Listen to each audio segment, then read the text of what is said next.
think we'll get started.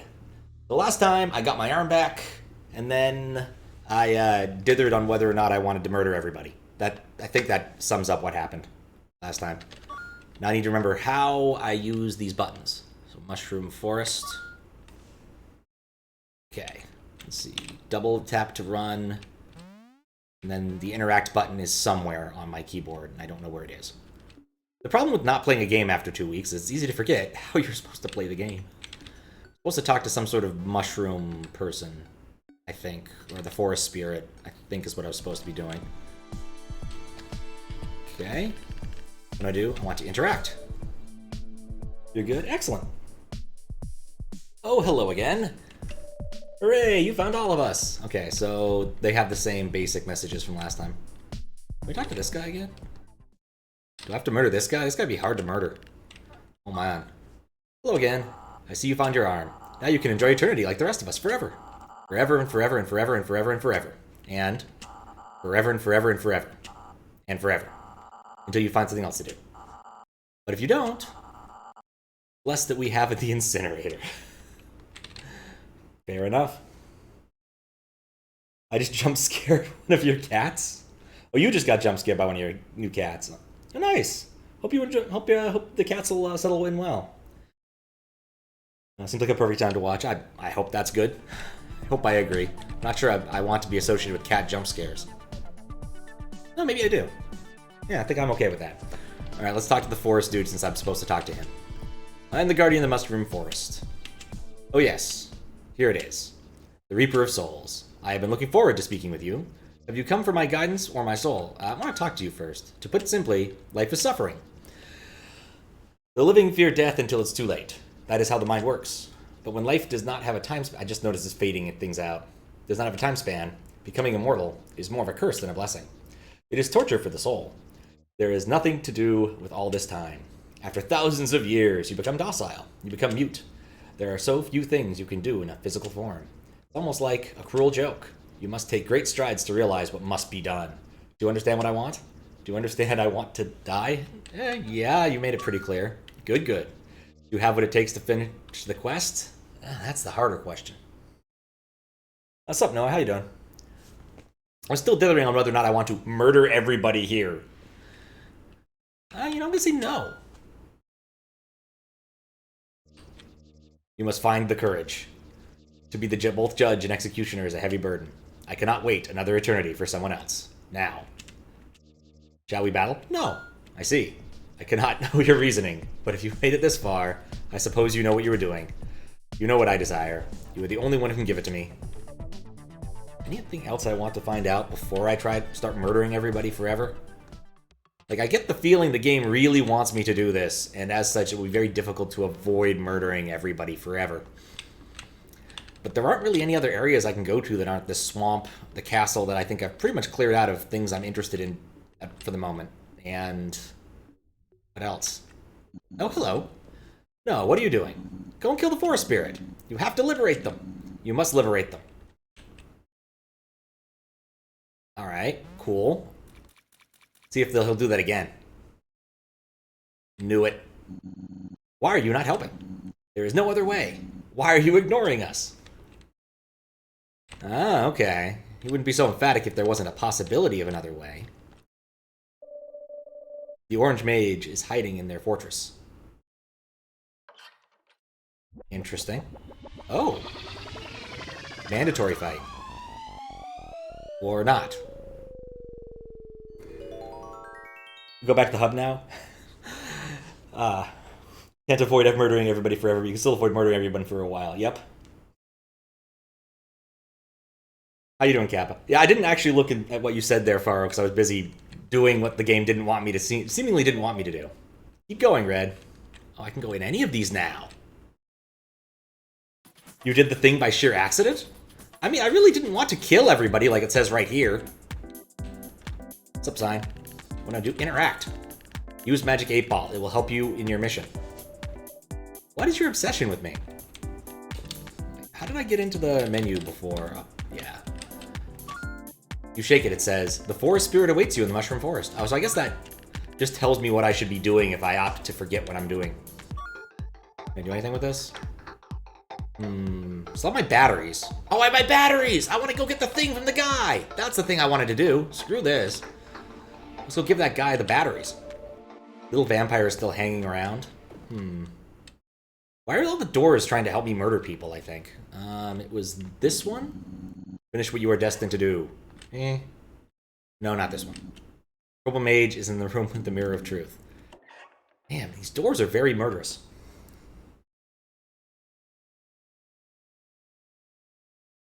Oh, go to the shiny door? Oh, shoot.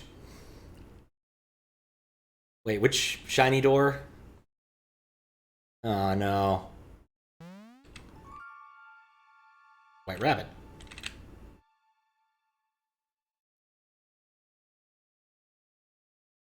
The blue and gold one that just... Oh, this shiny door. Go through this door. We'll break your destiny. Are you sure? Sure. Let's break my destiny. I wasn't that attached to it anyway. Apparently breaking my destiny makes it look an awful lot like a 2600 game. Oh, I know this is going to end. I'm going to go up this path for like 5 hours and have nothing accomplished. Oh, hey, Frog Dude. You spoke with all the Guardians. You have seen this world for what it truly is. And you decided not to do anything about it. You think you are such a saint. You're trying to be the good guy. I get it. You don't want to be a killer. But this is a necessary evil. They are afraid of dying. Only you can help them. Do you understand that they are suffering? Yeah. Try not to backseat. But really doing pretty much all this means you can't come back to this. Okay, that's fair. I do, but I don't really care. Then why aren't you doing anything about it? Are you too good to kill, or you're just curious to see what happens if you don't? Yeah, he's got it. I'm curious to see what happens if I don't. I see. You don't care. You just want to see how far you can push me. Oh, I'll show you. I'll show you how far you can push me, human. I'll show you suffering. Alright. I did not expect the Frog Banjo Man to go psychotic, but sure. Anti-Sans. Oh. I liked his old jam better. He's got electric. Oh god. That's very distracting. These trails are hard to deal with.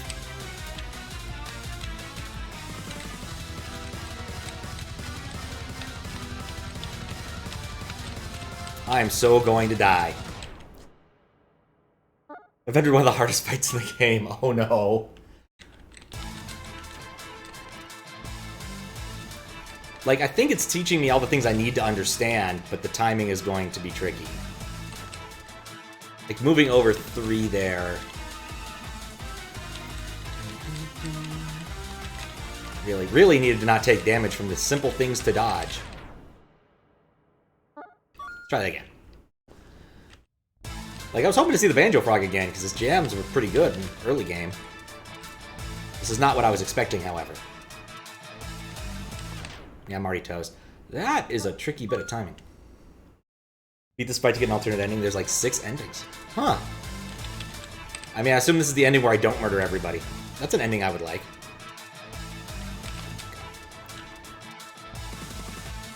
I do like that it's kind of trying to subvert the Undertale expectations someone might have when starting this game. That you're not supposed to murder everybody and that's the best way to go. No, I need to start jumping there.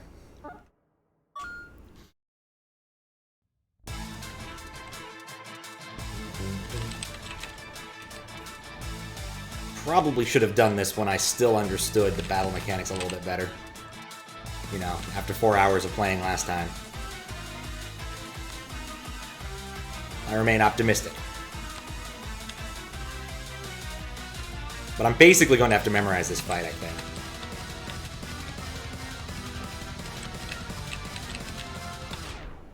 Meant to jump. Okay. Don't take damage in stupid places.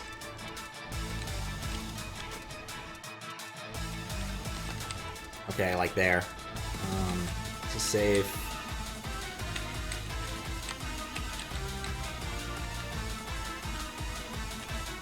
I guess I could have tried and absorb stuff. I don't think that works on walls, though.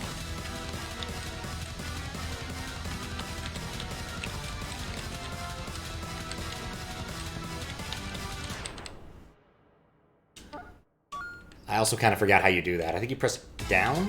Yeah, you press down to absorb a thing. Because I'll see if that works on single walls, because I don't think I ever tried it on any walls, just waves. I feel like that's a worthwhile experiment regardless. I can absorb walls. Interesting.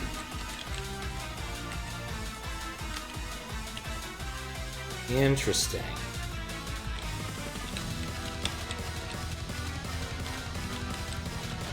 Right, because I already had one wall absorbed.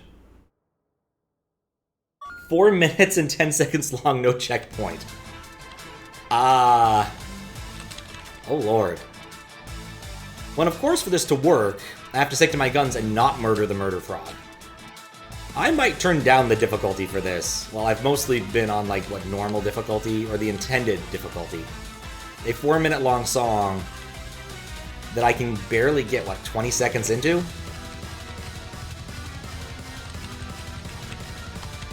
Sounds like a case for me to really want to lower the difficulty. This must be the ever game ever. It is very ever. How you doing, Louie? There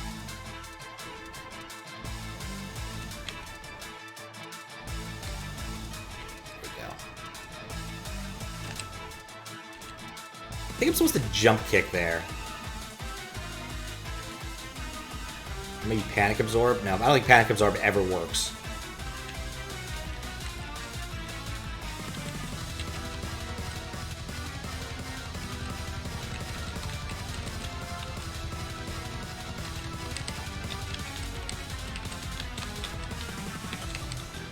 Silly frog, you can't play that many instruments.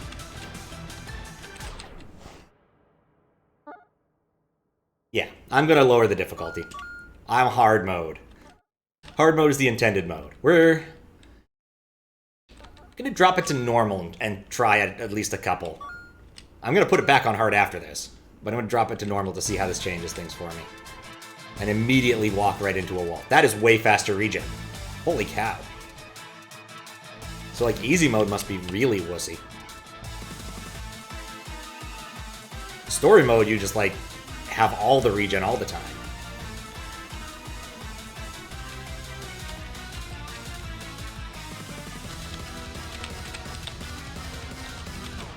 Alright, well, even then, I still fail in the same spot. Doing good. Got a dentist visit today? Oh, no. Hopefully, a clean bill of mouth. That's a really awkward sentence, I don't know how to think about it. I'm trying to make a pun, but I don't think it works. Clean bill of health versus clean bill of mouth just doesn't sound right. It sounds more like a duck pun. Because I don't have time to think about bad puns. I need to react to music. Right, jump is different than parry. Usual check, kind of thing, not a big deal. Alright. And I probably should get another one of those relatively soon. Had my last cleaning, like, in March. I'll probably go a year.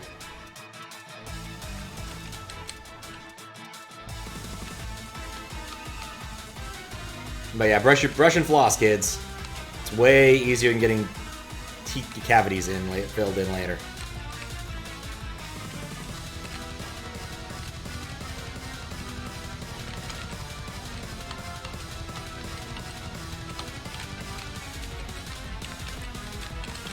That's not where to stand. Story mode, you had 3 frames where you were neither invulnerable or taking damage. You're back to full health now. Doing great for your first Kaizo. Thanks, Fries.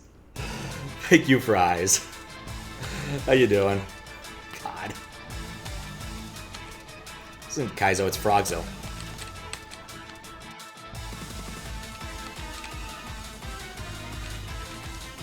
Sometimes you just gotta feel like parrying things. In fact, I kind of wonder if I'm really supposed to use parry defensively here a lot more than I have been. Which is to say it all. Want to hear a gamer moment, then beat this fight first try on a controller? Oh my.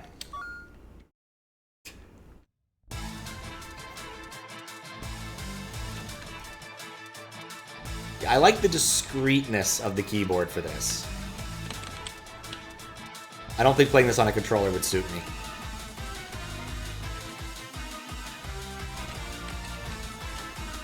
Fuck, I walked right into that tail. Basically, what I read by that, Faro, is at some point in time, I'm going to look up on YouTube what happens if you beat the frog the first try. Because the odds of me ever doing that is hard. Using a D-pad, though, helped a lot. I could see that. Did you beat it on first try? Because damn.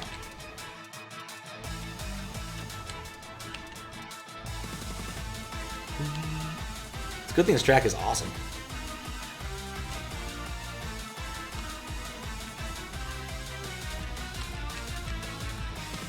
Also certain the frog is going to berate me for dropping to wuss mode.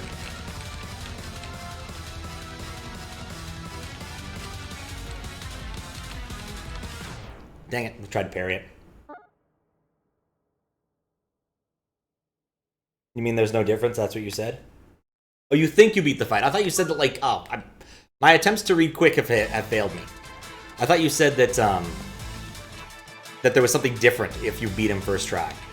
Instead of that you beat him first try. My bad. It's hard to keep up in this class of game. Maybe one day I'll come up with a solution to that. Some sort of thing that reads for me. Actually, I don't need something that reads for me. I need something that comprehends for me. Like some sort of seeing eye dog. Reading eye dog?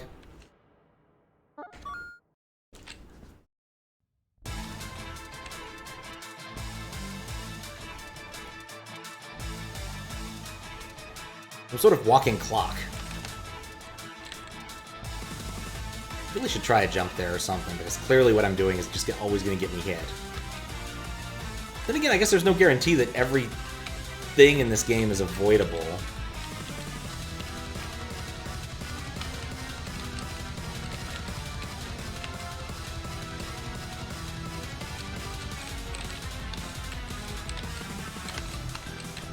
Okay, I finally knew in a section.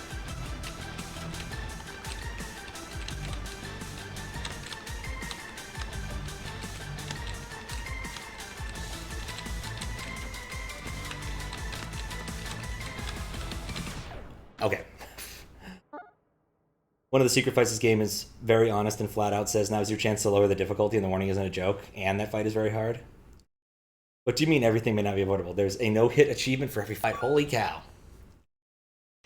Alright, and that does mean everything is technically avoidable. Achievements I will not be getting. Ever. Or feel the need to get ever. I guess, actually, if you parry and then jump there, you could get through that, I think. God, I'm a terrible start.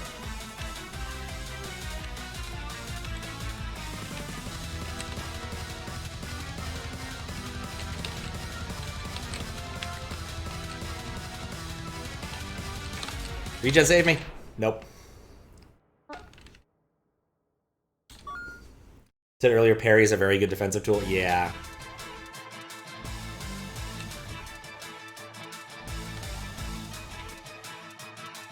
It also makes me look cool.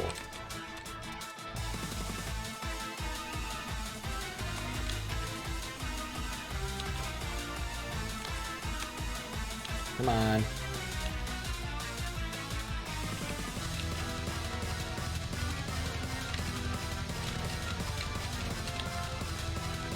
This probably wasn't the best fight to take when I just picked the game back up.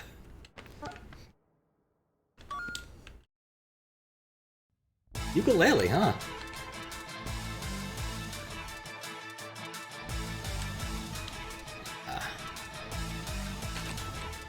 I don't think that helped me. I think there was more of a jump kick thing there.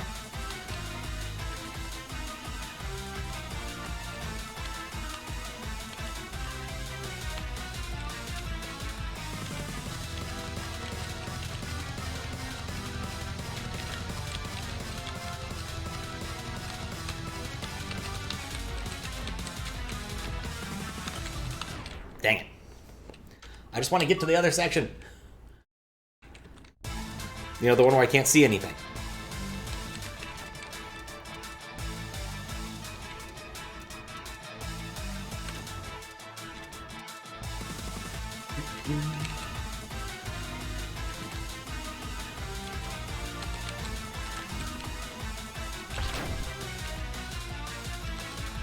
I have no intention of trying to kill the frog. That would defeat the entire purpose of this. Nope. People who know rhythm know one or more instruments. Usually true.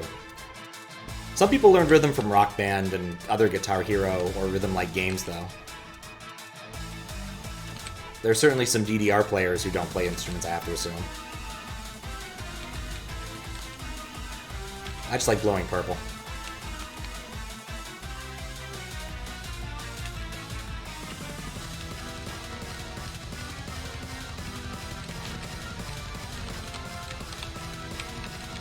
Okay, right, I need to do that a lot later. First games was Rhythm Tengu. You had a chance to learn an instrument? Ah.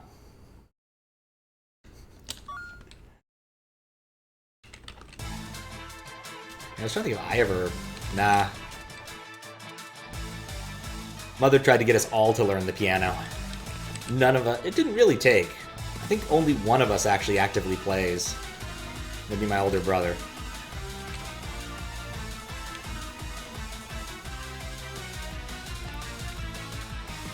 I never quite got beyond rowing my boat. Badly.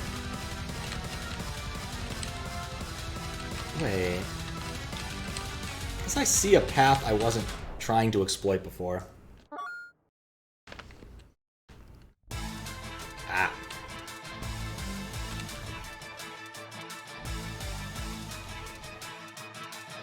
Oh, it's that game. Ah. I do know that one. Never played it, but it always looked fun. Especially like these sections where they throw all of the assorted gimmicks at you at the very end.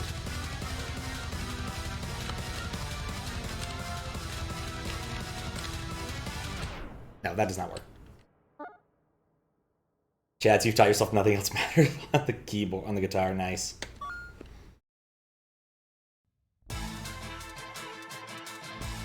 I legitimately do not know how difficult that would be to do, because I have not listened to that in a while.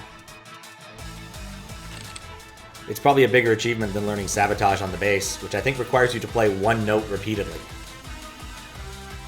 Like, on a timer. Like, you get a metronome to play the dang thing.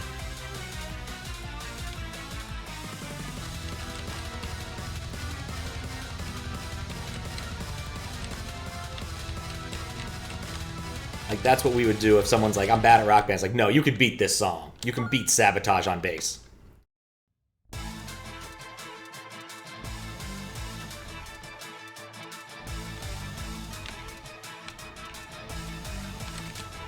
Hey, you can do that. Just need to scoot a lot faster than I am used to scooting.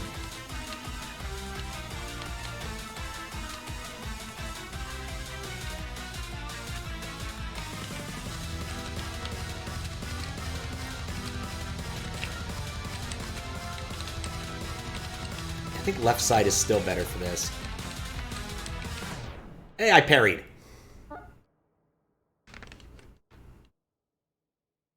Play Guitar Hero 2 as a kid, 3 in Metallica. So, yeah, once you get like one of those first on Expert, like an actual hard song on Expert, it is actually quite enjoyable. Just doing some cleaning up and found a non-trivial amount of drum kit, Rock Band 4 drum kit stuff. We should hook that back up and have some fun with that at some point.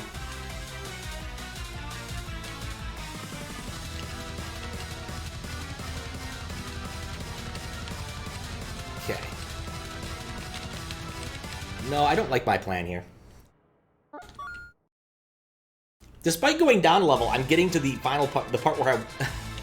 the new part less often. I think as I'm trying that new path, I think I need to just go far left after the first long stride on the right. None of this information is useful because it's badly described, but, you know. Like, there's enough space I can relax between certain things.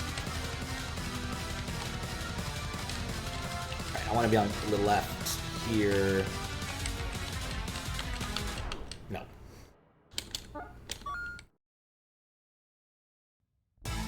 Hey. No. Just getting hit at the beginning because I don't know it doesn't matter, I think.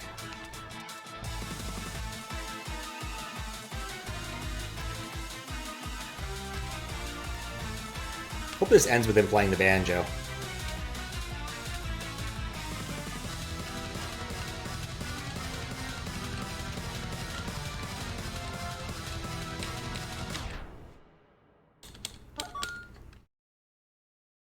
Okay. Focus. I've got the feeling I'm going to have to memorize a huge chunk of this. That's the only way I'm going to get through this without going to absolute wuss mode. It's just going to make me feel bad, man.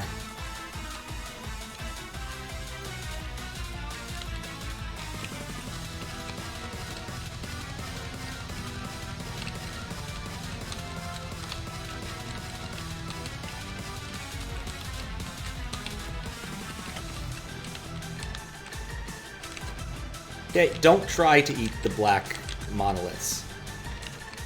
I don't think.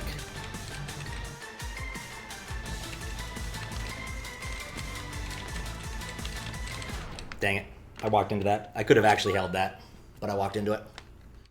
I don't wonder how far I'm getting into the song, because I have no notion. It's 4 minutes.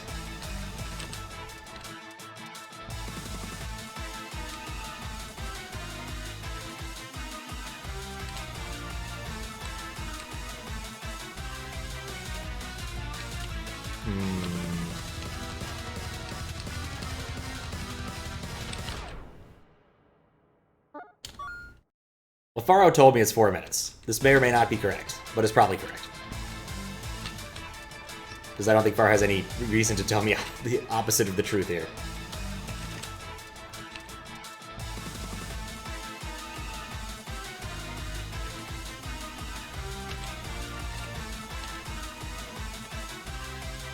Okay.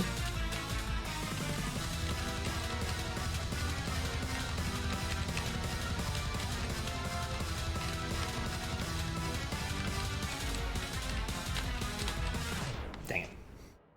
Give you a valid reason to lower the difficulty so you aren't here for hours. That's fair. Alright, one more. If I don't get to the middle section, I'm going to go down one more. Maybe. I don't know. I feel like I've wussed enough just going down one level. The thing, of course, is fundamentally the game itself doesn't change anything. I won't experience anything different other than repeating this intro part a lot.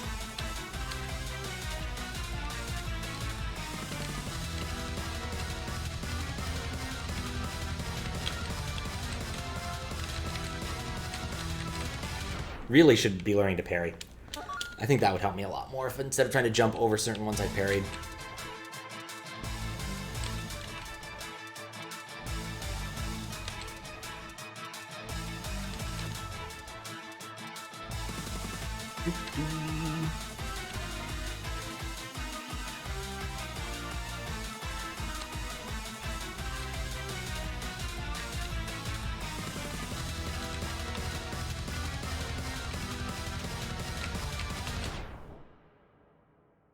Forgetting to bite. Big punch, it's all in the mind. Why does this game get changed only when you're on story mode, except for this one and the Dev Gnome secret fight? Okay. I did notice the gnome thing on the title screen when I was doing some adjustment. How's that doing, Fistbit? This is not Chop Chop Master Onion, sadly. Though I do think this game has a slightly better sense of rhythm than Parappa ever did.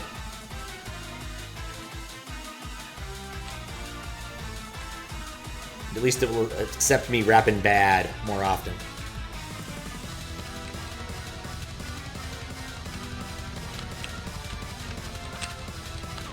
Ah. Feeling much less stressed about your game? Oh, good. Still got a whole week. If you're less stressed now, and that gives you plenty of time to stress out later. In case it's not obvious, I'm not going to try to read chat except between fight iterations.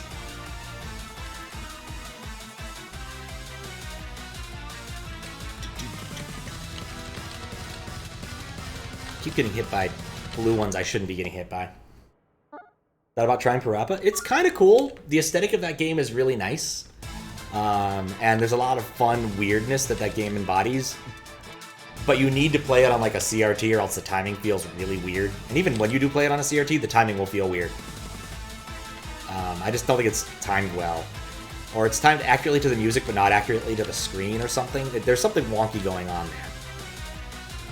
I couldn't tell you exactly what, but there is wonkiness.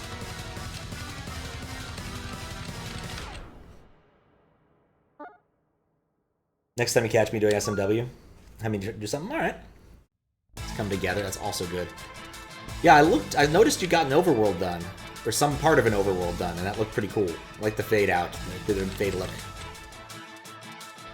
on the mountain, which I presume is intentional, because it is cool. Dithering is like a superpower once you start using it.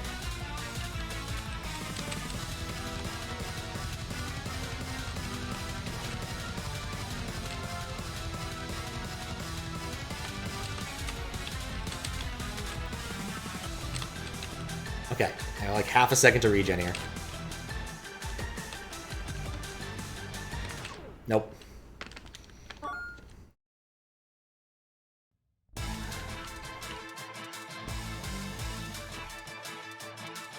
I feel all that's happened since I dropped the difficulty is I've just gotten worse at the game.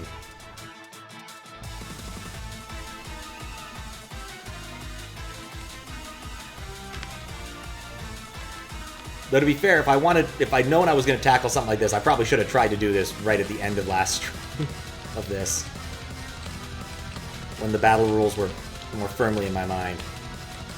Oh, you can't absorb dark ones. That's why that's not working. Okay, I remember now.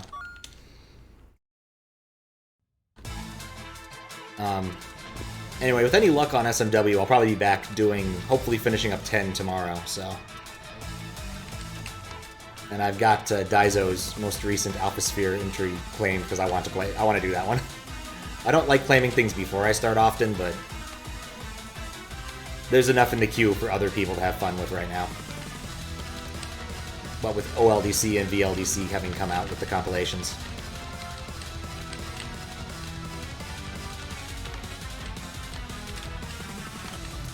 I did actually test the VLDC compilation. I was their hardware tester for that, which was kind of cool. So I got to see that beforehand. Really cool overworld work. Nope. That was weird. It was too short. But after a few playthroughs, should be long enough. Did you stumble into this by? I did stumble. Well, the thing is I really didn't want to kill anybody. If I had decided I really wanted to kill someone, it would have been that dang bubblegum monster that kept leading me astray. I don't know if you watched the VOD, but I spent, I want to say, 45 minutes on that road. Going nowhere. And if Wrath was ever merited, it was against that bubblegum monster.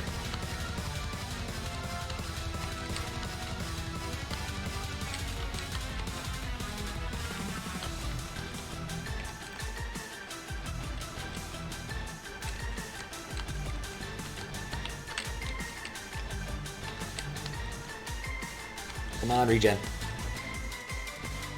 That's where I died last time. This is new.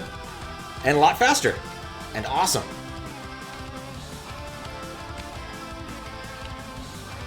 I swear I know. I've heard the inspiration for this track before. Very Dragon Force.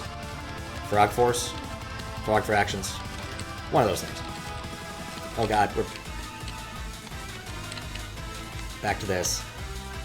With no pattern information.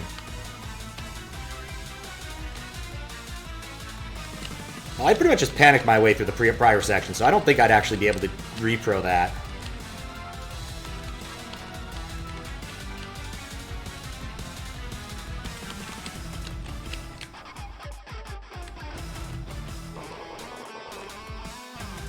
No, I think I'm panicked because you're a badass frogman with a banjo and many other instruments now.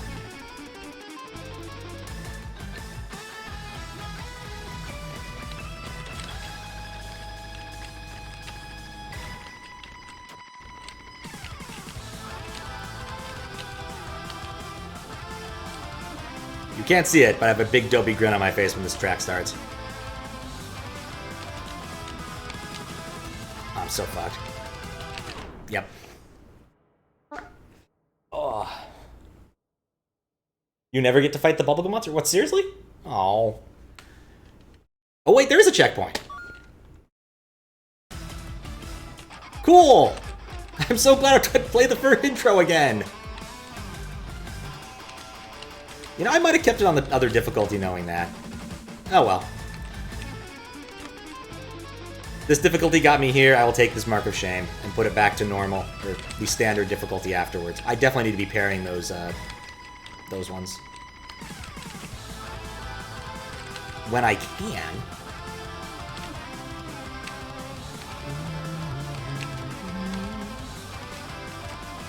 I have to jump those.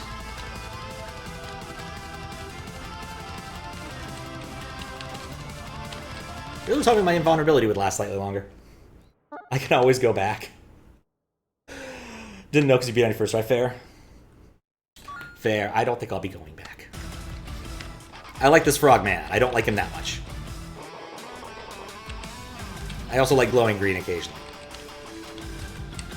And there's other things to be done. Like, as much as I like Everhood, and I probably should sit here until I did it on ultra hard mode. Like I said, I got moderations to get done. Yeah. And the spooky game poll seems to be pretty much affixed on Doom, so I guess I'm playing Doom. Though I haven't closed it yet because I haven't felt like closing it yet. I was gonna encourage Squiggles to vote, but I'm like, he won't have any opinions. And in fact, he probably would have voted for Doom. Since he is much more of a LucasArts kid than a Sierra kid. What's up, Zucati? Guitar Hero plus Subway Surfers. Huh. Come on.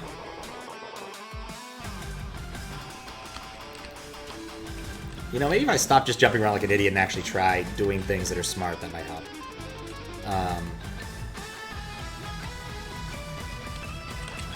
I need to block those. Almost out of the way.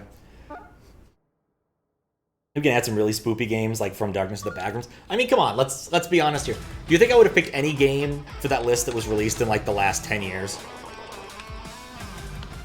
Notwithstanding that Doom has come out repeatedly in the last 10 years, but you know.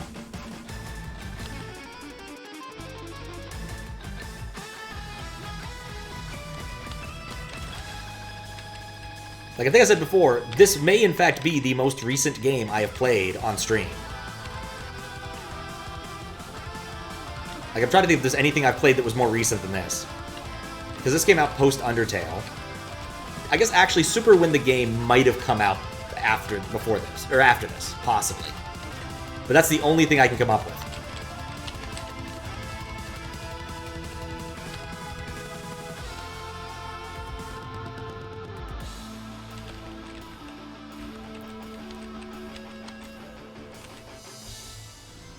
Ooh.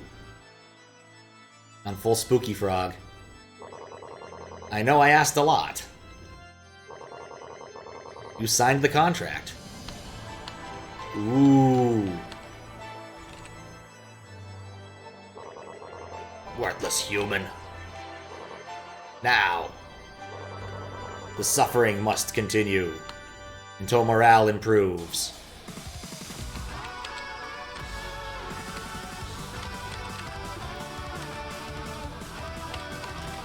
That was the same pattern as before. I can actually work this. I'll make you surfer. Ow. Nuts. Not really. You're kind of a retro. It's true.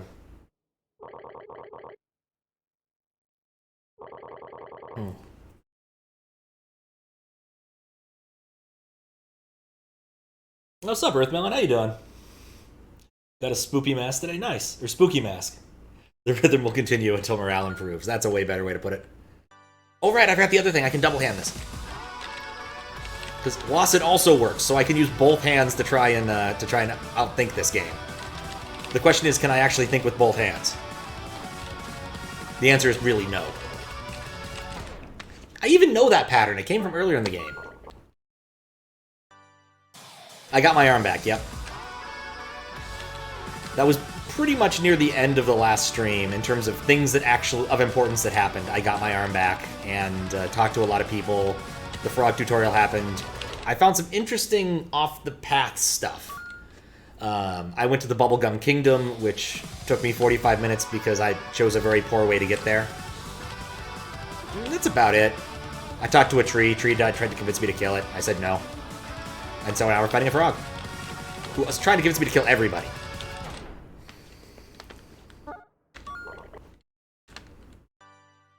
Man.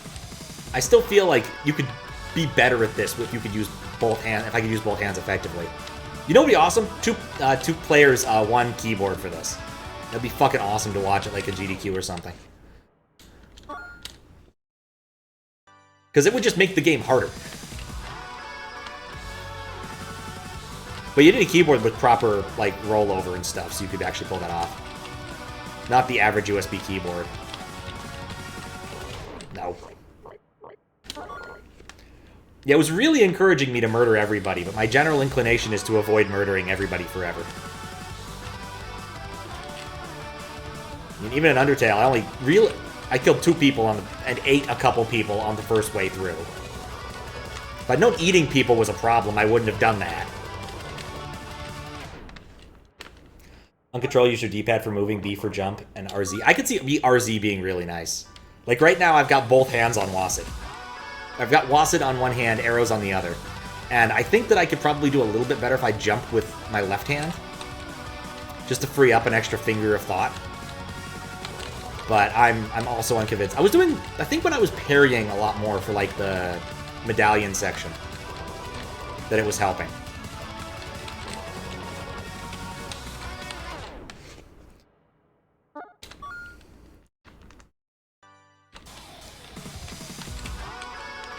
I wonder how hard it would be to get like one mind working for this as a mod. I bet it'd actually be pretty easy.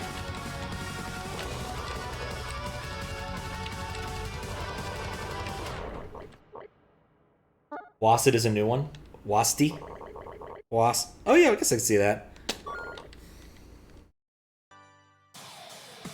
I'm not surprised there's a whole thing dedicated. I saw the custom fights option. I saw the replay fights option too, and I wanted to use that to calibrate the audio, but didn't quite get around to that.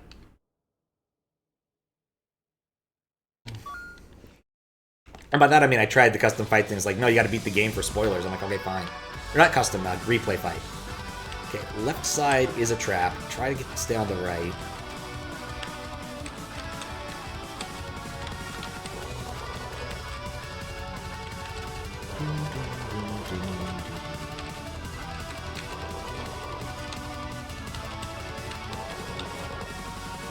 Living nightmare! This is different. He's moving. That's a new phase.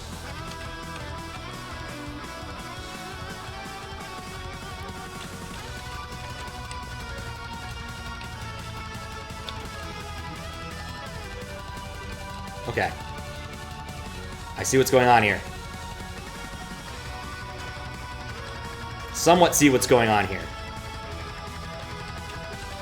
He's too busy rocking out to kill me right now. Oh, no, now he's doing both. Use a custom version of Moonscraper, which it believes is either Clone Hero or Guitar Hero used for charting. Oh, interesting. I think the dev of this game made a Sans fight. Yes, he is the anti-Sans. To be fair, the Frogman also hasn't done that much in the game in the same way that like Sans has. Like Sans has an extreme part of this, and this is the tutorial frog. It'd be kind of like killing Professor Darwinian, which would probably be merited, let's be honest. He's pretty useless.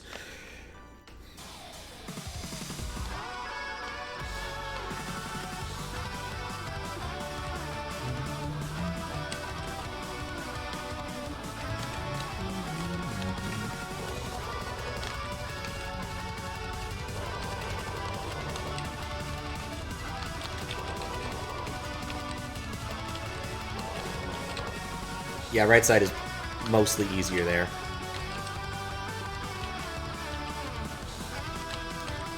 Need to get back to the rainbow section.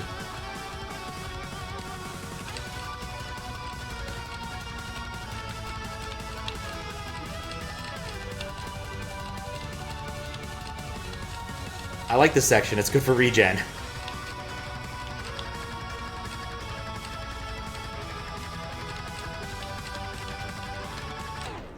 That section, not so much. Oh, an actual Sans fight. Oh, you know, one of the devs made a mod where it was a completely unique Sans fight. Oh, okay. That makes sense.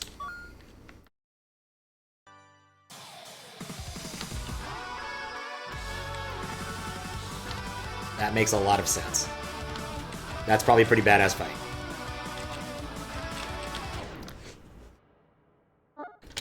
I presume we were talking about Sans fight as a sort of genre unto itself, I suppose. Which you could make an argument for. Or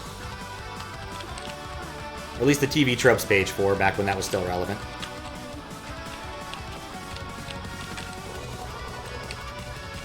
You know, I'd like to keep my health for half a second. I basically regen my extra hit and immediately take it right now.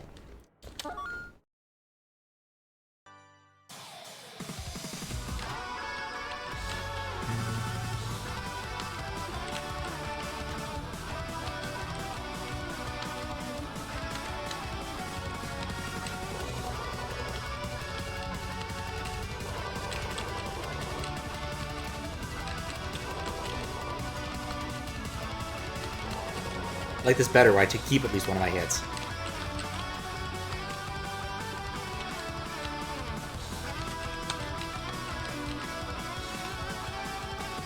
Okay. Nope. Keep thinking I'm getting close, and then I get back to the rainbow section. But I get to, like, the second checkpoint, so... It wouldn't surprise me if a bit after that is the next checkpoint or near the end, since he is getting pretty angsty.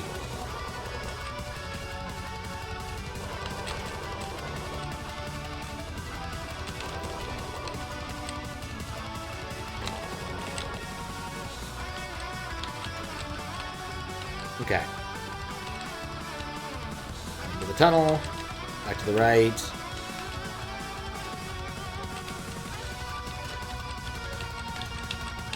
Nope.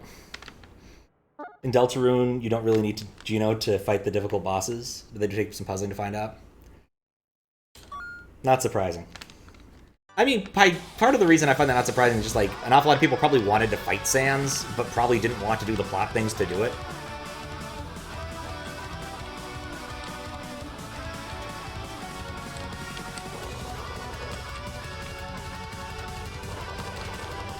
And of course, there's always the option of just getting a save file, but that's not as much fun. Blah.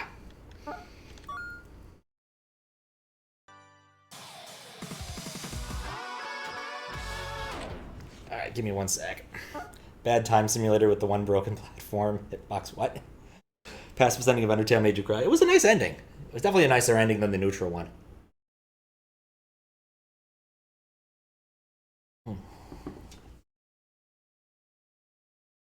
My. Okay. Give my hands a quick second.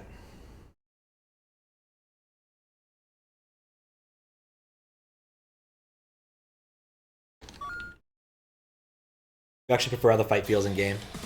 Fair.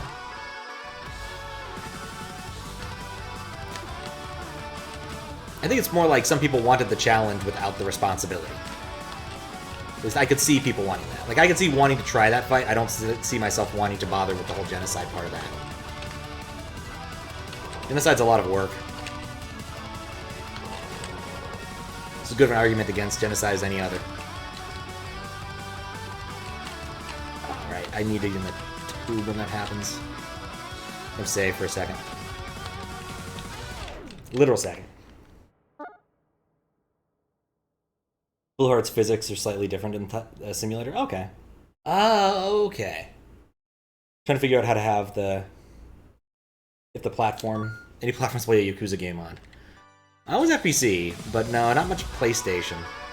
I still keep getting it mixed up with that other Dreamcast game that I think is similar, which probably isn't.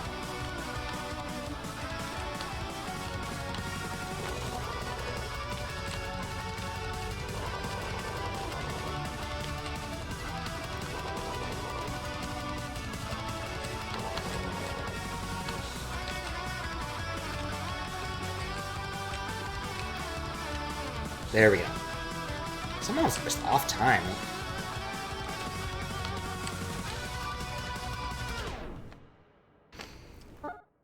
On a PC, you just have a PC to run them. That's correct. That's true. Want to beat the game fast without any glitches? You do Geno up until Hotline. Oh, okay. I meant it more as a general sort of joke and somewhat bad taste about genocide, but yes. I did read up on it. It sounded like you did have to get into a lot more battles than otherwise.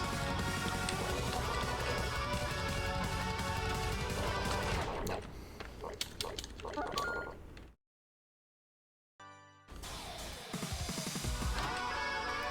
Okay. Gotta get back into it.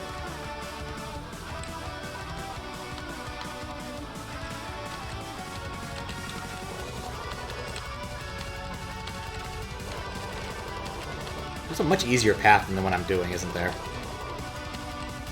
But the game wants me to do something else, quite obviously. I'm insisting upon doing something silly.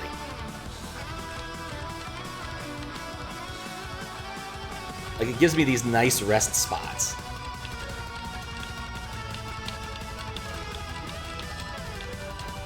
Seriously? I got hit during the rest spot.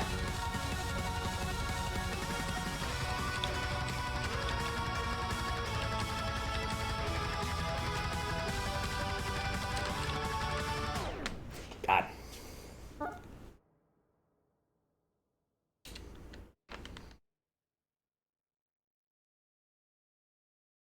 Oh, right, the puzzles. That would explain the time save there, yeah. Would explain a time save.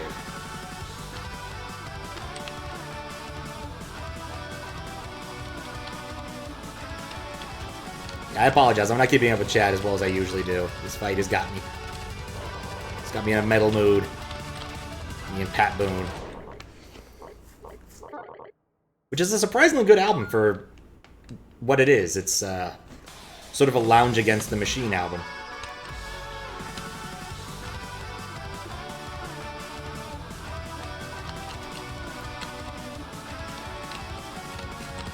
Which I guess there also was literally Lounge Against the Machine, the Richard Cheese album. Assuming I don't have an Xbox One or higher equivalent. I actually do have an Xbox One.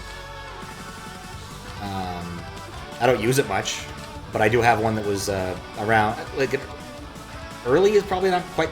Yeah, I think early one is a way to put it. A good way to put it. I think I got it the year it came out.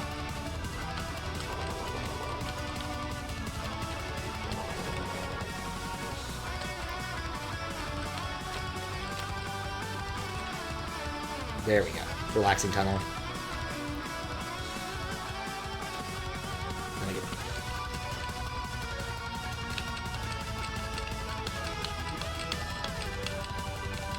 Alright, healing spot.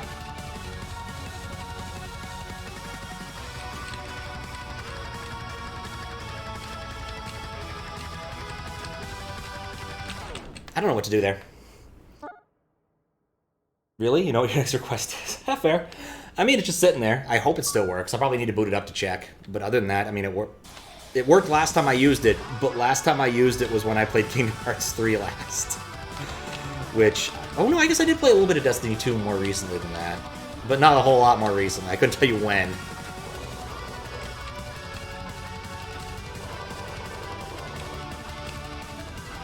It was a long, long time ago.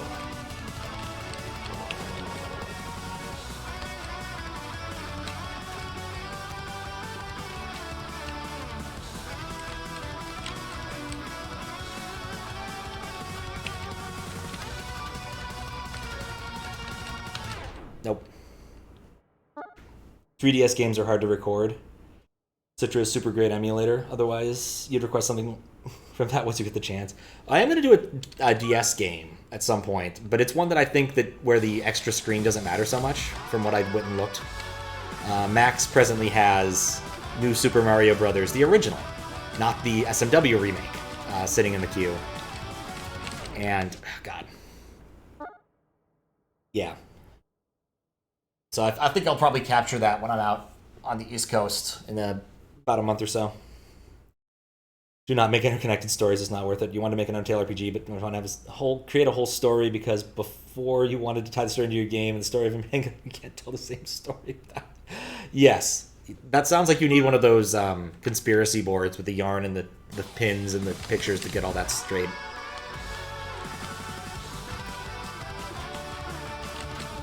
That's just a bit too much. That's wrong. Wrong way to do it. Okay. Yakuza 0 is on Xbone? Okay. I will keep that one in mind.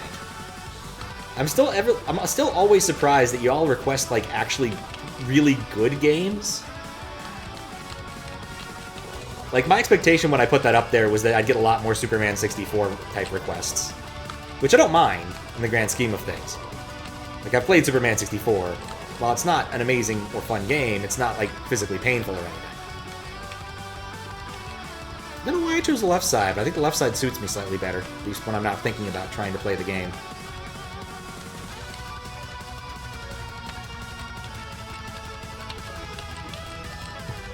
I keep jumping to the music, but that's the wrong thing to do.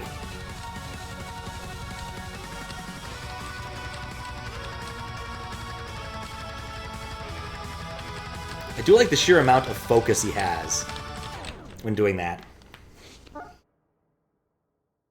Could ask if I'm really long fucking games. That is a better question. Chris, Devil May Cry 2. I've never played that. I'm aware of Devil May Cry, but only from Marvel vs. Capcom.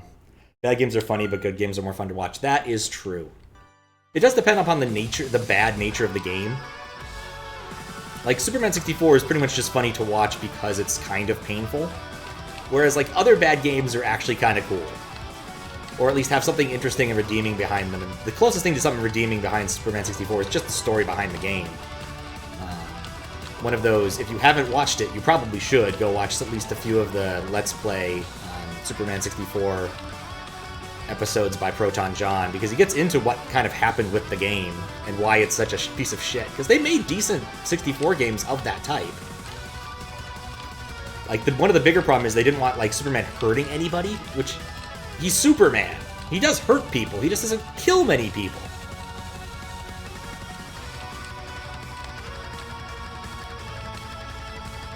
A lot of executive meddling. There was... I think some people may have found, like, a... I'm just panicking, not doing anything smart. For hitting for Proton John to finish. Yeah, and for George R.R. Martin to finish his last book.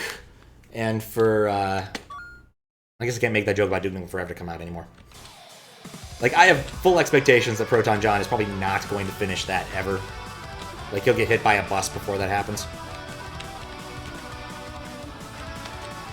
But what we've got is good. Basically goes, Mary had a little lamb, and that lamb turns out to be a serial killer who's been absent and returns for the sequel. It becomes Mary, Mary, little lamb. And the lamb dies, and you have no fucking lamb to return. Okay. They can also be really boring, this is true. But that's a different kind of bad. There's, like, chronically mediocre games are kind of even worse in some ways than bad games. At least Martin finished Elden Rings. Yeah, that's true. He did actually work. He worked on something. It's kind of amazing. I think this battle is actually symmetric. Just being on the left seems to be just as bad as being on the right. Never mind. Like, I'm trying to think of, like, a game that's so mediocre you just don't even think about it. That's kind of the thing, is, like... At least with bad games, we can talk about them because we know about them. Like, everyone knows E.T. is not a very good game. But, like, there's plenty of 2600 games that are just so uninteresting. Like, because you've played Pong. You don't need to play it on the 2600.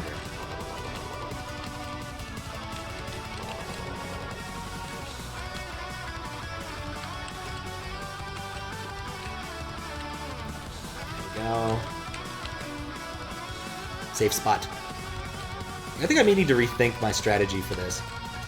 I think there's like two periodic things that are being meshed here, and if I understood them better, I'd have a chance. As opposed to what I'm doing, which is sort of just jumping and hoping.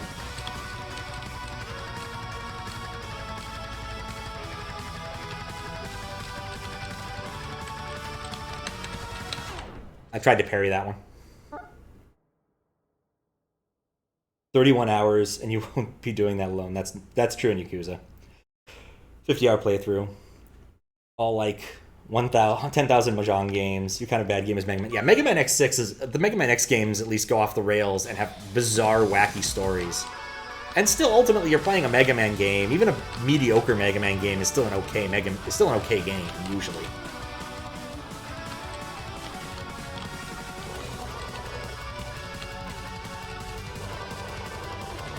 And for the X games especially, like, they did try some interesting aesthetic stuff, given when they built them.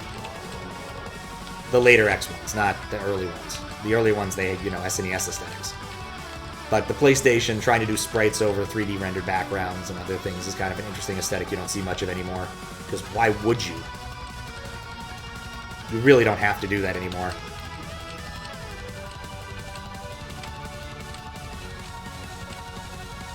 Just making it harder on yourself.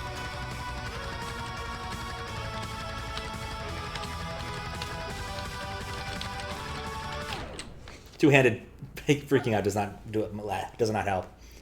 Dark Souls 2. I guess you could request Dark Souls 2. That's a lot of souls. Have a cool game, have cool shit, even if the game is really, really hates you, yeah.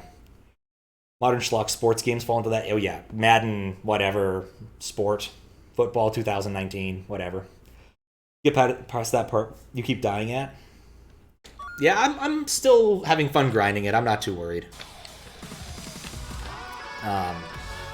I'll ask for specific help if I think I need specific help, but I think what it boils down to is I'm not observing the rest of the board and trying to sort of do the hug the right wall and pray strat, which works a surprising amount of time in this game.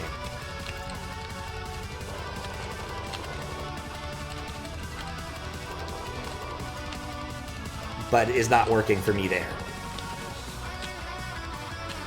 Not to mention, I just need to get more consistent with the opening part just to be consistent.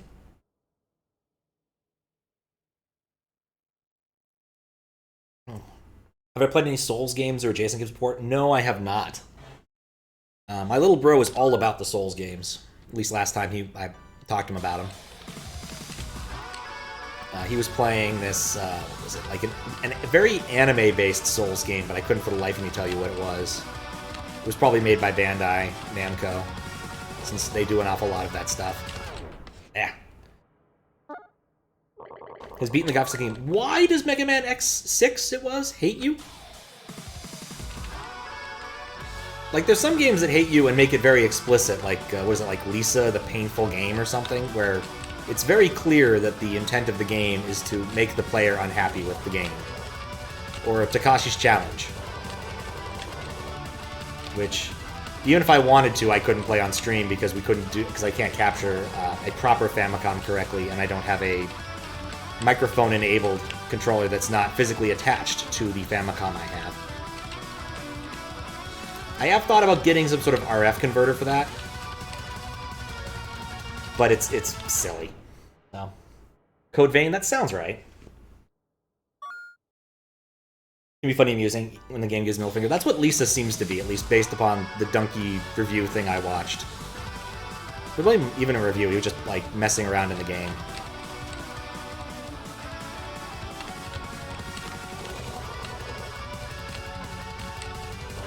Like, one known bad game I would be kind of interested in trying out is Balan Wonder World, which, how did they fuck that up? It should be Wonderland. Like, that's an amazing marketing screw-up in my mind, at least. But it looks like a not very good version of, like, Kirby. Made by Square Enix. So at least has some amusement value there, but...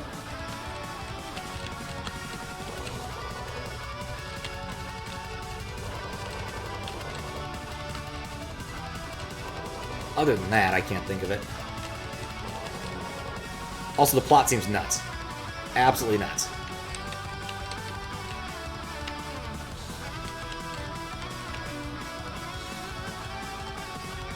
Yeah, part of the problem is I'm not listening hard enough to the music to start, like, using it to bust out patterns. I jumped right on it.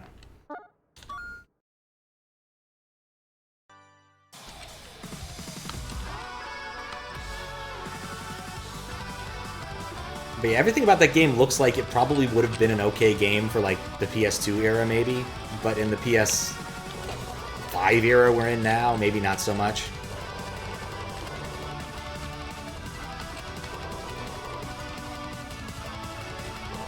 could get away with so much more back then. Many back thens, to be fair, but...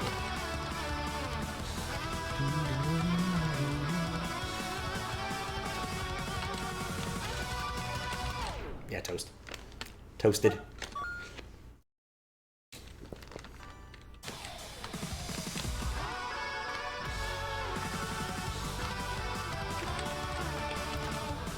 Speaking of like a million Mahjong games, Textfiles guy has been working on a nice like indexing, searching website you can use to search through old CD-ROMs. And so far, it's actually been pretty interesting what you can see on there, because it actually knows how to parse certain image and video and sound files. So you don't have to, which is really nice. It's like if you want to watch an AVI on there, it's already converted into an MP4. But dear God, there are so many strip poker games on there, it's not even funny.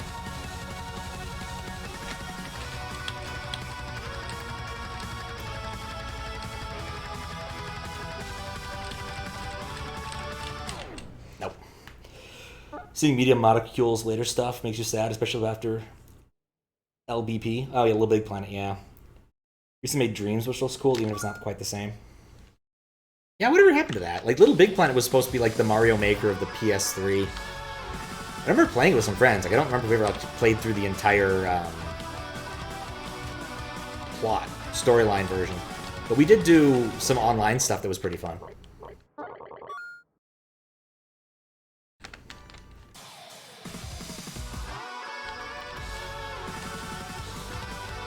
But I think those servers are all down now, which is a bit of a bummer. I don't blame any game for wanting to maintain servers forever. But I still feel like putting up a read-only version couldn't be nearly as hard. But then there's people who will DDoS things, and there's only so much you can do about that without paying a lot of money, which sucks.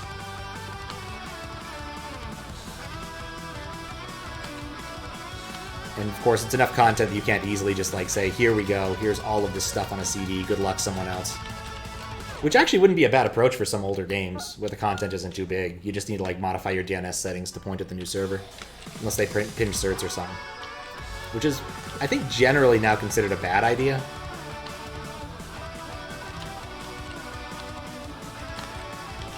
I want to say Mario Maker pins certs, because I wanted to try something with that at some point. Like, I wanted to put Fiddler between me and the Super Mario Maker's 2 servers and see what was actually happening. Which would have been cool.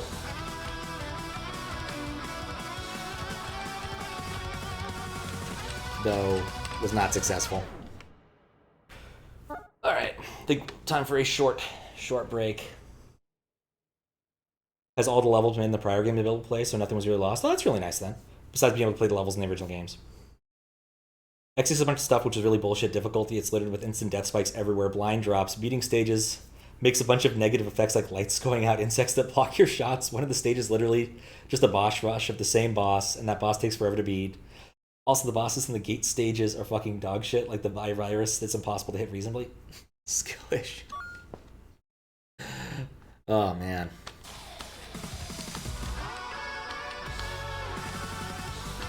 Oh, man.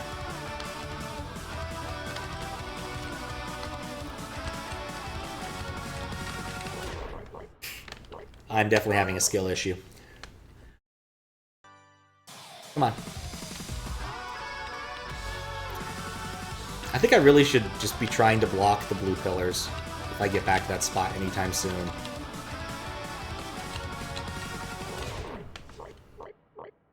Oh, seriously, no, you've never played Beyond X3, they're definitely tanked in quality. Yeah, if you actually, like, consider the... I think the way most people consider the quality of the X games is literally, like, 1 or 2 is the best one, and it's all downhill from there. Like, X3 is tolerable, but then the rest of them just get weirder and worse.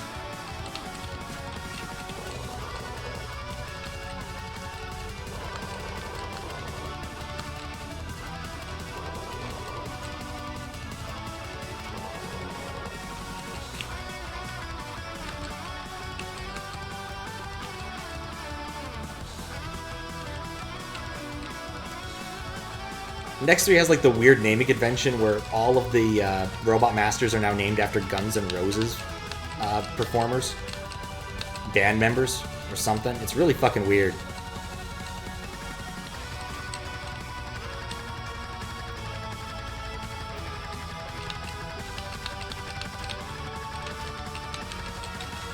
I keep trying to parry those. It does not want to do it. Duff McWhalen, yeah.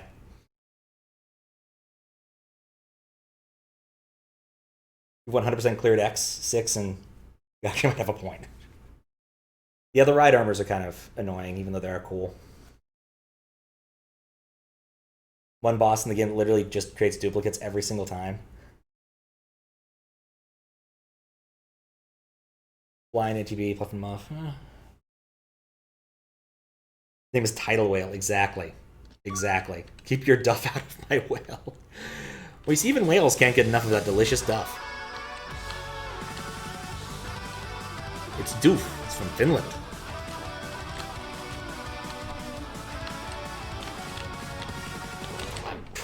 Already fucked that up.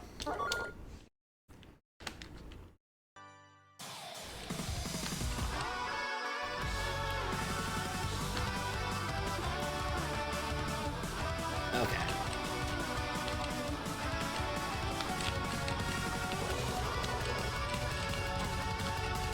Just like one behind at this point. Not the hardest boss, but that boss feels so much like a middle finger. And the boss design in like 5 minutes. Yeah, that's one of like those kind of annoying types of difficulties where it's clear someone came up with this in 5 minutes and it still takes like 2 hours to clear because it's not actually fun or interesting, it's just hard. In fact, in all of my QL, I was looking at my QLDC judging sheet the other day, and I was like, man, there's only one comment on here that I feel kind of bad about, but I still think is probably true, which was, I think I spent more time playing this level than you did making it.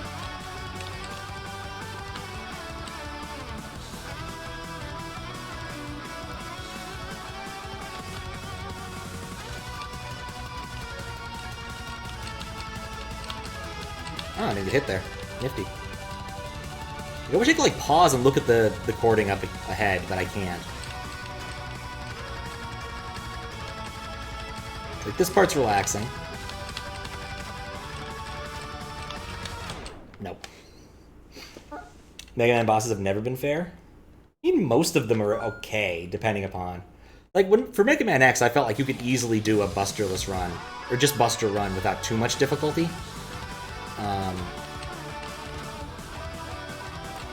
Even without the upgrade.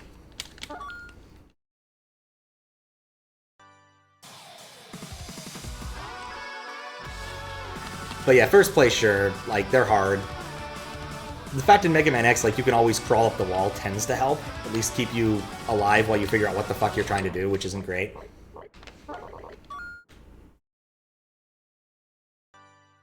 You spend lives learning the boss, or get the weapon. But you have to know the cycle, which is the problem. I'm still waiting for a Mega Man game that, you know, throws caution to the wind and, like, in one of the first sets of bosses doesn't give you a weapon that's actually useful against any of the other ones. Like, gives you the weapon equivalent of Dan Hibiki.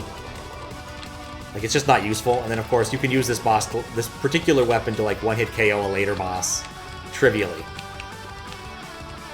Like Rubber Chicken Throw or something crap like that.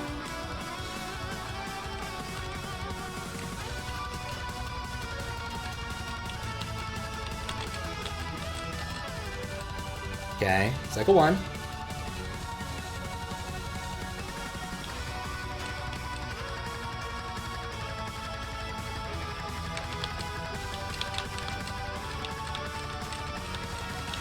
Nope.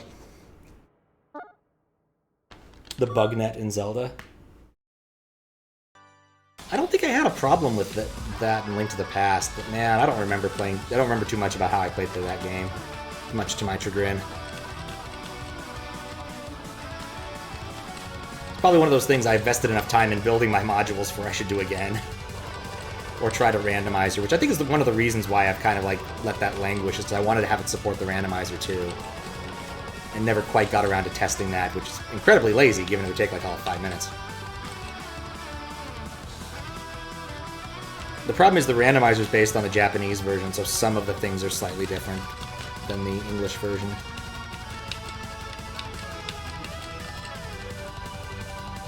Okay, next iteration.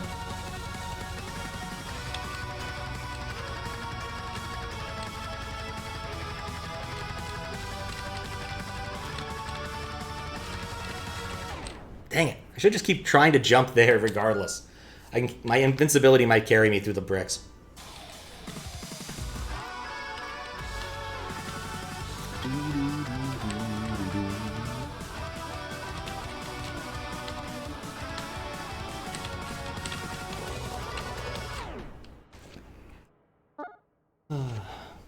Boss patterns are simply not interesting in any way, yeah. Just you can defeat using the bug net doesn't mean you should. Oh, that's what you mean. The worst Mega Man boss of all time still goes to the boss in King's Fortress for Mega Man and Bass. Mean to play Rockman Forte, has Lemon. I didn't realize you could use the bug net. I'm like, I used it to capture fairies. I'm like, that made sense to me. I didn't realize that was an option in one of the... Is that a 3D based one then? This is definitely lore I am not familiar with, because I have not played any 3D Zelda for beyond a trivial amount of time. Like, absolutely trivial amount of time.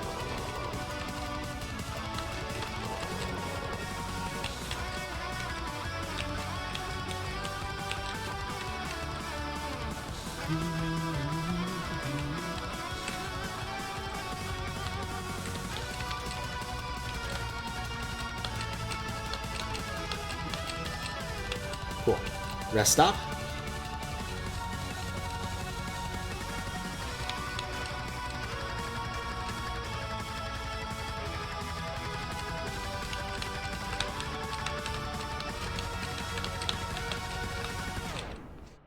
Closer.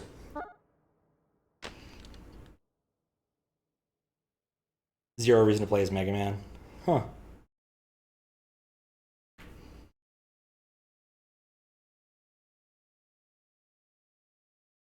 Ganon 4, there's 4 fights in a row. They aren't easy. Ooh. Fishing rod against Ganon in Twilight Princess. Is Ganon a fish in Twilight Princess? And while you do this, do you try to talk like Big the Cat? Because you probably should.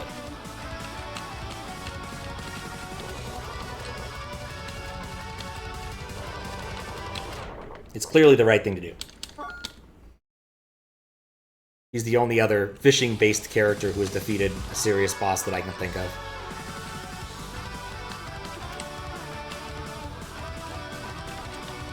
Sonic Adventure. What a strange game.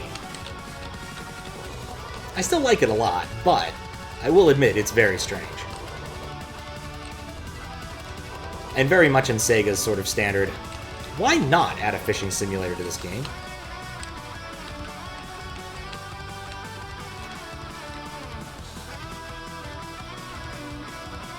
In the way that only Sega really did things.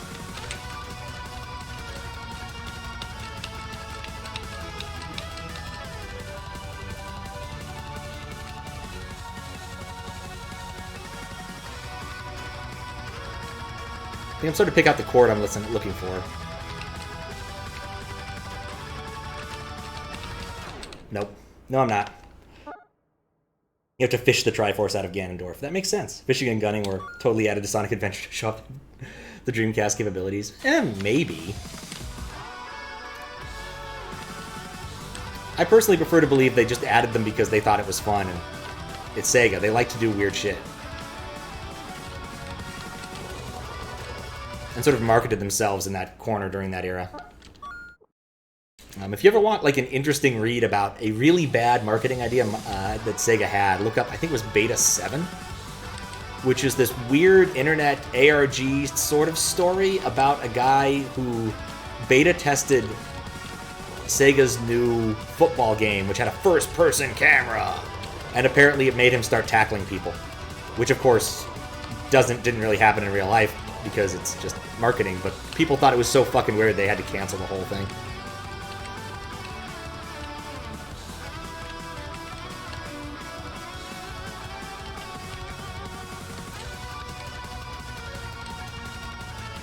Really would love to know why Sega thought that was the great idea. Our football game's so realistic, it'll make you tackle people. does not sound like a good tagline. Like, quite literally, our games give you brain damage. Dang it. Okay, I have an idea there. Looks at Yakuza, exactly. Oh, it was just very wacky. It didn't make a whole lot of sense. They like did the whole like shredded documents thing, and like they really played it up. They wanted it to look very much like an organic Argy thing, and it just wasn't. It was weird. They went to the trouble of like taking pictures of destroyed living rooms and cubicles to show that this was happening to other people who had tested it. Like, it was just a weird era of marketing for Sega.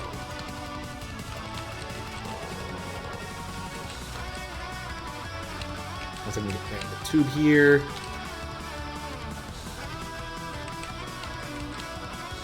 There we go. Blue phase.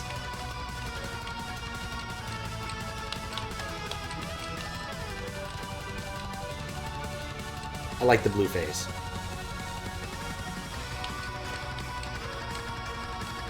Mostly because it doesn't really matter that much if I get hit here.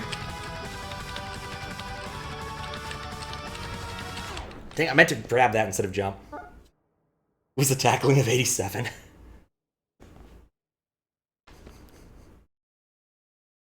First-person football, these yeah, exactly. Like, what? Yeah, very strange thing to do. Very strange.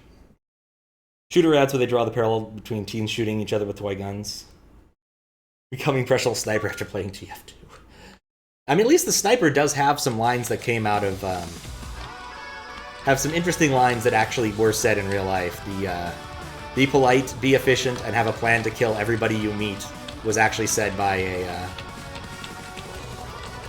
military fellow in the United States, the Mad Dog guy whose name I don't actually remember. Mateus? It's an actual quote of his. Something about reality being stranger than fiction.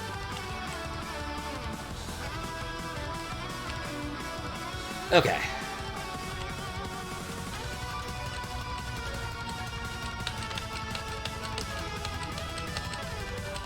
Dang it, I just jumped early. I mean, it's a really good quote. That's why TF2 stole it. And, you know, he rose to be the highest-ranking military officer in the United States for a non-trivial chunk of time, so, you know, he wasn't exactly wrong. Or at least not wrong in his thinking.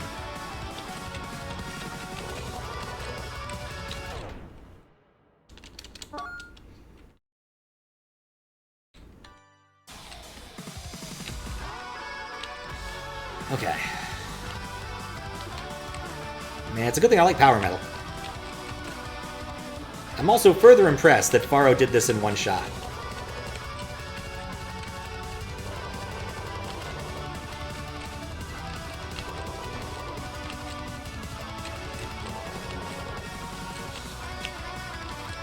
See, you can't make my life a living nightmare because I actually like power metal. This would work against other people, but not me.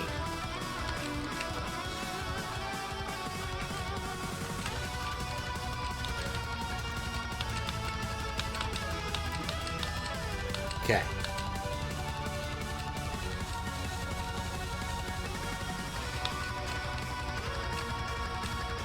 And you get into the next section with full health.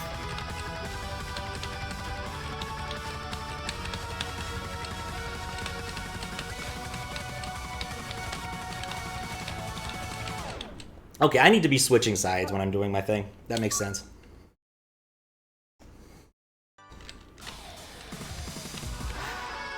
Like, either I need to be consistently grabbing those.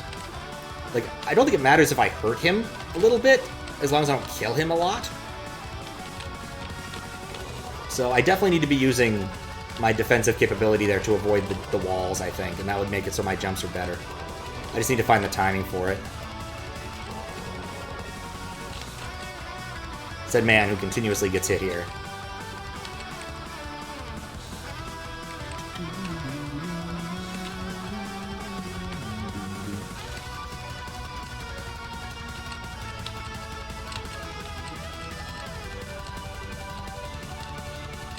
I'll be honest, at this point, this part is mostly memorization. For me.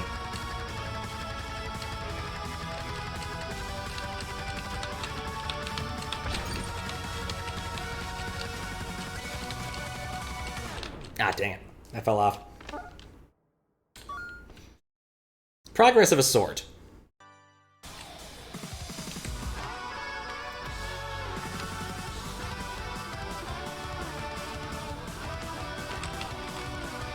I'm trying to think of anything else like Sega did weird, but the only one that can come to mind is one I didn't actually have any personal experience with. Apparently in Europe, during the Mega Drive era, they used a like pirate radio station as their like concept for advertising. Or a pirate TV station, but it was also like literally pirates, I think. So you get both definition there. Which for a game company, you gotta admit is a little bit odd. I am way off where I think I am. Holy cow. I thought I was still at the first long tunnel there, but no. Too busy thinking about Sega.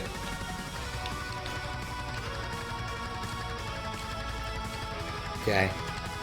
Right, I have two hands. Why I press down there?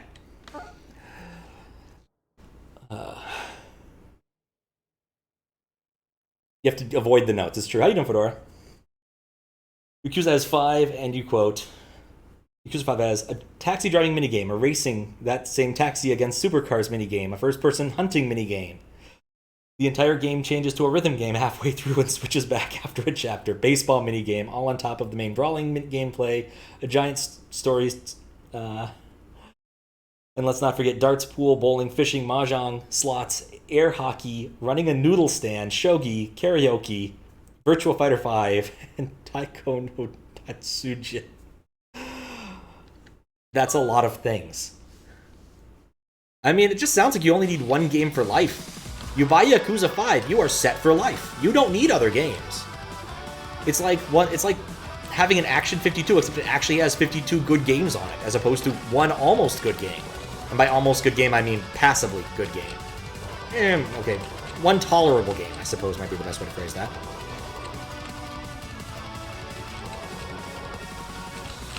Like, Cheetahman clearly has the most work put into it, but it's also clearly not very good.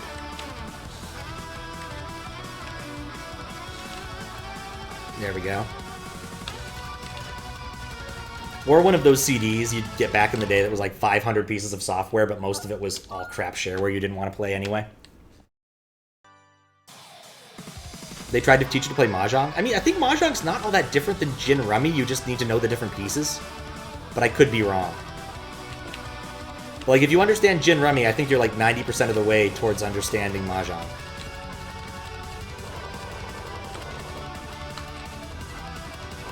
But then again, I don't understand Mahjong, so that might not be the case. Probably not good advice for me to give.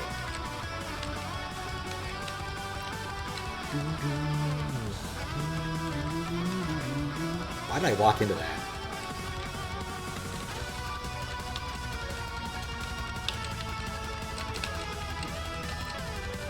Okay, we save.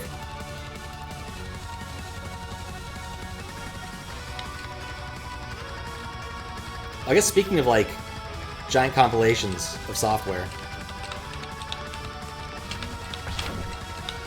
Oh! I forgot that was a mechanic. I can destroy dots that way. CD's nuts, yep.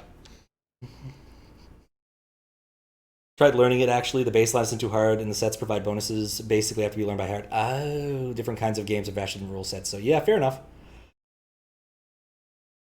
Yes, I tried it. I couldn't resist. I did get Nathan, though. So at least one of the two of you fell for it. I was gonna say, speaking of those CD compilations, I finally got around to doing the mild editing that needed to be done for the AOL shareware exploration stream to be on YouTube.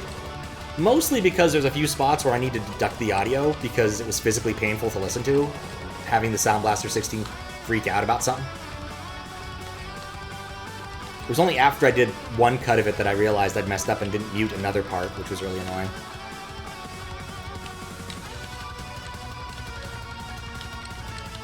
I even put in chapters in that video. I put a lot of work into that. Not useful work, admittedly, but decent work.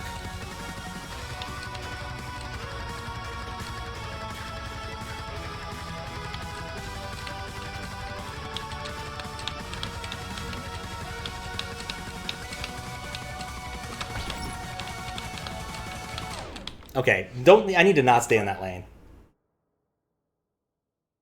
I'm pretty sure I got Nathan with it. You have to check your VOD to find out, but I think he actually did repeat the sentence. It's like, what are eye ladies?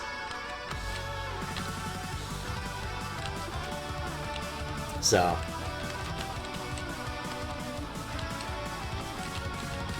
Because you didn't fall for it, certainly.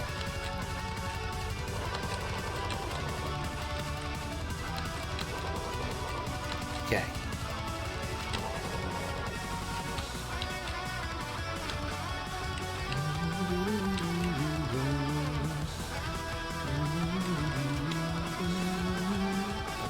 Right.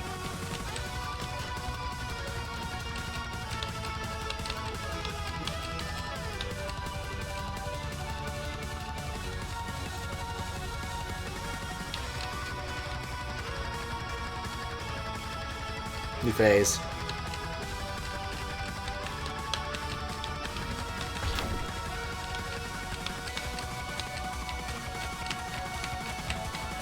I was really trying to grab those. It does not want me grabbing them. Trying to go for the double whammy. It was worth a shot. It was worth a shot. Gotta shoot the moon with these things, Fries. You gotta shoot the moon.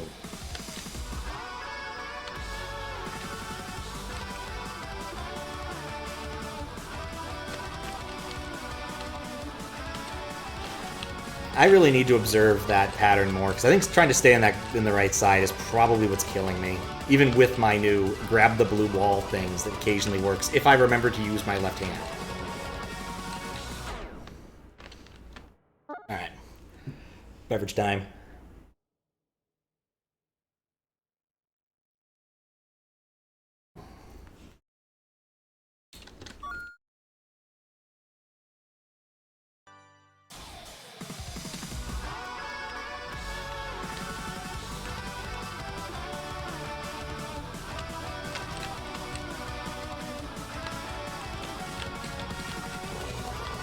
I just like the jump kick.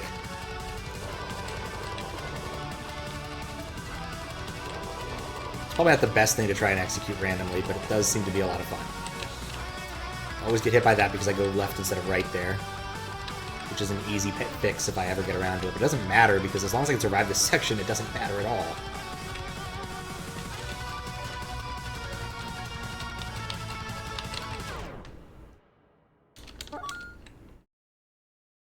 It's been an hour and a half of Frog now. I feel I should point out that the best Haribo gummy thing is, in fact, the frogs. Some people say bears, but no, it's the frogs. Definitely the frogs. We got the, like, white marshmallowy base. The top is some nice solid Haribo gummyage. Let those suckers get a little stale. Oh, they're so good.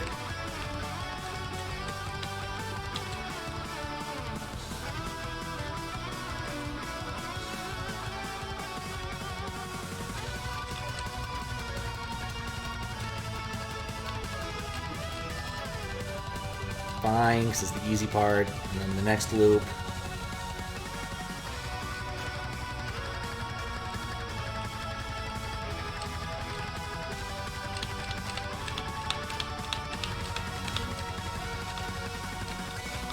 Nope. Yeah, I need to like be looking at I wonder if I'm close to the end or close to a checkpoint. Because I'm definitely not making severe progress at this point. Guess maybe we have to wait till he uses all 8 of the mystical instruments.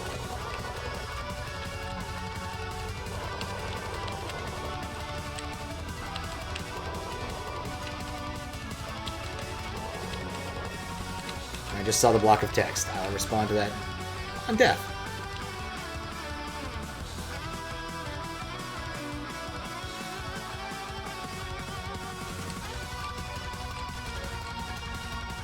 Nope. In Judgment, Yakuza spinoff, you fought a secret boss.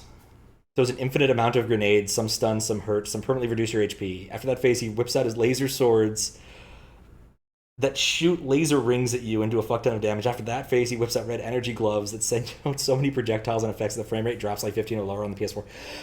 And after that, you can swap between those 2 weapons anytime you want. That sounds like a lot. Dear Lord.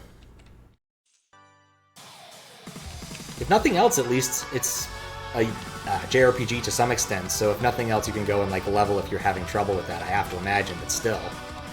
That is a lot of silly... That's a silly level of ordnance.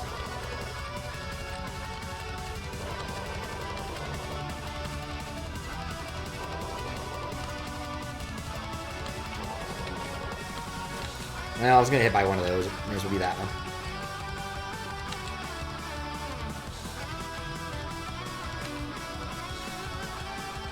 Out of that lane.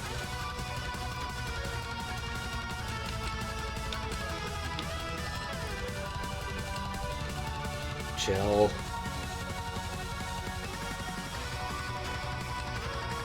Second phase of this.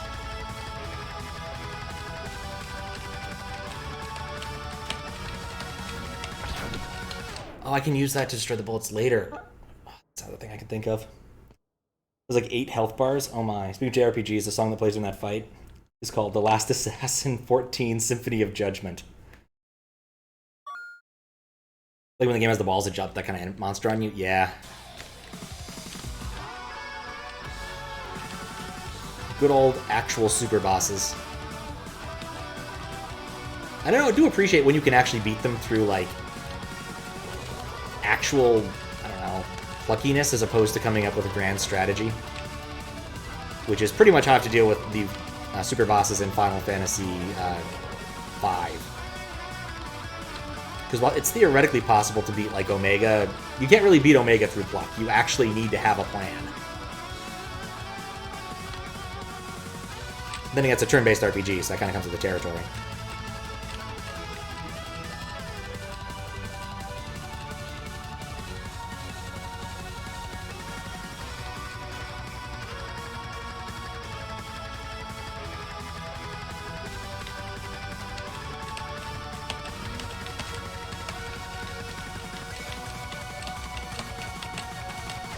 Yeah, I need him to not be in that lane. Final Fantasy 12 Super Boss. Secret fight in the Fist of the North Star game with Yakuza devs made it. The boss literally grows to be 40 feet tall.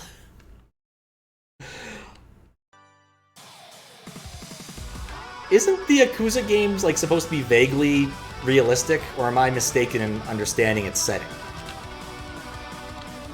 Like, you don't like throw magic spells at people, you like punch them and shoot them with guns, right?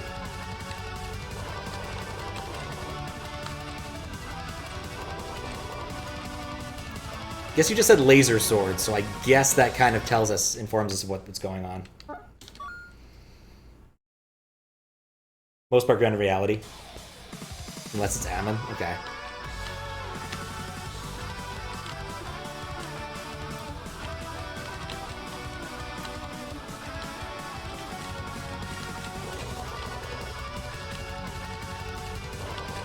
I think even if I put the difficulty down, I need to come up with an actual plan for getting through that section. I'm just starting to do dumb things in this section because I can.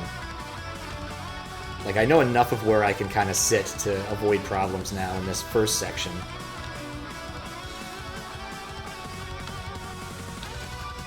And then this is basically me reacting and hoping. And then I don't have a fucking clue what to do once we get to the third phase of this. Because, like, he makes this part easy.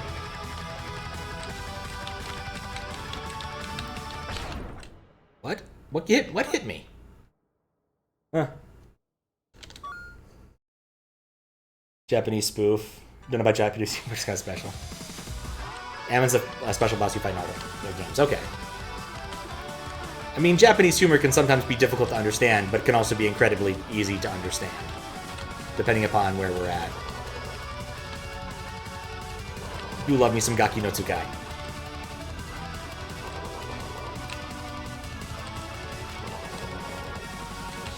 Though I don't watch much these days.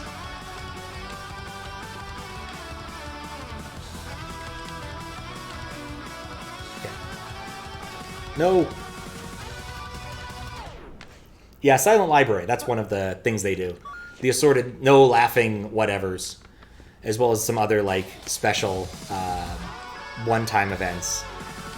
I think without a doubt their best one was 24-hour tag, where 4 of the guys basically had to stay in a school gym And periodically, people wearing just all black would show up with punishments of a certain type, written on their chest. So like Thai kick. And then they'd all have to run away, trying to like outlast the guy, and generally one of them would get caught. It was their punishment for losing the 4-man swimming sprint versus Matsumoto, I think.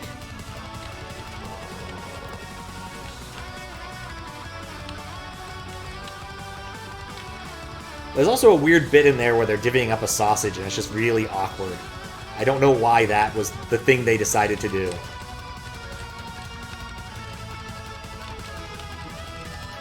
But most of it's really good, with some very creative punishments, including Picture Show, which is fantastic, and Ass, which is actually pretty funny. And probably not what you're expecting.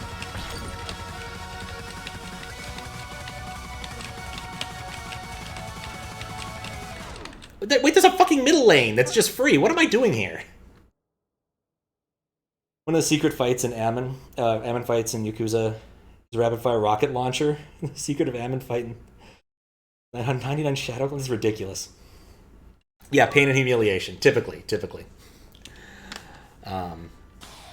Sometimes there's wordplay. But yeah, there's a lot of pain and humiliation, especially in that particular genre of show. One of the other bits those comedians do is what they call kikis, where they would sample a product of a certain type. So, like, you get to taste this orange juice blindfolded, and now you have to identify which one brand of orange juice you had, or cigarettes, or coffee, or curry, or anything. Some of them are pretty good at it, surprisingly. But other ones, not so much. The moon is shining and the wind is howling. The sound of guitar fills you with determination. It's true. How you doing, Curtis? Can't remember which American person it was they had in the show, but you were dying so hard of the stupid shit they had to endure during Silent Library. They get a few random Americans on those shows. The only one I can think of, bizarrely enough, is Bob Sapp, who's somehow gone from being a professional wrestler, I think, in the United States to being a celebrity in Japan. I don't know what else to call him. I don't think he's quite a comedian. I don't think he still wrestles. I think he did do some sumo once, I think. Though my bit of information there is not terribly reliable since it came from a YouTube comment on a thing, so that could be wrong. He was in one of the... They have a, not so long version of the No Laughing thing, where instead of doing it for, a whole weekend, they, just put, 4 or 5 dudes in a conference room and then have someone come in and try to make them laugh. And if they laugh, they have to put money on the table, and that money is eventually given to charity. And apparently Bob Sapp had the record for the most money put on the table. In part because I think he terrified them into laughing. He is not a small man. It was Bob Sapp? Okay, cool. Twitch says I'm an Everhood and Battle of Olympus streamer. And SMW. I mean, SMW is merely an afterthought after these two things. But yeah, I was trying to find a specific part of the movie The Longest Yard, the more recent one with Adam Sandler. And instead what I found was a mini documentary on how they fed all of the dudes in that movie, which apparently was a full-time job for multiple people for the entirety of the production. They mentioned the really, really, really big guy, who they had to subtitle because no one could understand him. Would literally take 4 whole chickens home with him for dinner. And that he wasn't even the big... I think he was one of many gigantic eaters involved in that production. And Bob Sapp's excuse for really being excited about the food on set was because he had been in Japan and was tired of rice and fish. Which, fair, that happens if you go to Japan.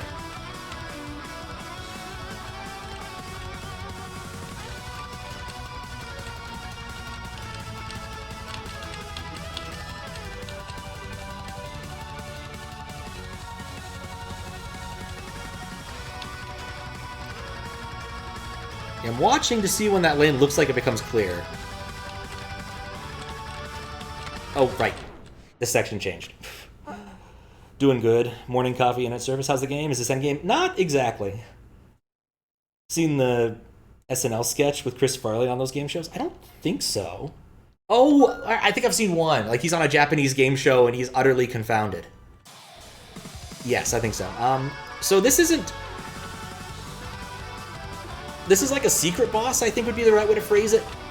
So I had a choice in this game as to whether I not wanted to murder everybody. And I ran into this frog dude who's like, you need to murder everybody. Why aren't you murdering everybody? And I'm like, no, I don't want to murder people. He's like, why don't you do it? Are you a coward or do you just want to see what happens if you don't? And I'm like, yeah, I want to see what happens if I don't. So now we're fighting the frog man. I think that's a relatively accurate summary of the entire stream, which has been mostly fighting the frog man.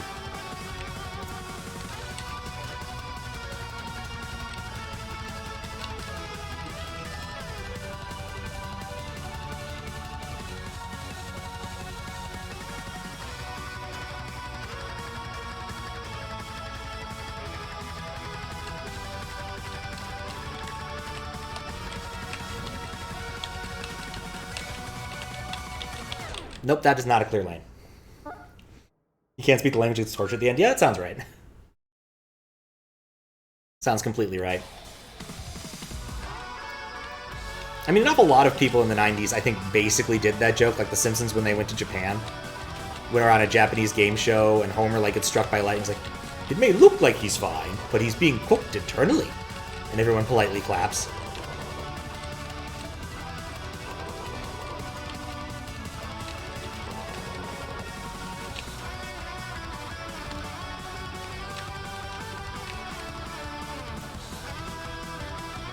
Of course, I kind of wonder, like, how many Japanese game shows made it over to America in any way, shape, or form at that time, because aside from, like, one or two, like, weird compilation videos, I can't imagine there was a whole lot of demand for it. And the only reason I know about some of that stuff is because there was a guy who ran a website that used to be called Porky Japan, just documented stuff he thought was interesting. And it was a website, not a blog. That's how old this was.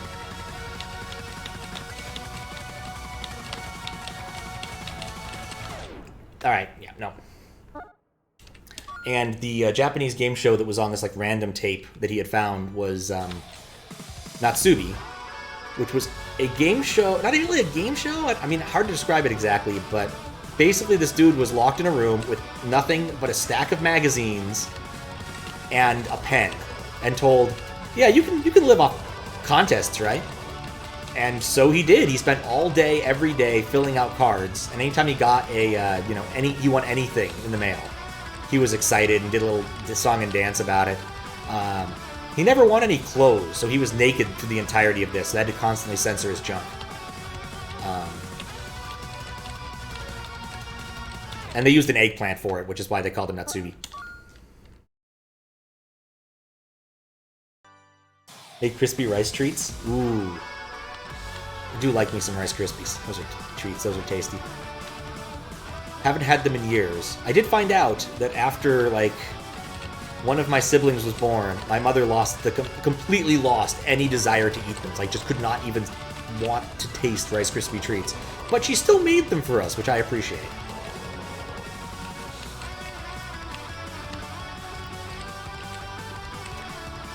Safe.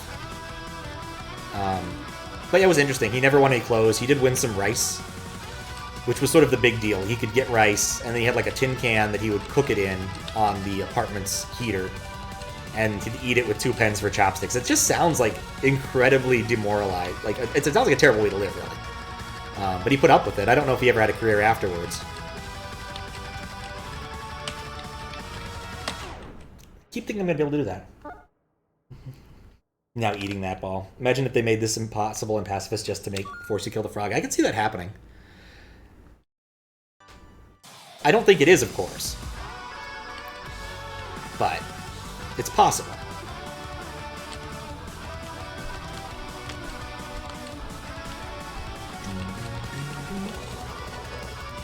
Just stand on the left side there.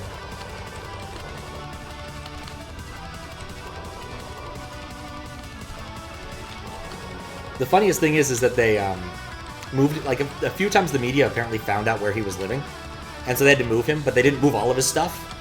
They moved a lot of it, like the tires he won, and his PS1 and train game, but they didn't move his rice, and he was so angry about that. But apparently they decided, no, we can't destroy the sanctity of this experiment.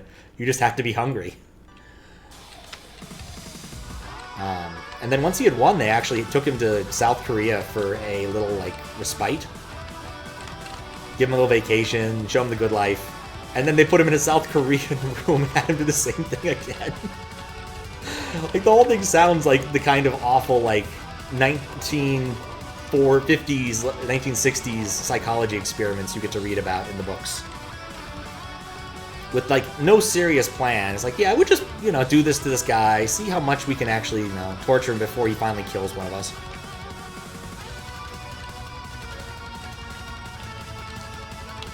Really wish that website was still on the internet. It was a lot of fun.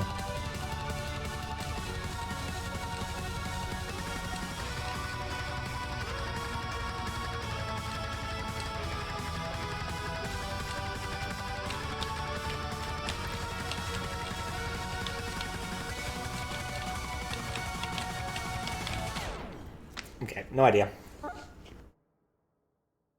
Yeah, pretty much. Living torture experiment. Pretty much. It's what people do for Japanese comedy at times. I do imagine, I think they did have a doctor check him a couple times in the event that he had, like, developed scurvy or something. They probably would have intervened. But regardless, even if this is your one shot at stardom, probably better to not take it. Now, I prefer the Gaki no Tsukai one because quite clearly all 5 of them have signed up for whatever dumbass thing they're doing this week.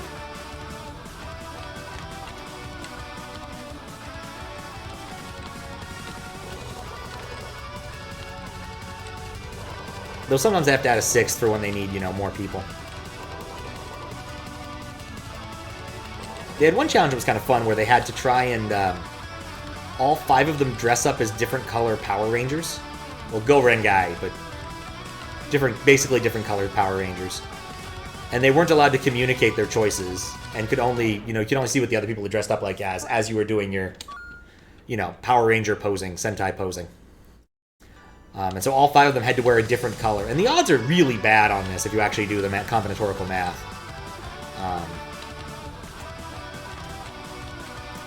And there was no punishment unless they had run out of time.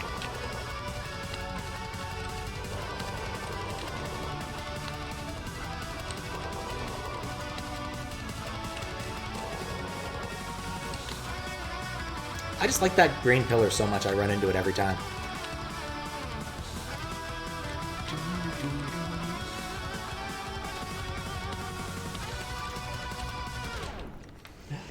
Count all the grains of rice, and if you get it right, you get a lemon. I was actually thinking there was someone who did that for Taskmaster. If you've ever seen that show, it's kind of it's similar in concept, though often a lot less horrible to its contestants. A task is put in front of, you know, 5 different British comedians who you've probably never heard of. And they have to come up with creative ways to achieve the task in the least amount of time. And one of the guys was asked literally just to count all the grains of rice in this bag of rice. And so he did some estimating because no one wants to do that. But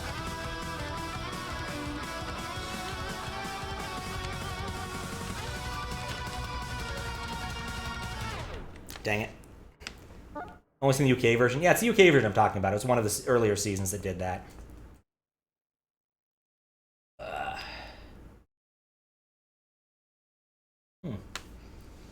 Oh, right. I need a short hand break. But I might get up and have a short pee break.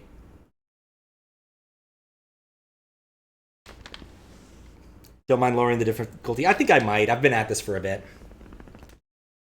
Yeah, when they fucked with Rob, exactly. He counted how many SpaghettiOs were in a can of SpaghettiOs, and he counted how many beans were in a baked bean can. All right, I think I'll lower the difficulty after getting up and taking a break. Fair enough. I will do that. All right, one sec. Yeah, he was so upset about that. To be fair, it took a long time. So, all right, let me do one more quick check thing before we'll lower the difficulty and move along with our lives. Shouldn't be too difficult at this point. Lower the difficulty. Had the frog kick my ass enough times.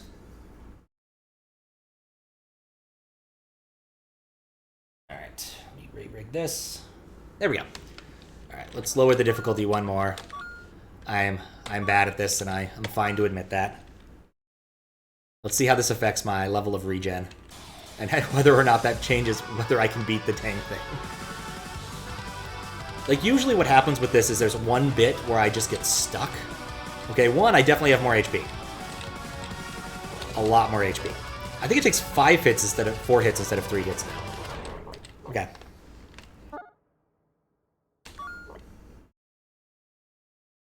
Don't get why people be, I think some people really want to have other people have the hardcore experience, but I don't think it really matters all that much. I get the feeling like every time I lower the difficulty, I just start being dumb. Let's go back to not being dumb. The potato chip in the hole, I don't think I've gotten to that season. Like, I've watched, I think, most of it through season 12, I think.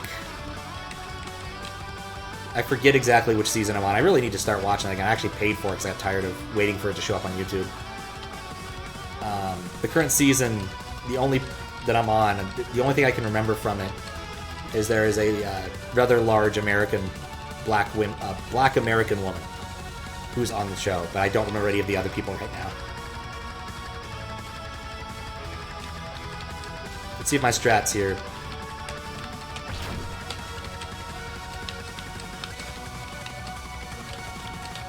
My strat is just as bad here. I remember them having to throw something into something and try to make it impressive. And there was one where it would have been impressive, except for the fact you could clearly see he'd been throwing bread into the toaster for the better part of like an hour. And he didn't bother cleaning up anything between attempts.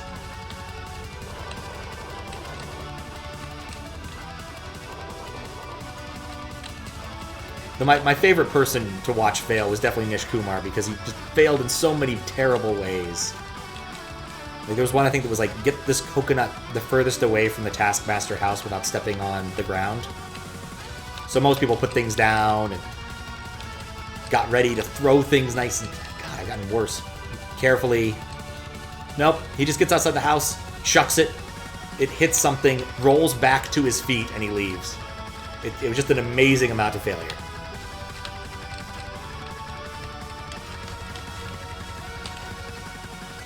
I meant to use it. Sure. Drop it here in the Discord. Either's fine. I always like open up the things and then look at them like a day or two after. There's some of them I still have open from quite some time ago. I still need to find out about Cicero's finest moment. Just tail end of that. Alright. Yeah, I enjoy Taskmaster. The Rod was probably my favorite of all the contestants I've ever seen. He was either amazing at whatever he did or absolutely terrible and nothing in between. I think he could have easily won the whole dang thing if he just didn't bring in the same picture of Greg every single time as his prize.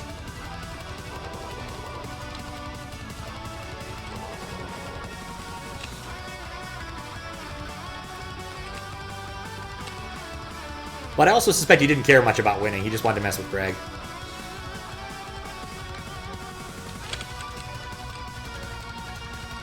Sync again. God, I need to come up with a plan here, because I do not want to drop down to story mode to beat this dang frog.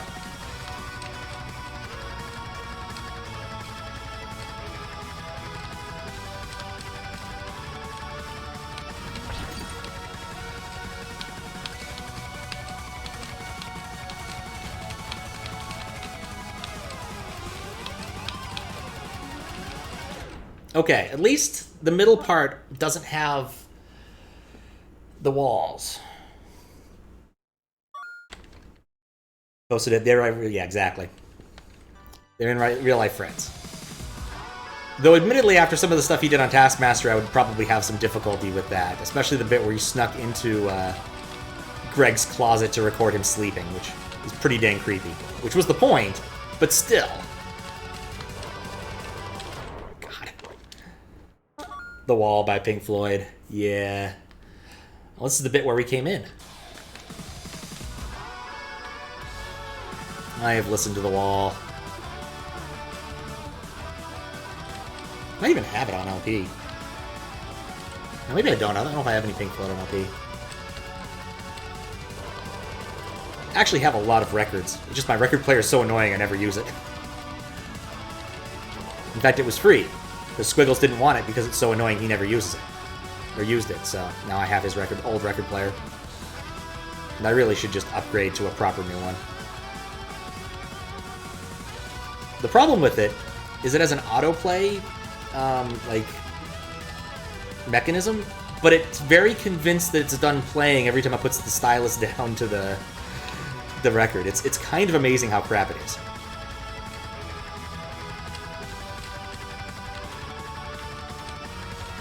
No, this is worse because the density is higher there. Okay, that's the problem. People overhate on The Wall. I mean, part of it is if you're gonna, in all likelihood, if you're listening to a radio station that plays Pink Floyd, you're gonna end up hearing The Wall Part 2 and Comfortably Numb a non-trivial number of times. Probably more than any other Pink Floyd song on the radio. So I can see why, but still. And it's usually the Part 2. Never Part 3, sometimes Part 1. And the movie, of course, is absolutely not all that interesting to watch, to be honest. There's bits that are kind of fun to watch, but most of it's just kind of boring. Which is kind of sad for a movie with the stuff it has in it.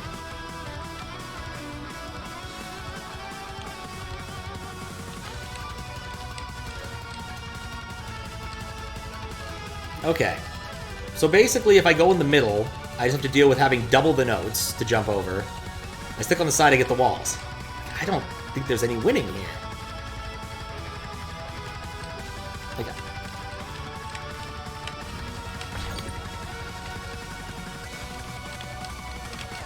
No.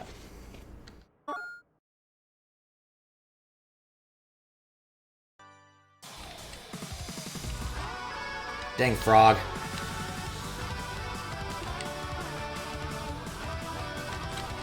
Like, I get the feeling that there's something key to the pattern I need to move there that I'm not seeing, and I just have not been able to see. Like, I thought I saw that the middle part was empty, but it's just empty of walls. So if I can time my jumps well enough, but they are harder jumps, I think. Maybe I should just do it. Suck it up. They look more regular, if nothing else.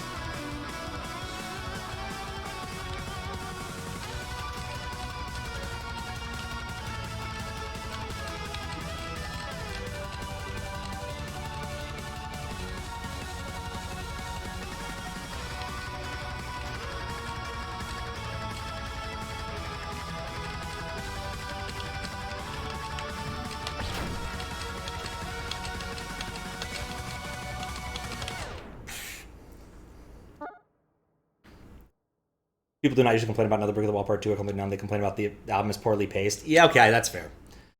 I just simply complain about just the overplaying of those particular songs. But yeah, the album, I mean, it's a concept album. That is kind of generally a problem with those. They're much more willing to sacrifice certain things in need of the narrative they're trying to tell. A concept double album, it's true. How you doing, Tara?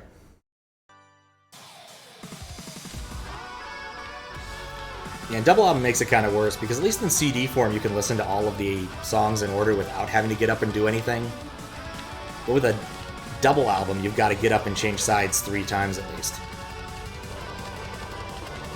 That's why when I usually listen to an album, I usually stick to one side, because I can only convince my record player to cooperate for one side. Usually. Unless I catch it right at the end and make sure that the stylus never goes back up, then I can keep playing whatever the hell I want. But it's just generally not worth the work.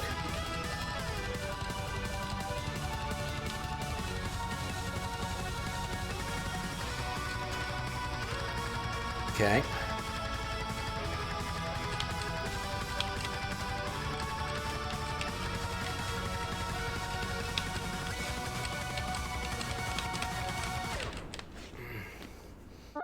Lambda Another Broadway. I did actually listen to that. the other day. I had that open as a tab since you suggested it like a million years ago. I ended up listening to it like a month ago. It was quite good, actually. Like I said, I always open the tabs. It just takes me a while to clear them. I have so many tabs open, I end up forgetting, like, what the hell was I doing with this?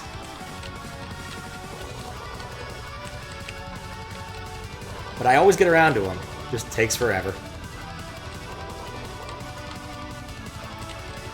Alright, Faro, I'm ready for a hint, I think. Because basically, I'm doing the same thing I'm doing before, but even less effective. I'm getting to the exact same spot with with an extra hit point and faster regen. So it's not... It's clearly a strategy problem in addition to a skill problem.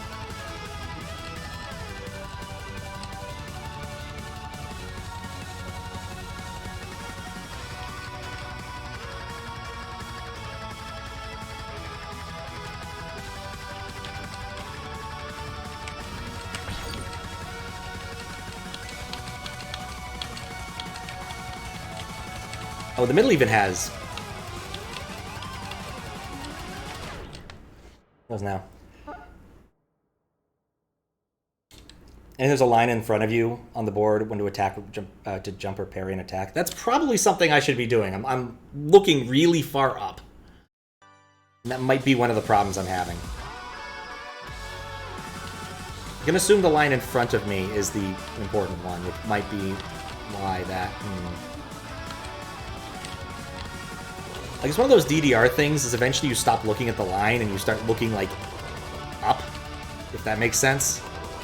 Because that's the key to the whole thing, is knowing what you're going to do in advance. That my timing is kind of crap, so that doesn't work.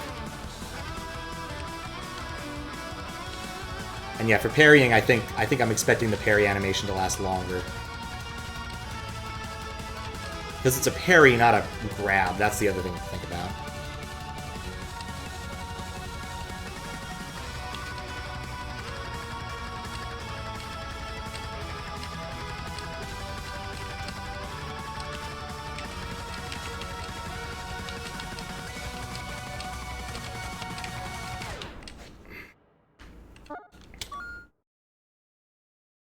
Yeah, reading ahead. Doesn't work fully for this for obvious reasons, I think. Or just the fact that I'm not good enough to do it the way I'm supposed to be doing. Yet. God.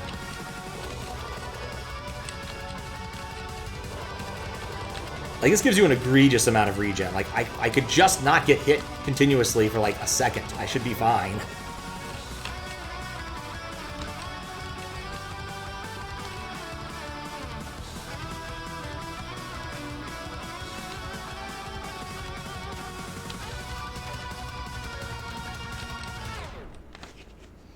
After the break section, you would stick in the center 3 lines? Okay. I will try that.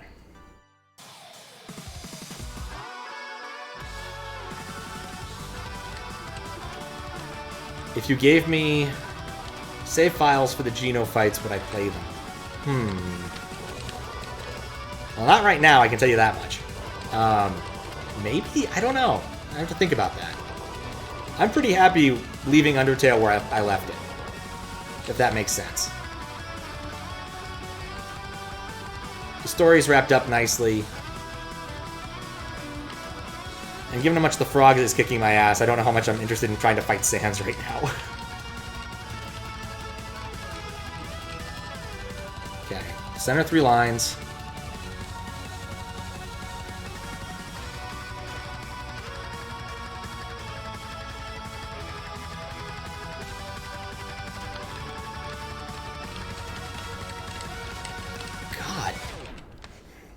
It can be later, of course. I will think about that. That might not be, like, a bad thing to try once. Like I said, on the East Coast, I'm not going to have, like, access to an awful lot of the stuff I normally would for streaming, so no SNES for a bit. Or PC, which is my other favorite thing. So I have to capture things just using the work laptop, which isn't ideal, I will admit. I could bring my one of my capture devices. They're not that big, but at the same time, I don't have anything to plug it into that's going to be low enough latency for me not to be annoyed when playing Super Mario World. After all, my sister's TV couldn't do Celeste justice. It's not going to do SMW justice.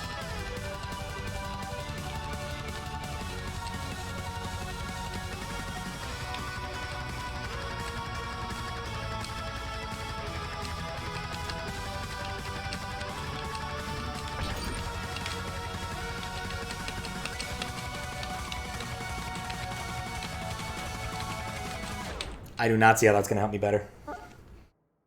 Thankfully, just beating under Everhood once unlocks all fights, even the secret ones. Definitely worth checking out the ones you don't do, even if you beat them. No game mode. It does have a game mode. It was just terrible. I spent a while trying to make it work, and it was just bad. It was not good. Eventually, what I ended up doing was just watching through OBS, because that was closer to no latency than what I was getting there. And I found that happened a decent number of times when I was playing stuff when I'm out and about.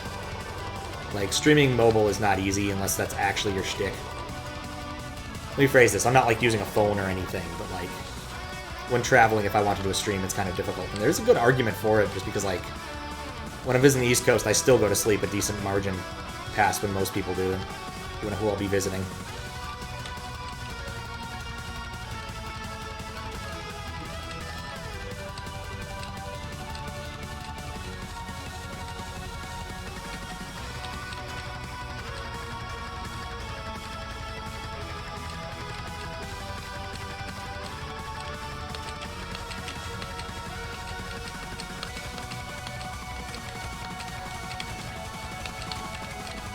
Really trying to parry there.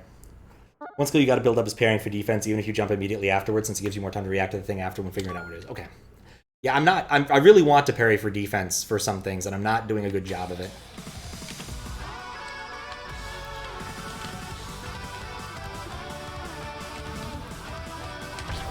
So just getting some practice at parrying wouldn't be the worst way to spend the first part of this. You know, unless I just keep messing it up anyway.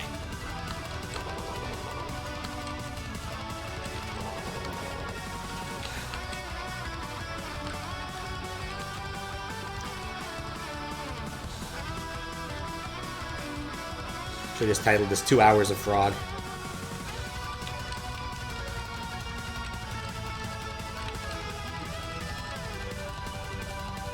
Also, my bad inclination to start just doing anything if I take enough hits is not good.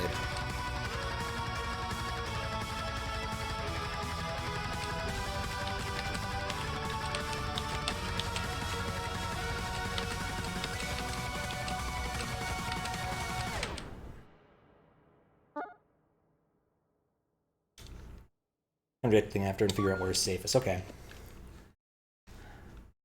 I mean, the problem with the modern LCDs is they just don't really care. Like, game mode isn't important to them. And I wonder if, like, there's some sort of secret trick that an awful lot of, like, HDMI people use that says, hey, just drop all that shit, and my computer doesn't know it. But they care an awful lot more about doing, like, lots and lots of processing for whatever reason.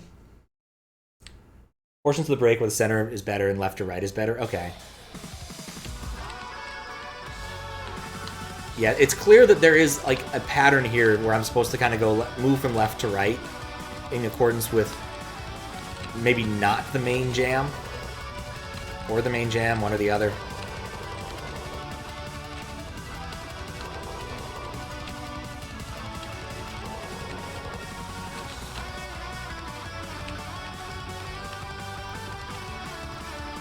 But we'll see.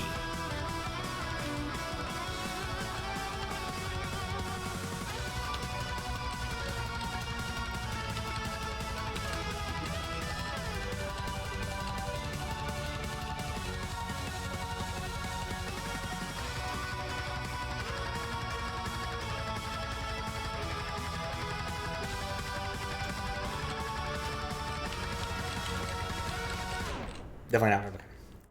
Is this Sans? Basically. Basically. Anti-Sans. Yeah, he wants me to not... he wants me to kill everybody. Sans didn't like me killing everybody. It's the same basic principle. SNAS. 25 in the queue. Yeah, I'm not going to say no, you can't. But I can tell you right now, anything you request will take a little bit of time to get to. I did finally get Desi's quest. Battle for Olympus completed. That was the thing I did on Thursday. Which also started with me collecting a shit ton of olives and dying in stupid ways. So it's not all that different from what's going on here, except there's a rock soundtrack. And fewer olives. But the queue is I'm making progress. So the next thing that's in the list is the Monkey Island, which I'm actually looking forward to. Because of anything else, when you suck a Monkey Island, at least there is a good way out. I guess there's a way out here. I could switch to wuss mode.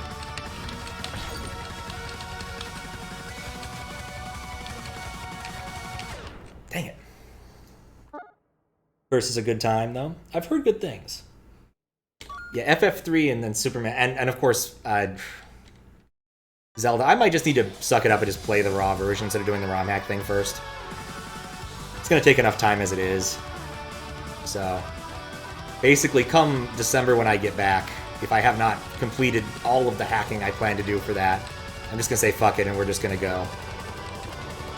Because it's kind of dependent upon how much energy I have for that particular project. And I know roughly how to do it, I think, but I need to spend some time staring at things. And I just have not found the NES hacking time. And the NES hacking time I've had recently has gone into Desi's Zelda 2 thing, so I don't think he's too mad about it. Hopefully not, at least. Did get Battle for Olympus done, like I said. And that game's actually really good. Like, aside from the final dungeon of trolling.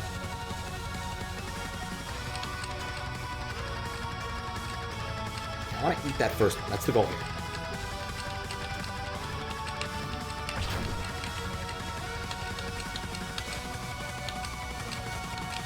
The problem is I'm jumping, and that makes it so I can't parry immediately. Okay.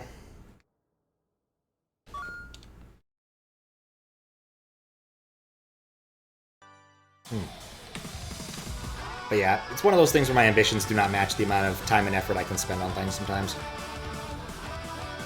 Like beating this frogman without switching to complete wuss mode.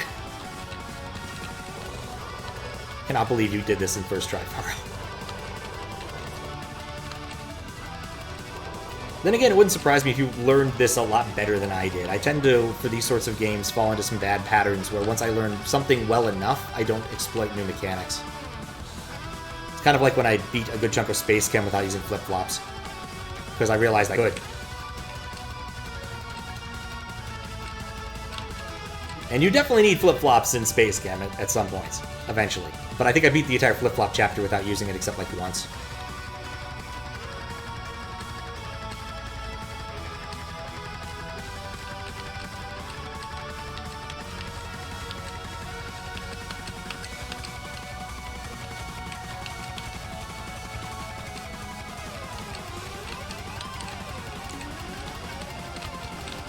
Okay, that's better, actually. Also parry all the colors no matter what's in your hand. Oh, really? I just believe Guitar Hero's 3 final boss on expert mode is easier than this on lower difficulty. Wasn't that the battle against the devil for the Devil Went Down to Georgia? I never actually beat Guitar Hero 3. I didn't have Guitar Hero 3. I had Rock Band. I liked Rock Band a lot more just because you could do more with it. And I wasn't that big on the guitar, I'll be honest. Like, I'd do it, but I wasn't big on it. Generally preferred drums or singing. And I was actually pretty decent at both back in the day. I was generally ranked, like, I don't know, top 50 for My Sharona consistently on singing. And drums. I think I had, like, top 100 for My Sharona. I like that song, it's a lot of fun. Creepy, but a lot of fun.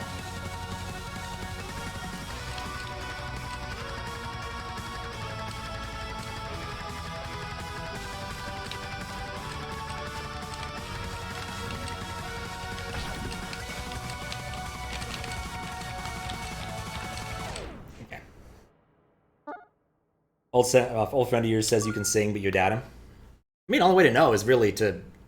Actually, it's mostly what other people hear rather than what you hear, which is kind of the whole point. So he might be right.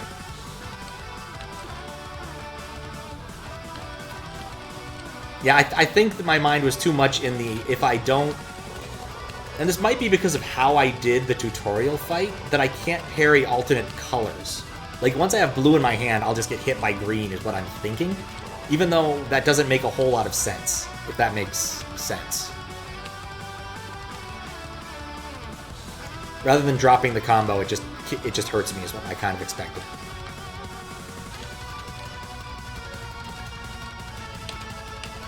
Also, what the... Okay. Wasn't smart. God. Do the same color to attack, but if you get any color, you reset. Okay.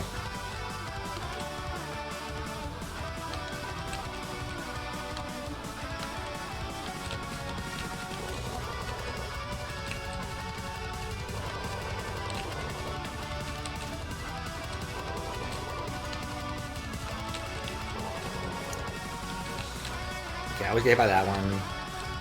Wait for the tunnel.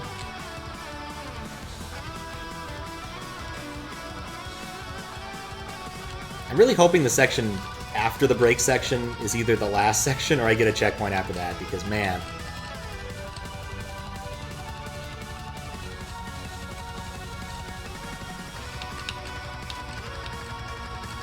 This is fine.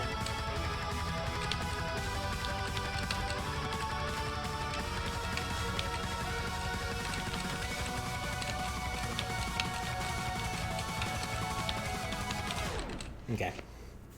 If you're holding blue and you grab green, it replaces blue. Rather than, yeah. 2 colors to shoot at him. I'll grab alternate colors. Yeah. That was my bad on understanding. And of course, spending 2 weeks between play sessions was not a smart move. I will be honest.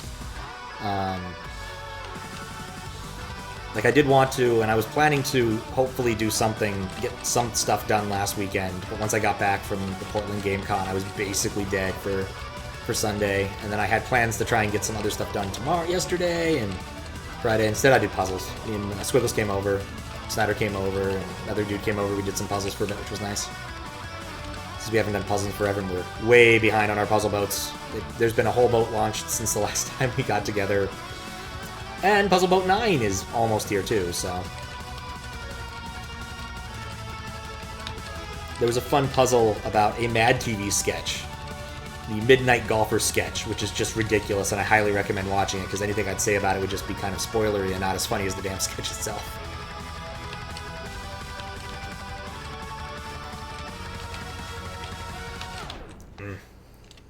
Okay, I did not exercise what I said I was going to exercise there.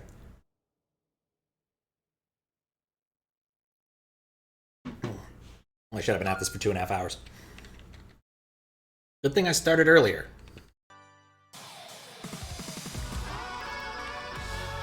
This might be like that one stream where all I did was fight the boss of Sakari repeatedly.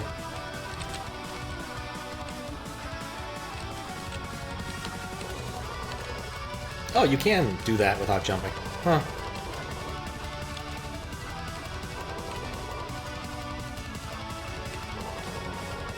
Interesting. Well, I can't do that without jumping, but still.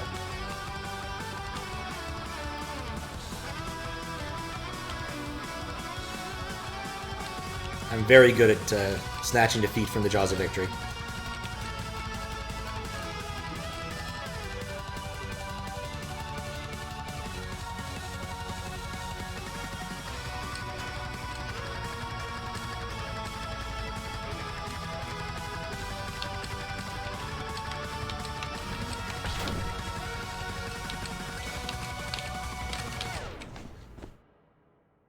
Cannot consistently parry. I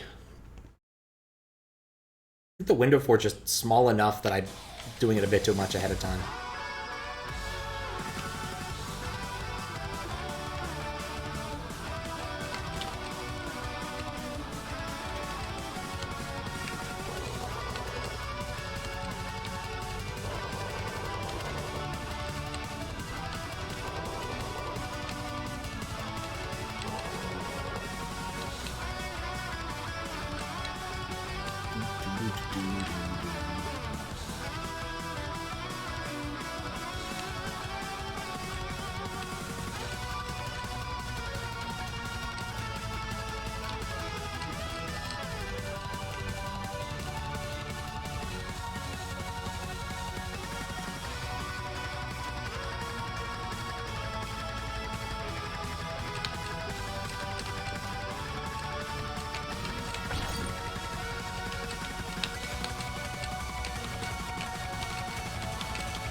Parrying and moving right will be a skill to come in handy later.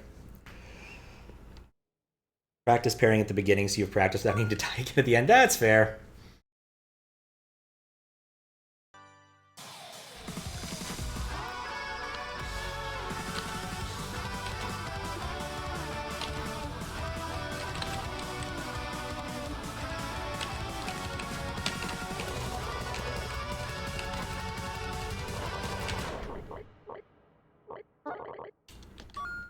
So do I ever have to move left after parrying? Is that a thing I'm also going to need to learn?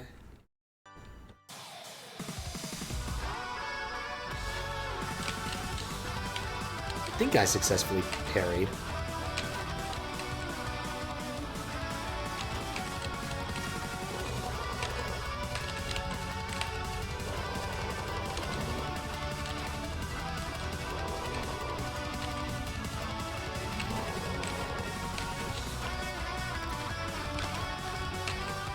I'm trying to learn. Yes, I know. I just couldn't resist. Yes, moving right after. So every time you do it, you move right. Parrying clearly allows you to move toroidally around the board.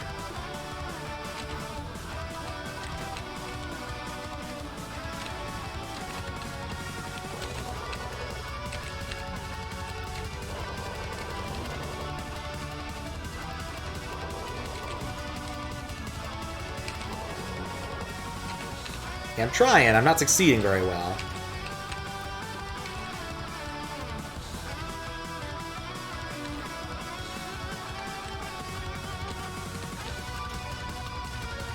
I mean, honestly, I just need to practice parrying regardless of it.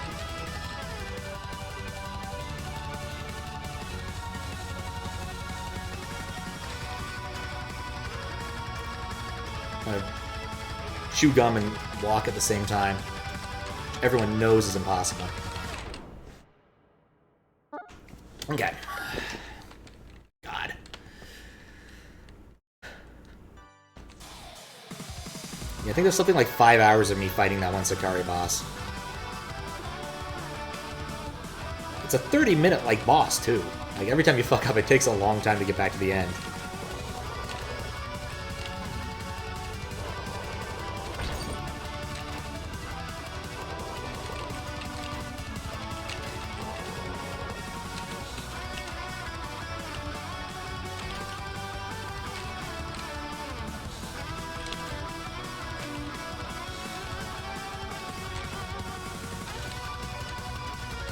I definitely say I have not gotten the feel for it yet.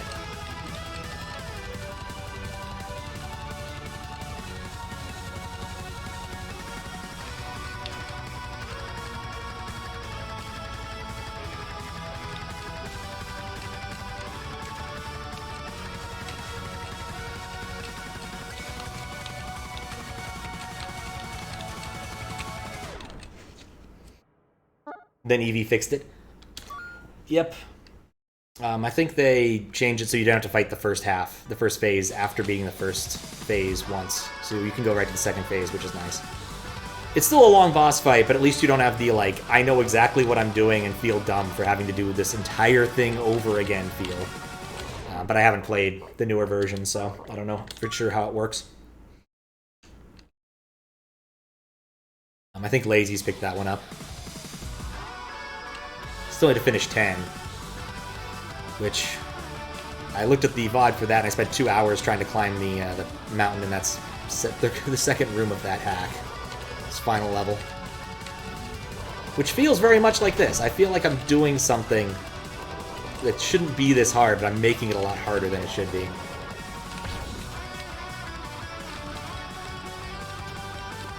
Part because I don't think I'm learning fast enough.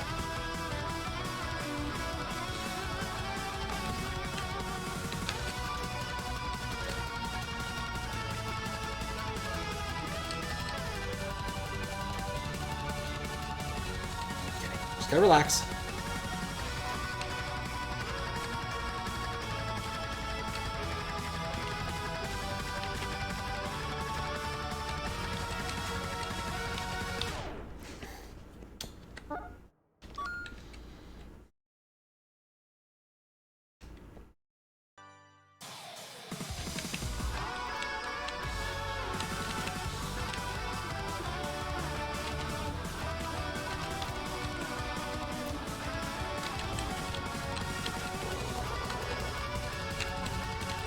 Okay.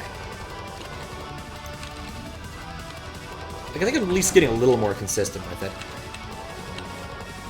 In fact, I can't even imagine trying to collect enough to actually hurt this frog in any serious capacity.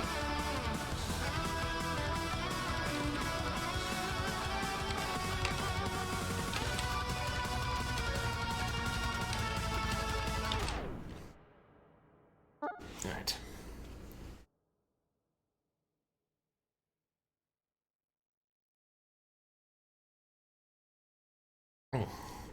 Short handbrake.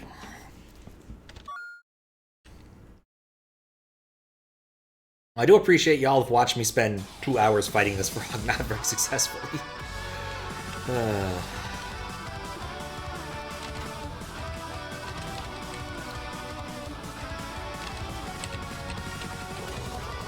Okay, I need to not do what I'm doing for a minute.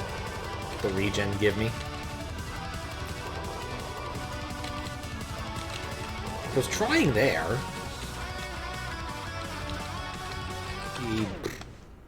Just here to accrue channel points to Tails some more. Alright, well, I have no problem with that kind of honesty. Also banter, fair.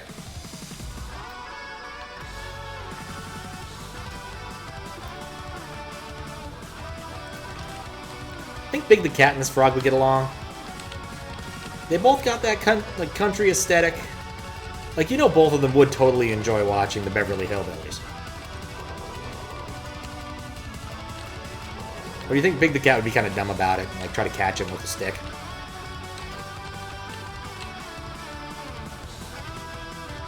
I don't know if Big the Cat got any smarter in later games. Mostly because I never played Sonic Heroes to any real extent. Did not find that gameplay in Sonic Heroes to be terribly enjoyable.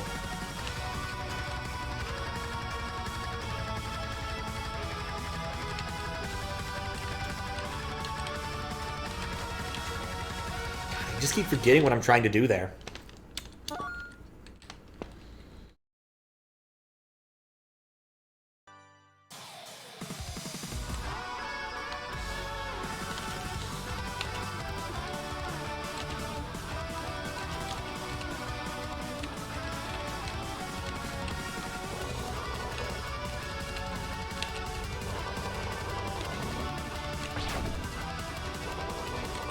Didn't want to hit him there. I wanted to eat another green one beforehand.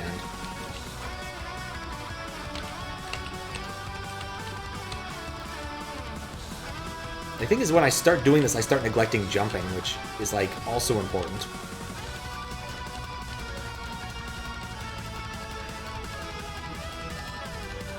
This part I can only really get through by muscle memory consistently.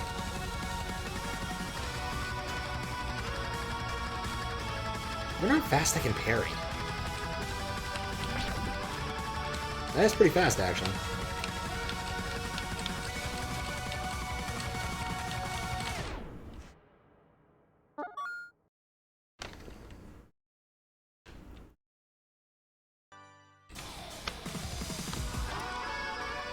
Probably should have asked like 2 hours ago if the audio was good. It's one of those things I'm always a bit worried about because I constantly bring up and tear down my setup. For puzzles, I moved the chair holding the microphone out of the standard location. Sometimes I just do it because I want to free up the space. Should probably like get an actual stick to put the boom I've got on. Which would solve the problem. Just put it behind the couch.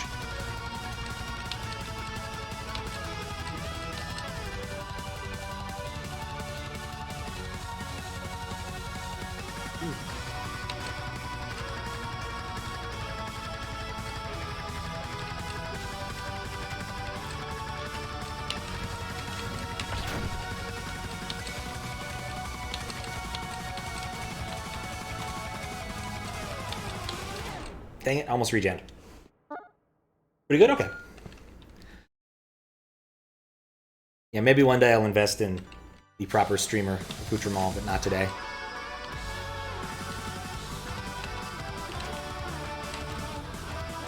The Costco folding chair method of mic holding is pretty okay.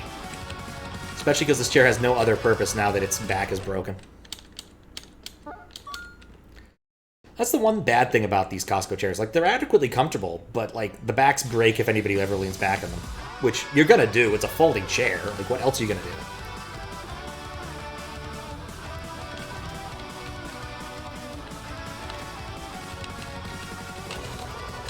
Can I say I'm parrying too late, or I'm just... Like, I can focus on it if all I do is focus on parrying, but that comes to the detriment of everything else I'm trying to do.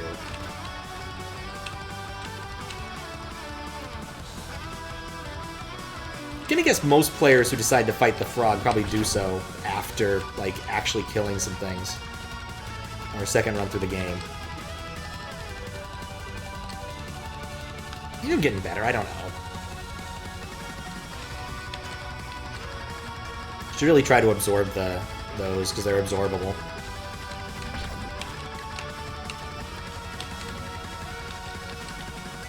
Should actually throw that. I don't throw it, it's not useful. Oh, yeah. Keyboard.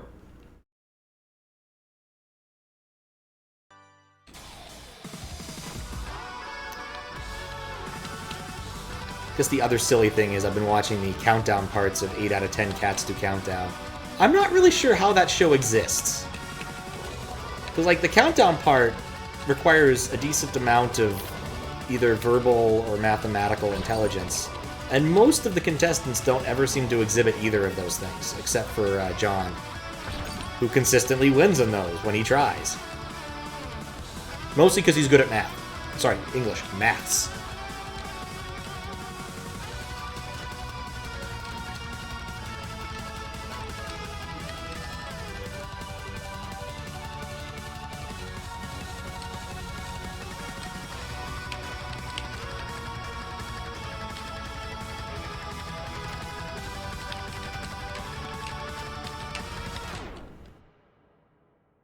Quick maths, exactly. Because, you know, you're trying to get to 829, and you have 75, and then 5 small numbers.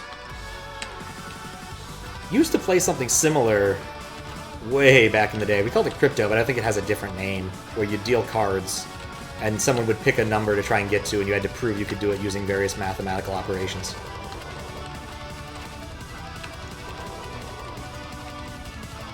Remember implementing a version of it in QBasic. I don't know if it actually gave you the answer, though, in QBasic, because it would have been a search problem. What button am I using for parry? S. So I'm presently trying to parry with my left hand, while move with my right hand. Since that's what I've done basically the whole game with regards to parry.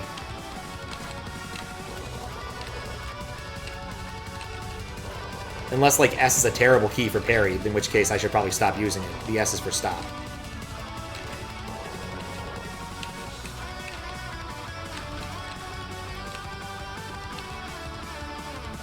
Tube.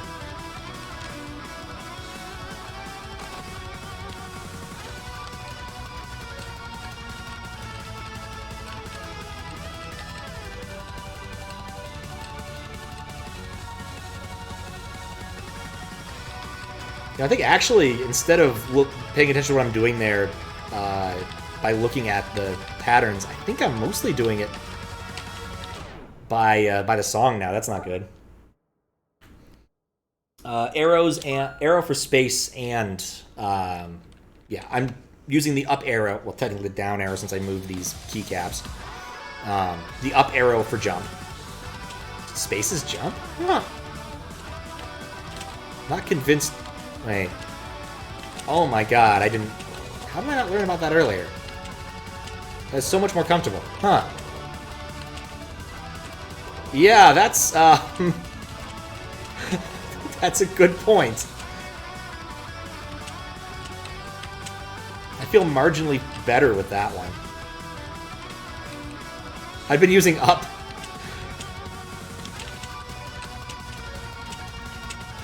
Okay, now I've lost the muscle memory because it's in my right hand. But apparently that doesn't matter that much because once I'm jumping my left hand, I'm feeling okay about it.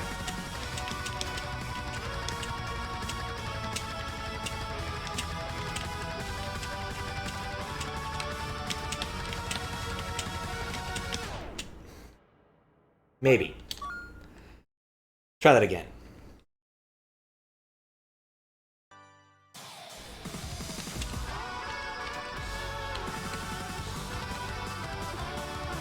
I don't know why, but I suddenly want to talk about compression and zip files. Mostly because the window to my left is now on Zucati's thing that he sent me the two save files.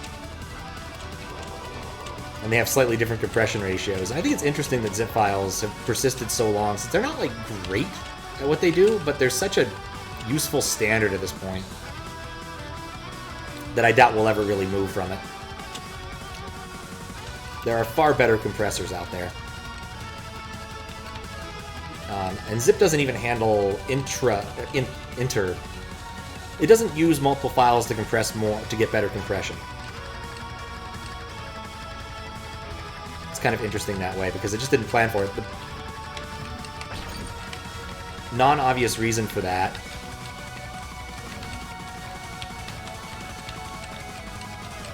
would probably be because it was more useful back in the day to be able to access individual parts of the archive rather than unzip it all at once. Space is such a shit key anyway for games. What would you recommend? I've generally been using RARs, but like there are better ones. I think gzip has developed more over the years. What was it? Brotelli, I think, was the new hotness that everyone wanted to use. There was the XZ archives that were kind of annoying. I mean, when it comes down to it, it's more of it's a standard through inertia, and that's fine. It's kind of like the headphone jack, which is honestly, or light bulb socket, which are honestly just decent enough at what they do that we stick with them. Though funny enough, the light bulb socket was actually the first power plug. You would actually plug devices into your light bulb socket, because people were first getting electricity for lighting before other things, at least in their houses. I believe industrial things, of course, had different standards and whatnot. In houses, you could actually do that back in the day. And I saw that there are some like adapters from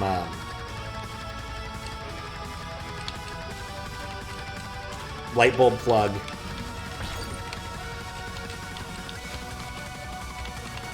to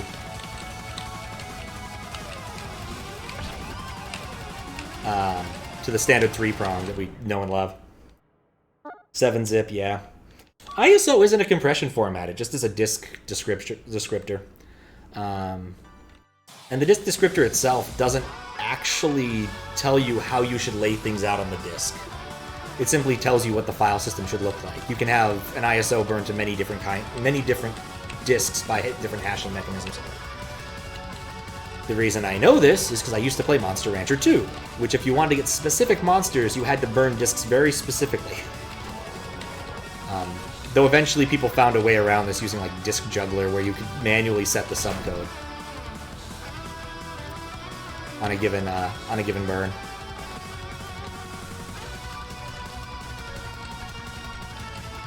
So the more you know.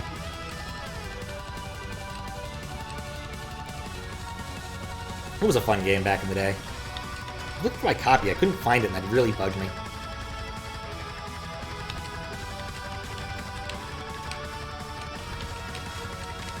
Oh, it didn't pair yet. Okay. Even bin and Q files, you're not guaranteed to get a completely accurate burn, I don't think. Just because the CD drive is making up some bullshit for some of the checksums and whatnot that may or may not be set correctly.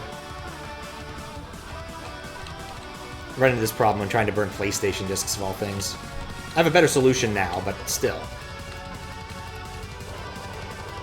I'm fairly certain for a game like Crash Bandicoot 1, you need the disc layout to be exactly what it's asking for. Otherwise, it'll spend a lot more time loading than you want, probably, actually. Probably wouldn't crash.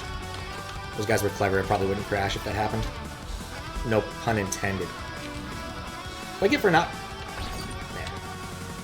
Having anything better to do with my time?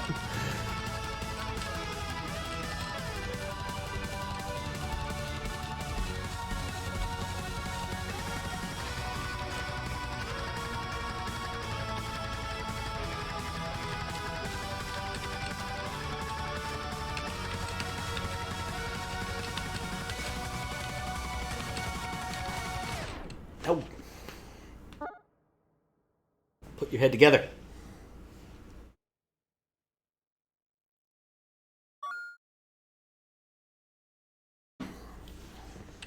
I've been close to the end a few times. That is not surprising.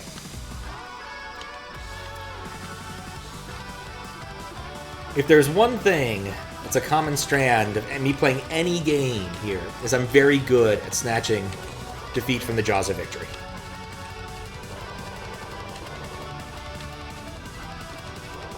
Well, also, another common theme is that things break and I have to fix them during the stream. But, other than that.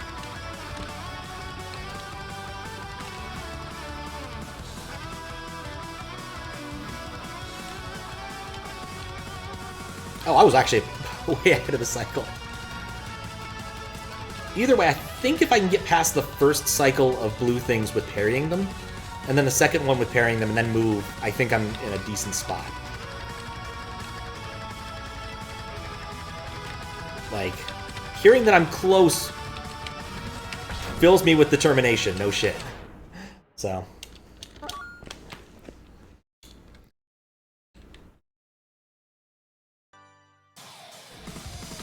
I want to see this frog. Well, is he gonna be beaten? He's not really beaten. He'll basically say, "Oh, screw it, I don't need to get you to kill me now."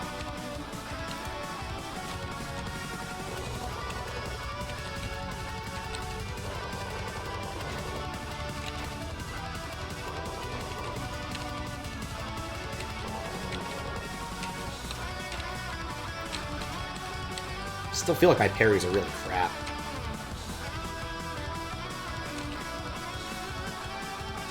Oh, no! Nothing bad happened, I just lost track of where I was in the song. Whenever I see that middle tunnel show up before the left tunnel, because I got distracted trying to parry or something, I always feel like I'm way off everything. Shakes my confidence a little bit.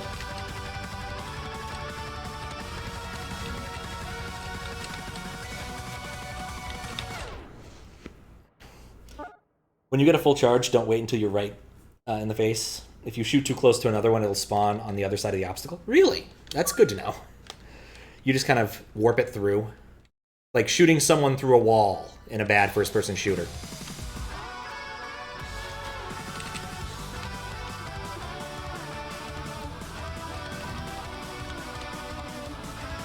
I don't think there's anything else like of interest I've been reading. Still working my way through the Master and Margarita, but it's been slow just because the smoke up here had been terrible, so I didn't want to go for any walks. But thankfully that seems to have cleared for now, so at least I'll gain some progress next week, or this week.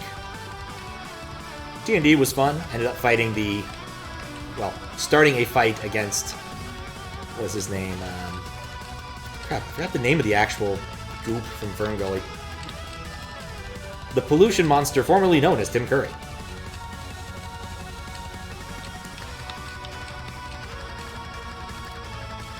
And of course, I did get to state in character one of my general axioms, which is, if you see a chemist running, follow them.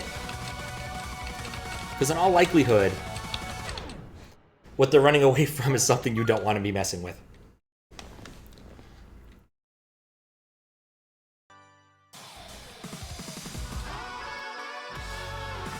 And puzzles were good, of course. We finally put a couple of annoying puzzles to rest. There was a fun bit of moment when we were working on a puzzle. So the theme of this particular puzzle boat is board games. And so every single one is named after a board game. And this one was Pass the Pigs. And Wood looked at it and was like, yeah, it's a Pigpen cipher, I don't want to deal with it. So my buddy comes over and is actually willing to put the work in on that one. And he gets what looks like a 5-digit binary thing. And I'm like, man, there's a cipher that uses that name. It's bugging me, because usually you start at 0 for those instead of 1, but Squiggles' card said it starts at 1, which is weird to me. And then about 15 minutes later, I'm like, oh yeah, it's the bacon cipher. He's like, bacon, pass the pigs. Of course, I'm like, oh, god damn it, Bobby.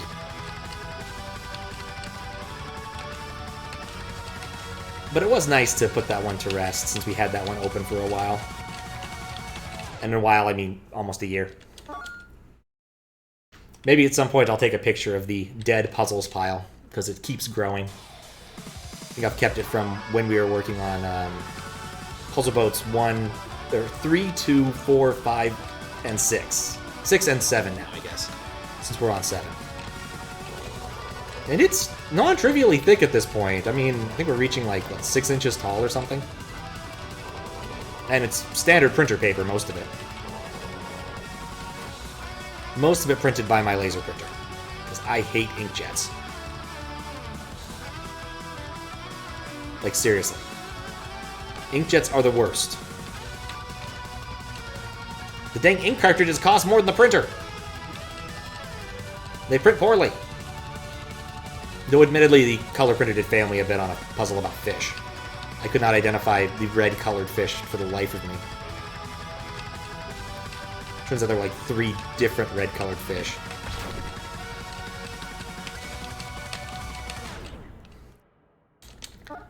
You know what? There's something I need to know.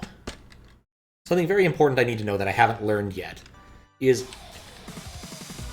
when you have a colored bullet, it can oh, I'm off by a rank, that's why. It destroys all of the other bullets in the way. Does it destroy shadow bullets?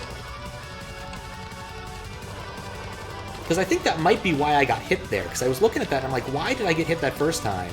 Because I had just thrown something, and I assumed I was safe. But if that's the case... Okay, I just want to hold on to my charge now. So I can try to throw it at the shadow bullets. Nuts!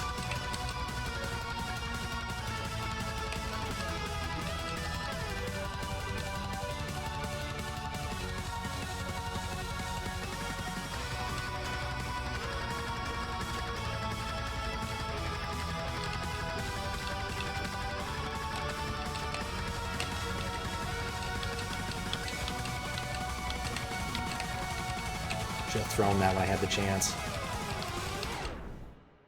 Believe so, they only destroy a certain amount of bullets. Oh, I thought it destroyed the whole column. Okay. That also might explain the if you spawn it too close message too, now that I think about it. It might be the case that I'm throwing it out and the bullet is too close and therefore I don't destroy it. I destroy what's in front of it and I get hit. Because I thought I was safe that last time I actually got one. Once again, this is I don't blame the developers. This is a case where my understanding of the tutorial wasn't good. And I haven't done any other fights of this form. I guess the red fights, where you could throw back red projectiles, I guess maybe I could have learned that from them. I guess they weren't, like, dark projectiles at that time. Yeah, okay, it destroys dark projectiles.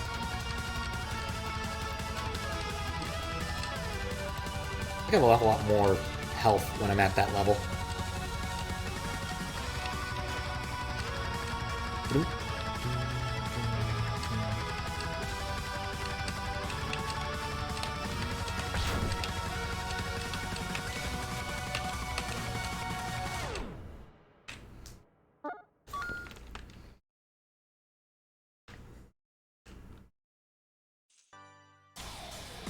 I also did get to go to a tech talk by the guy who invented the laser printer. That was pretty awesome. The funny thing about laser printers is you think that they print using ink, but they don't. They actually use tiny bits of plastic. That's what toner actually is. And the laser's there not to actually engrave anything on the sheet, but to induce a negative electric charge on the paper so that the ink will sort of flow up into that charge. It's really quite clever. You can kind of see why Xerox dropped the ball on everything else when they discovered laser printing. Like, they could have basically owned most of patents for most of the important concepts for computing in the 90s, but no, got the laser printer. Who needs it? To be fair, laser printers are pretty cool. I don't really blame them now that I think about it.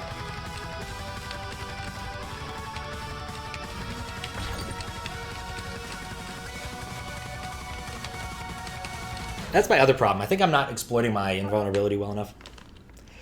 Yep, microplastics. That's true. I guess it's still bad for the environment. That's what you're smelling when the laser printer goes off. It's probably not good for you or the environment or anything else. But it does print a lot better than ink. And it wouldn't surprise me if an awful lot of inks these days had a certain amount of microplastic in them too, just because why the fuck not?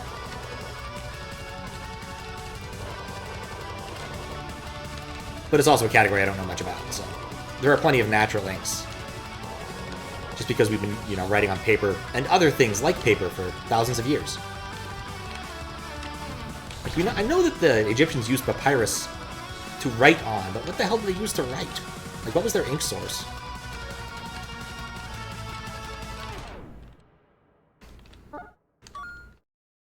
All colors other than...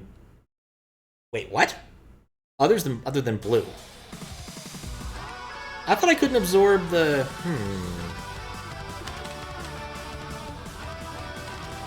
Thought occurs. I thought I couldn't absorb the other ones. Not that it'll make my life any easier. My parry timing is terrible.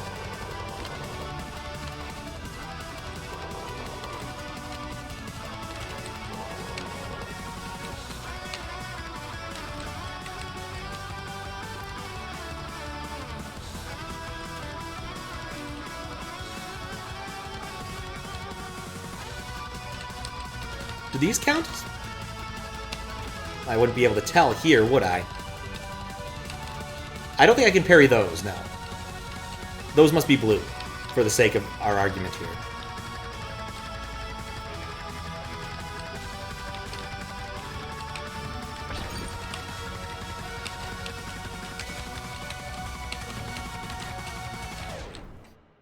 Black isn't a color, okay. Not quite, all the dark ones you can't. The core of the black, yes. Yes. I realize what Faro was saying now, other than blue. Not saying that blue was the one I couldn't absorb, these things. That I should try absorbing the colors that aren't blue, because I'm mostly absorbing the blue colors. Woo, ambiguous sentences that I misread horribly. Unlike the right one, I got the right.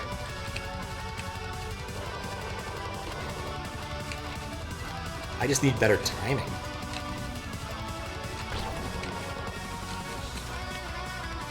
I mean, in general, not just for parrying. Black isn't a color. Depends upon what method you're using to define colors. Severely depends upon what mechanism you're using to define colors. Too many color spaces. Just like in Candyland. Too many color spaces.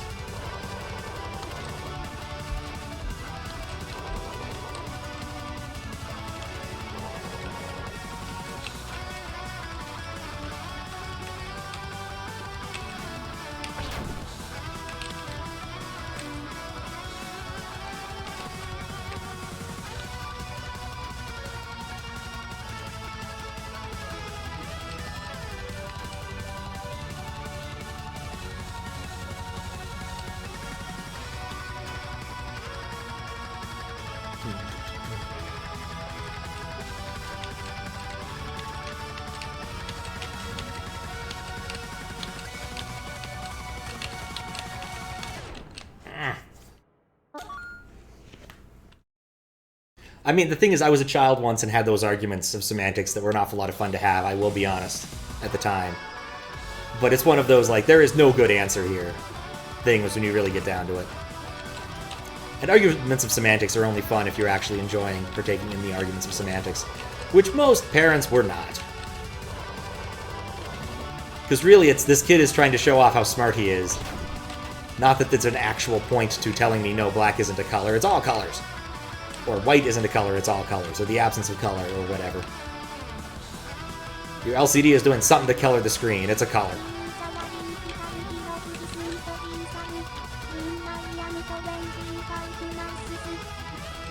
Hello, Squiggles. I'll read what that said in a second.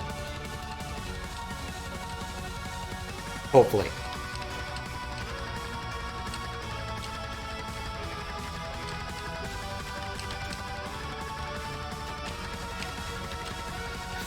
Where I jumped. Guitar Hero isn't usually lethal. I mean, it is if you're playing like the Devil Went Down to Georgia one. Pretty sure he gets your soul when you fail that one. In fact, the frog may have gotten my soul repeatedly. I might find that out later.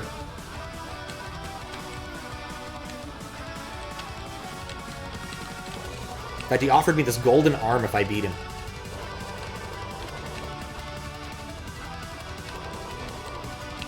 And if you win, you get this fiddle made of solid gold. And if I lose, You only win this silver fiddle, and I kill one of you.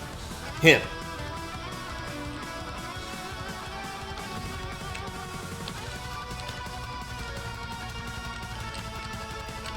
I guess in the same genre, there was a dungeon crawler where all the fights were expressed in DDR form. Wish I could remember what it was called. I played it like my first year of college. Would have been actually kind of fun to play with an actual DDR pad, I have to imagine. Nope.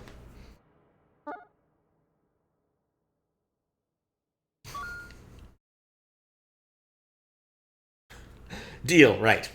Right. Oh god, the first few seasons of Futurama were so good. And then the rest of them were pretty good. And then the movies were okay, and then the new seasons were kind of meh. I don't have high hopes for the revival. Mostly because I saw the list of titles, and it looks like they're going to lean really heavily into current events rather than being funny sci-fi stuff. So, if there's anything I want in my sci-fi show, it's about something about current events, because I wouldn't rather, you know, learn about galaxies far, far away or anything.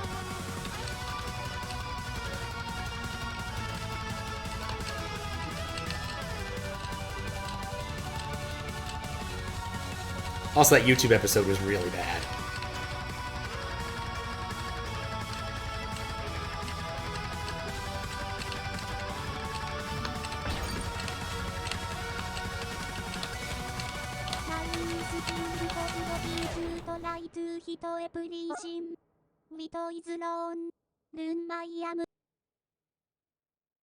One of your biggest problems, you think, is staying calm and not just jumping everywhere the moment you get hit? That is definitely a problem I have. I mean, you would be disabused of that specific instinct very quickly, Squiggles. Very, very quickly. Also, thank you for 25 months. I really need to get more of those subscriber badges done. I'm going to talk to my cat, Shroom Guy, when I'm around him on Thanksgiving. Hopefully get some new ones done. He's been busy.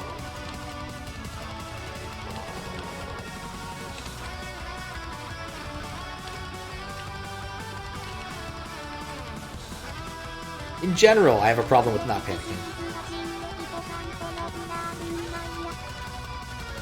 I could not tell what that was.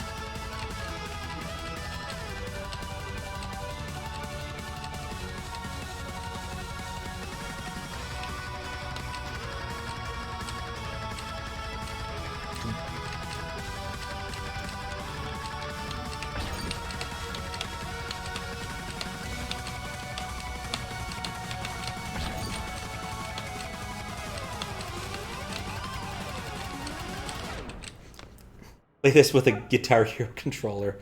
That would actually be... How would that be easier? How would you map it onto the controller for that, right? You'd be able to teleport to whichever rank you wanted immediately.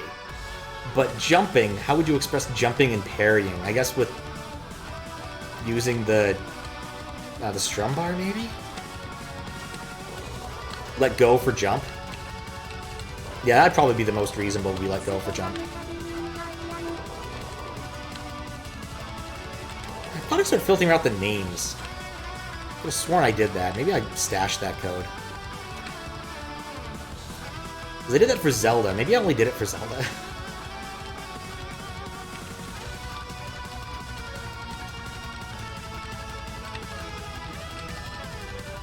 I definitely feel like I'm getting closer with my parrying strats near the end of that. Because I see what you mean by you can parry things other than blue.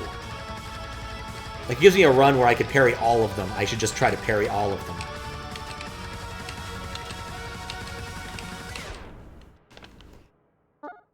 Had the right idea moving to the middle. The right side is getting hectic. It's true. How you doing, Nerdy? Strum bar, yeah. But you also have parrying, and that's about it. So you'd need a mechanism. It wouldn't as cleanly map on as you might want. But it could be cool. I'm not going to spend the time and effort to do that, but, you know, it could be cool. Makes me wonder if someone else already has, since, you know, there's the whole, like, genre of Twitch stream / YouTubery that is, I beat this game with my controller filled with beans, etc. I guess I should point out he didn't actually beat a whole game. He just played Smash Bros. Online while his controller was filled with beans. But you know, it's still that kind of silliness.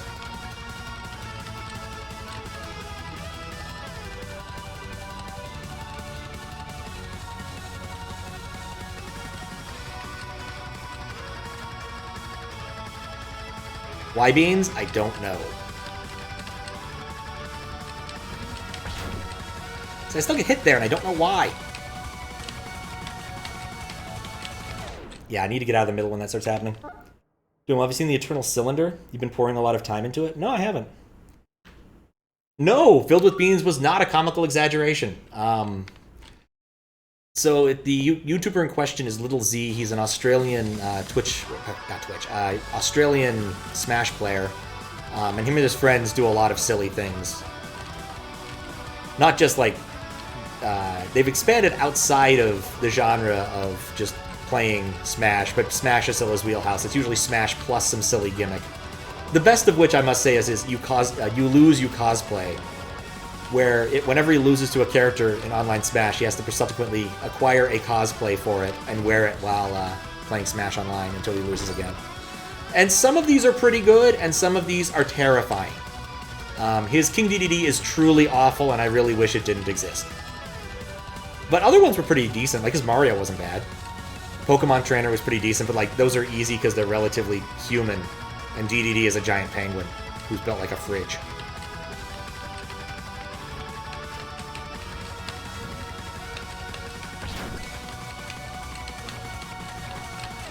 Nope, right there. And so yeah, one of his videos, he had a bunch of challenges from YouTube, and one of them was win online. His Kid Rool wasn't bad, as far as I remember. Like, Kid Rool just looks kind of silly. Yet they are built kind of the same. I can't really make that argument. Not while I'm trying to parry and jump. He hasn't done one in a while. Joker was pretty good, actually, but again, Joker is, you know, a human being. He got one of his friends to dress up as Arsene and play as Arsene whenever you got your Arsene out, however that works. I never paid for the DLC, so I don't actually know.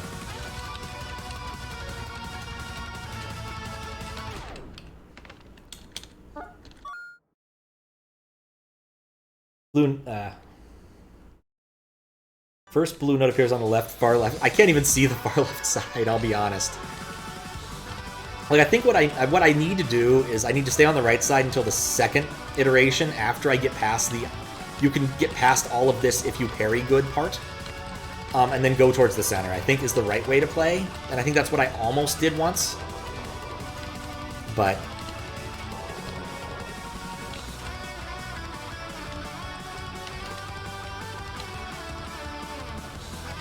And I also went back to using up to jump, just because it felt better for that section that I learned via muscle memory.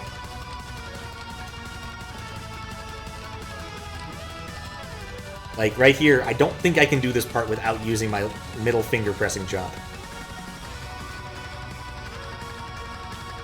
Just because I've learned it that way.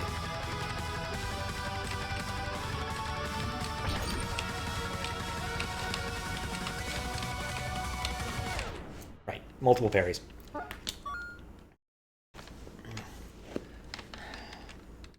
Then I start spamming parry, which is bad. You can't spam here. Pushing buttons. Always bad. At least I'm getting some practice in on something by going through this first part multiple times.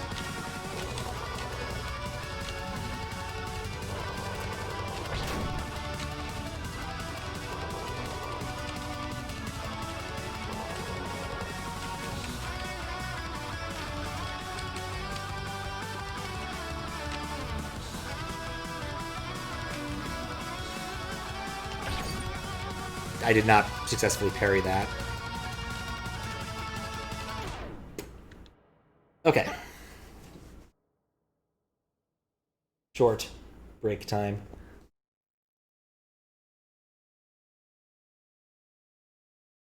By the way, thank God there's checkpoints.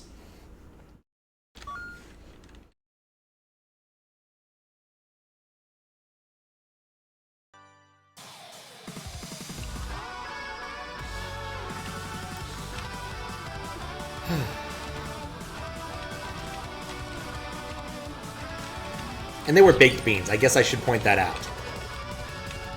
Though, I guess since he's in Australia, they probably are like the British type of baked beans. Which are slightly different than the American kind of baked beans, but I don't think much less sticky. And goopy.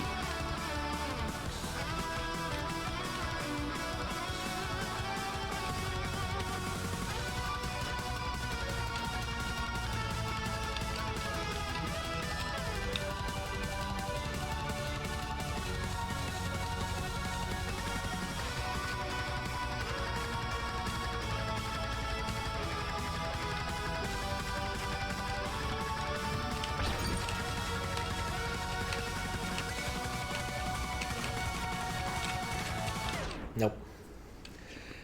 Like, I keep coming up with strats that don't work.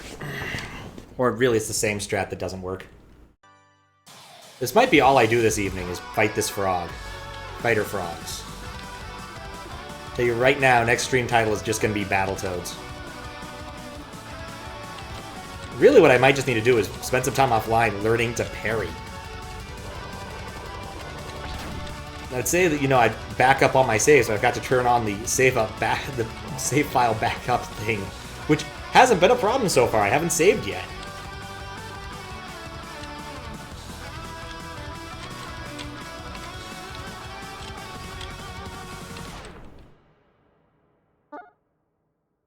Being dragged out of here, you have to catch up and watch the VODs.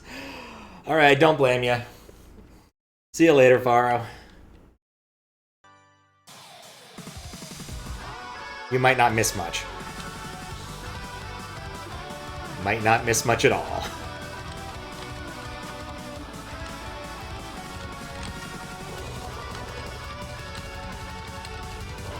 After I beat this, I might just take a break and do something else.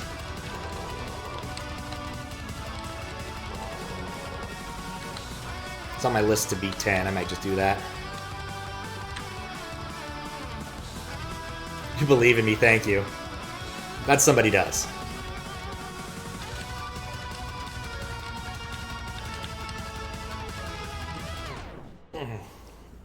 And thank you for the good luck.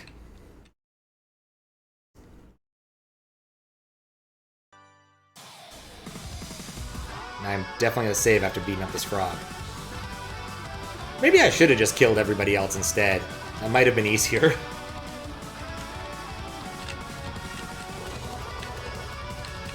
No, I can't do that. I need to find out what I get to do with the batteries.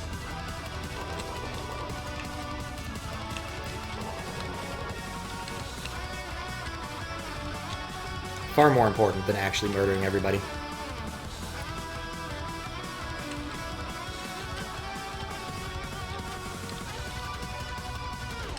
I've already lost it. The blessing of Longcat is bestowed upon you. That is truly a lengthy feline. I am a fan of lengthy felines.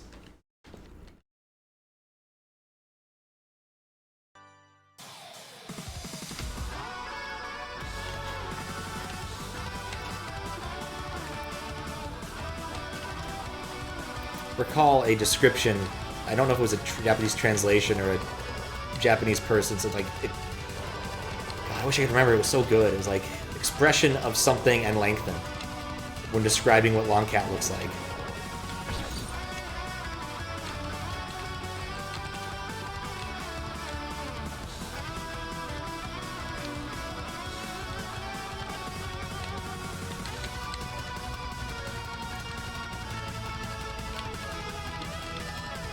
Guess something I can do. As a reminder, there are 2 polls open in the Discord if you'd like to vote on either of them. One for a spooky game and the other for when the chat hacks in November will occur. You should probably do that. I will probably close the polls sometime this week. When, I'm not exactly sure, but yeah, that's what's happening. I'm not killing that orb. It's spawning in front and I don't jump.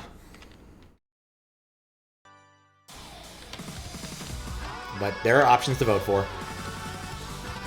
And the voting for the game is still pretty close, though the chat hacks time is probably set to just be like November, the Saturday in November that was offered.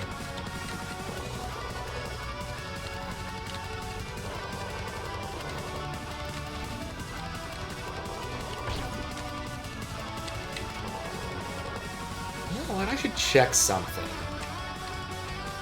After this defeat, I'll check that. Okay, something I want to check really quick. Okay, yeah. I am in game mode. Or was I? Yeah, I was. Okay. Sometimes, and I will admit this, I sit on the remote and it switches into non-game mode. Which can be a problem.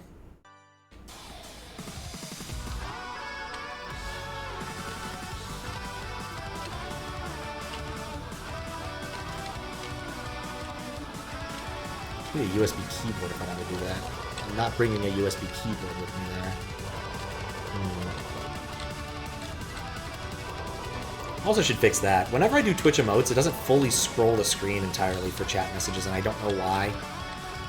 Mostly because I didn't write the scroll code. I just said jQuery do this, because jQuery is easy. Not the person jQuery, who's pretty cool and does the Kaizo things, but the library jQuery.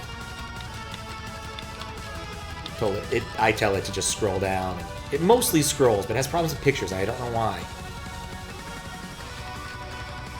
Probably should go to Stack Overflow and just find out.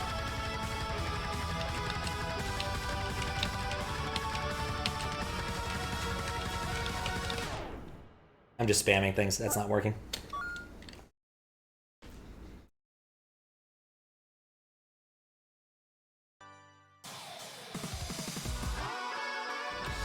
Yeah, the Blessing of Longcat just reminds me of like the random shift-gist copy pasta things that you'd see on Japanese message boards.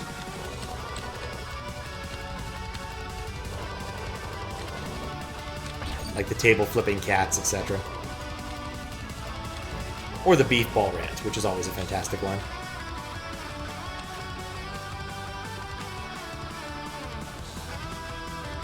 Used to have that mostly memorized, because I thought it was funny. I still do think it's funny, I just don't have it memorized anymore.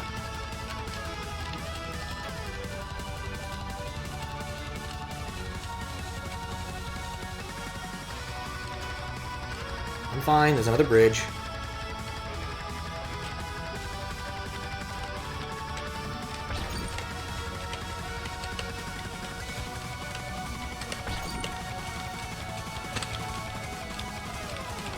No, she got left. Well, really, I should have not panicked, but...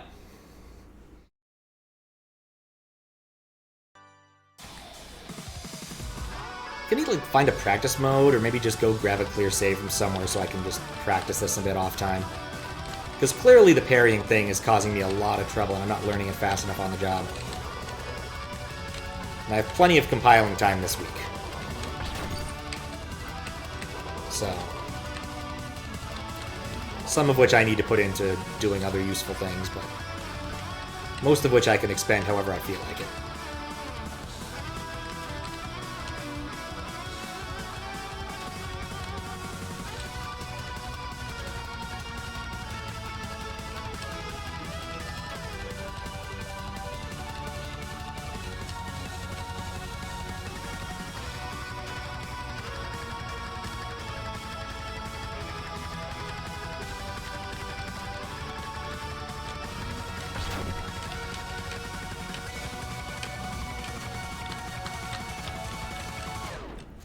No, too early. Too early.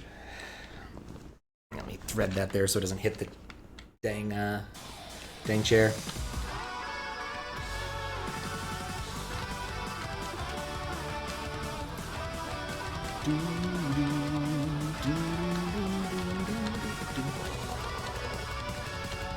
He's gonna make me suffer. I don't like suffering.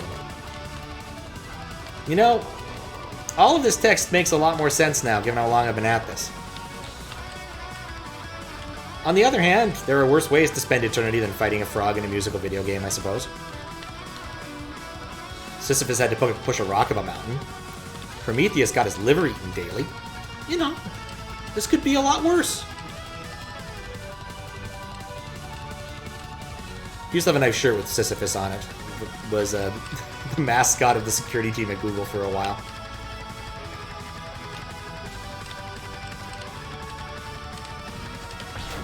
I still get hit there. Why do I get hit there? For some reason, this gives you Hotel California vibes that was sped up. Huh. I don't think I can relate on that one. It very much sounds to me as if someone's trying to ape the the style of Dragon Force. And that's not a bad thing. But it's very much just power metal. If I heard this in isolation, someone said, hey, listen to this track, I'd be like, oh, Dragon Force? And I'd expect, the vocals to cut in at some point and start talking about being on a cold winter mountain. Or, Brothers in Arms. I'm trying to think of any other, cliches from Dragon Force, but I'm only coming up with Manowar cliches, which aren't as good. Also, if you've never seen the covers of any Manowar album, they're the most homoerotic thing I've ever seen in metal. It's amazing. They fucking love Conan the Barbarian.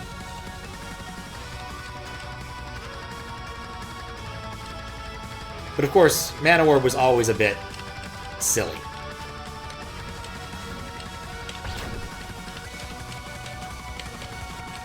Nope. Can't Conan do be dope, though? It's true. There's things I like about... I've seen the movie. I'm kind of curious if the books are any good. It's, Burroughs, right? I think he did Conan, and, John Carter of Mars.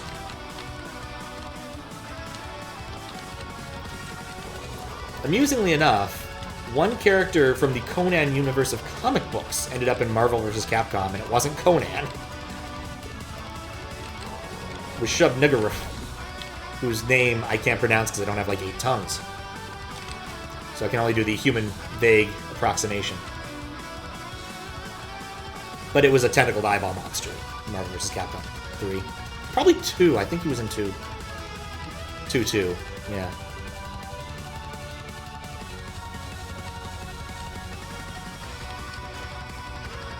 I know who didn't dig Conan the Barbarian. Michael Moorcock.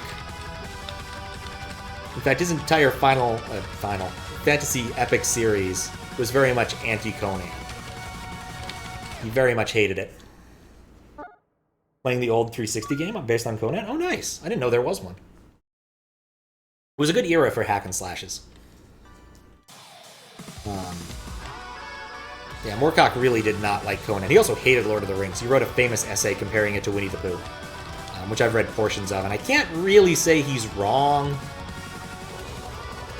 but ultimately also his writings never had nearly as much of an impact as Tolkien's did, so... Or Winnie the Pooh, for that matter. Though Hawkwind and Blue Oyster Cult were into him. Hawkwind did a whole album about Elric of Melbourne, which wasn't actually bad. I think I actually have a copy somewhere around here. And by copy, I mean an LP version. And then Blue Oyster Cult's song Black Blade is about the Black Blade from the entire series, which is actually a demon of sorts that Elric binds to his service. But it does tell him to kill people and eat them. So that's a bit of a problem. The classic sword issues. November of this year is going to be good for a good month for hack and slash. You're excited? Oh man, what's coming out? So the genre's come a long way since what would be the earliest? Since I guess you'd argue that their progenitor was the beat 'em up genre. I want to say Knights of the Round is a hack and slash, but really it's a beat 'em up. Do hack and slashes exist in 2D?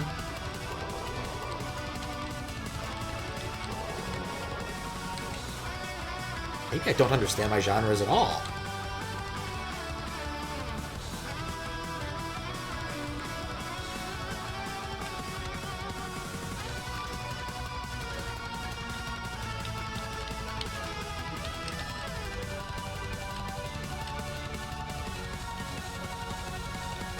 New God of War game? Oh, nice. That's the obvious thing, I suppose.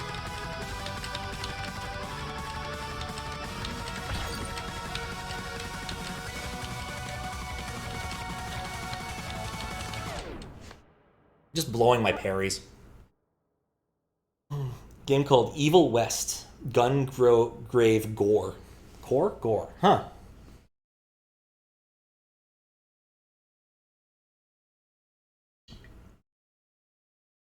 Though when it comes to genres, it's one of those things you can argue about for far too long, and coming to no actual conclusion. Since we were talking about power metal. It's the electronic people and the metal people who will forever argue about any given mute song being part of any given genre. Is it dark synthwave or synth darkwave? Is it power metal or is it really getting a little too close to thrash?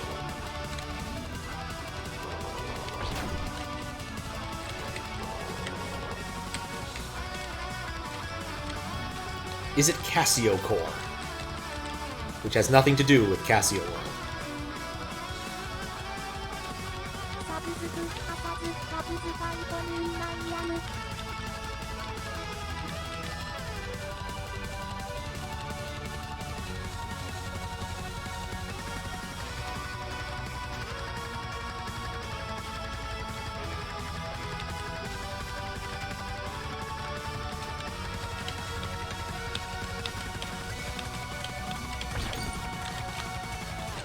Nope. Subs versus dubs fight. Yep. Go on forever about role-playing games that doesn't mean anything. It's super vague, yeah. The RPG category is one of the most useless tags on Twitch because basically every game you play some sort of role. Or more accurately, anything that puts Final Fantasy, like, 1, Kingdom Hearts, like Eye of the Beholder, and League of Legends into the same category is a useless category. Not Eye of the Beholder. What's that? What's the really good D&D game? Baldur's Gate. I never played it, but I know it's good.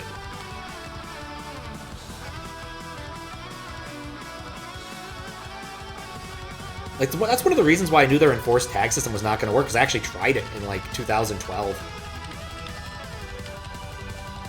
When I was between jobs, I was like, man, maybe I built something that uses this new Twitch API, I could try and get hired by them. So I sat down and wrote something that used the categories I ended up using, and no, it's trash. It was horrible. You couldn't find anything useful. Just because those genre definitions aren't useful at that level. So, subs person, one's emotional moments usually feel more weighty, but it also gives them a good excuse to read, yeah. I think for subs versus dubs, it comes down to an awful lot about how fast you can read. And I can read pretty fast, so I really don't mind subs. But I've had friends who are very much in the dubs category because they don't read nearly fast enough. It does kind of ruin the comedic timing for some things, but eh. But I also don't mind dubs, and I will defend, like, some of the bad dubs from the 90s because I just enjoy them.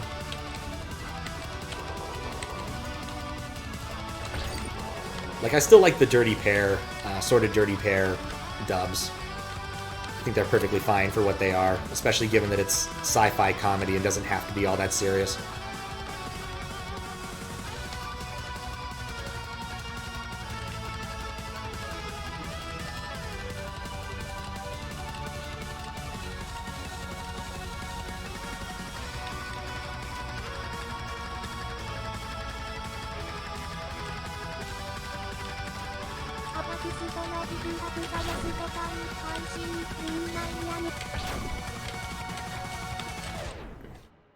Backstroke of the West.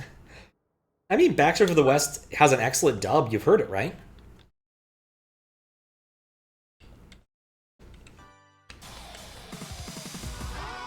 Also, any opportunity I have to say my geography proves superior, I will take.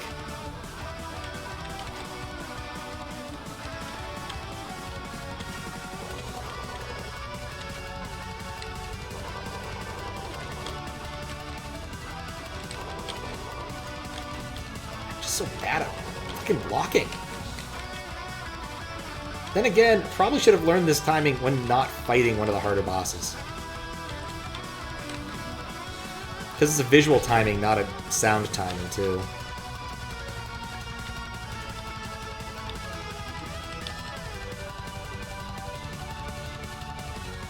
I could probably do parts of this with my eyes closed at this point, and end up with roughly the same equivalent run.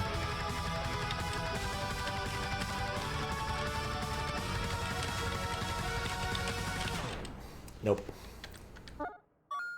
Anyway, Backstroke of the West is the best of the prequels. I might even put it above Return of the Jedi.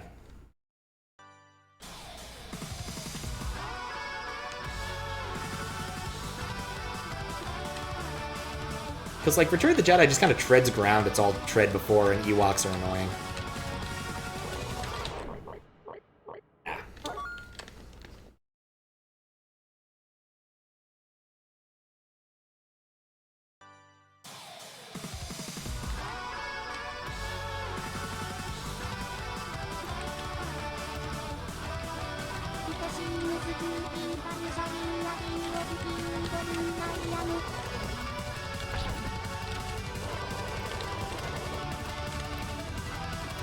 I guess I could actually say it's partially auto-killed, sure.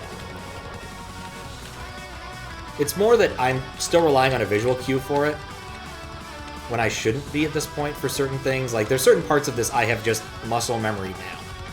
I'm not actually paying attention too much once I get into this area here.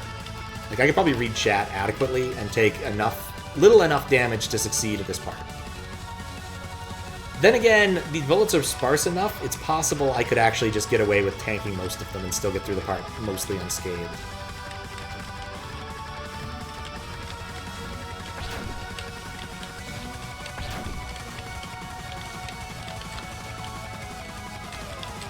Dang, I just need regen to kick in.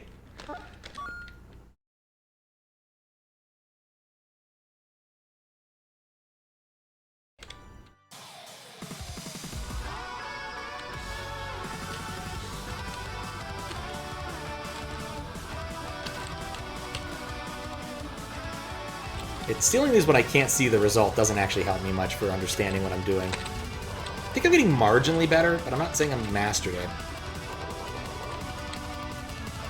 It also helps I know this part well enough I can bullshit through it while taking an awful lot of damage. And I'm also on the easiest difficulty now, which kind of defeats the purpose.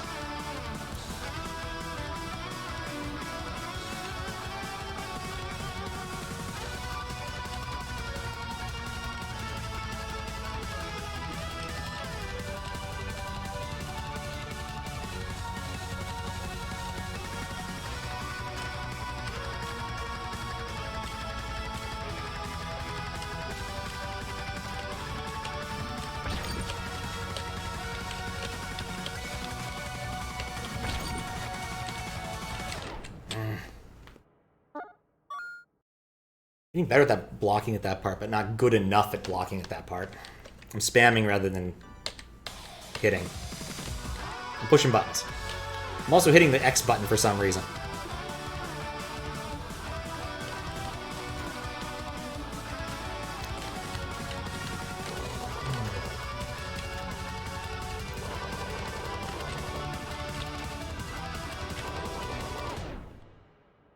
Okay.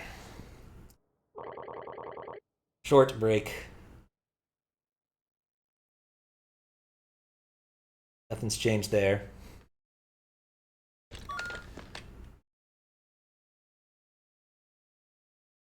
That. Wait for it to reload.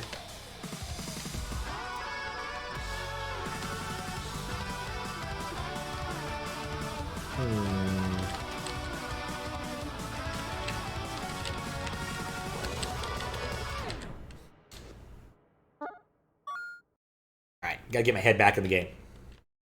Or at least some percentage of my body back in the game, which may include my head. Probably need to set up my dang thing if I get past this. Because it wouldn't matter, because the prior timestamp would remain valid, so I don't really need to. Because I haven't saved this game yet. I've just been dying over and over at this one spot without any saves, so it does not matter for tracking. I'll tell you right now, if I put this VOD on YouTube, I'm definitely cutting it down to the first part of the frog thing, probably one of those SpongeBob cutaways, and the last part of the frog thing.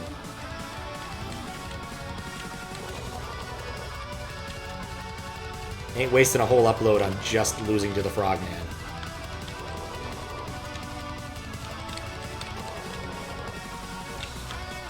Actually watched an episode of SpongeBob the other day. Never really watched one.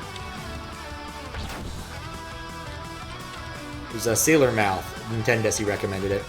And I could see why people enjoy it. It certainly did not strike me as the sort of thing I want to spend my time watching, but I can totally see why it was enjoyable. There were a few gags that did actually make me laugh quite a bit. But for the most part, I'm like, this is okay, it's for children's.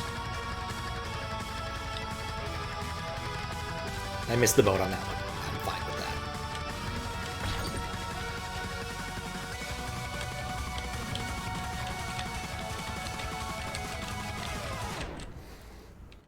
The stream could use more ads. That works. How did you break the stream? It looks... Fuck, you're right, you broke the stream. Boop. I forgot to do that. Huh. Oh, I was wondering, why is that so wide? Yeah, I realized. Took a moment.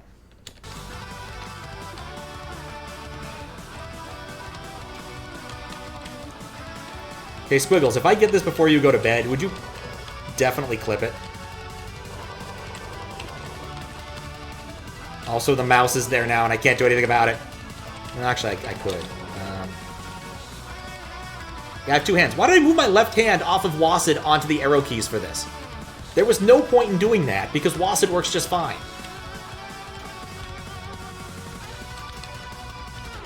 Stupid instinct. Yeah, this layout broke because I forgot I was using the same layout for this game, for Undertale. Basically anything that does 3.4, and for the PC, for playing anything in DOS land, because it just works. It was the same resolution, I figured I'd just plug it in and go. I just forgot to unhide the appropriate sources. Still not sure what I'll do if and when I want to offer ads and to have something in 16.9, but I'm vaguely tempted to just put it front and center in the middle like an actual ad. Because I think I did that for one thing. For the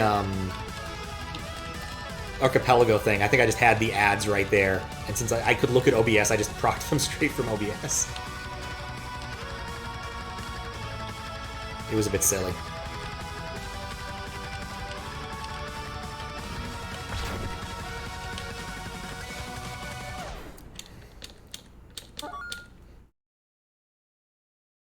Okay.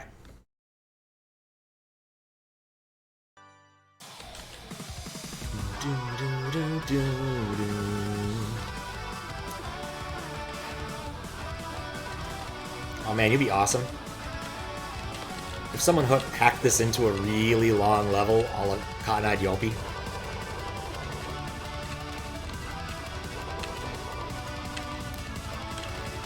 But I'd love to actually get the assembly source to understand how Cotton-Eyed Yolpy worked. Just to better understand how audio stuff works.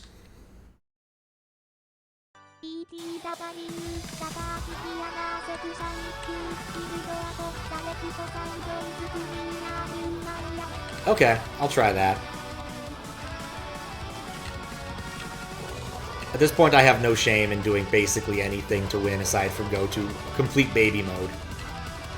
That I would have shame in. We're already in wuss mode.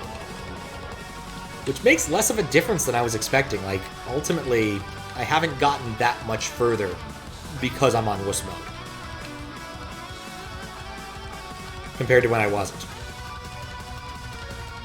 Part of that has to do with the structure of the song. Because how far I get is very dependent on what I do after the second bridge.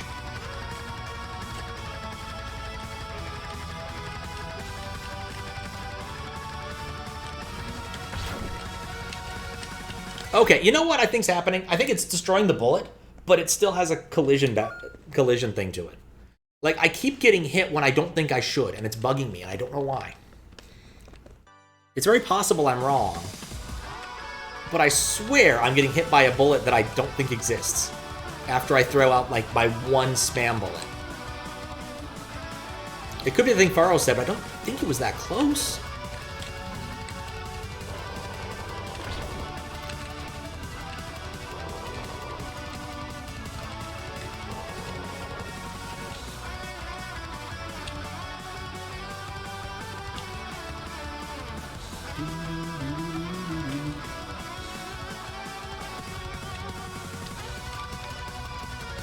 Because we're talking about fantasy books that are good, I would recommend A Wizard of Earthsea. The first book is pretty good. I don't know how much I'd like the rest now, but I still enjoyed the first one when I did a rereading of it recently. I have my dad's old copies of the first two, I think.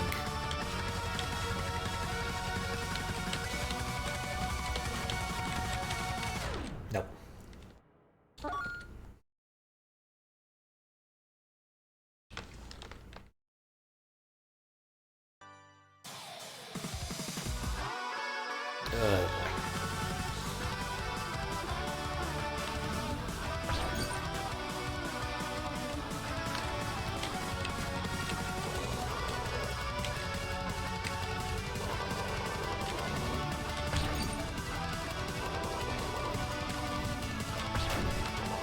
Wait, that went... Oh, right, it went through the ball. Interesting.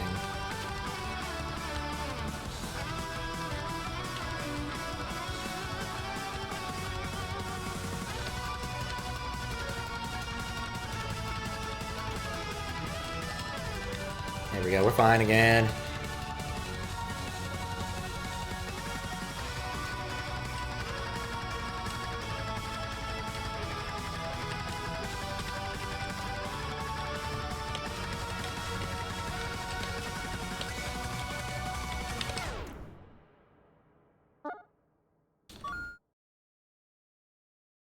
Oh crap, because I moved the mouse, it's gonna happen. I love synergy, but it does bad things from time to time. Really should remember to turn it off when I'm streaming PC.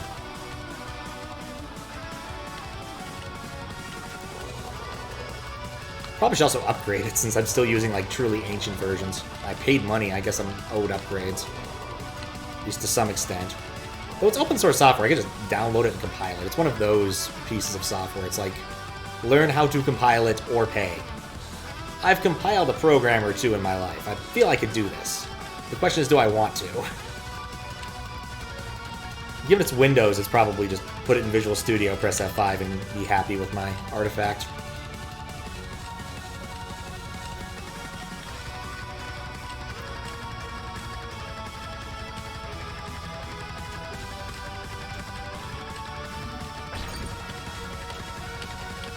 I'm jumping too early there. I think that's what's happening.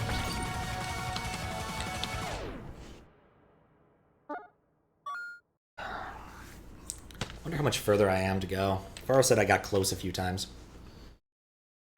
What's interesting now is I'm noticing the mouse cursor. Every time I start the fight over, there's a Windows spinny thing. And I just find myself wondering, how did we replace the hourglass, the classic instance of a waiting icon, with spinners? It's truly a downgrade.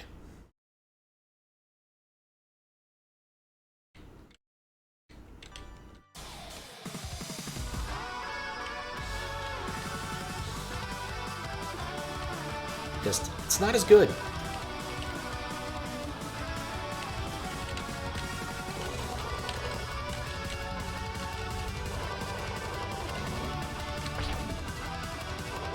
That wasn't a parry, though. That was a... I guess...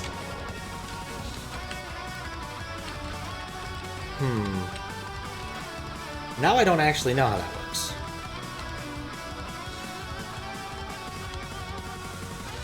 I'm trying to think. Not succeeding at thinking, of course, but...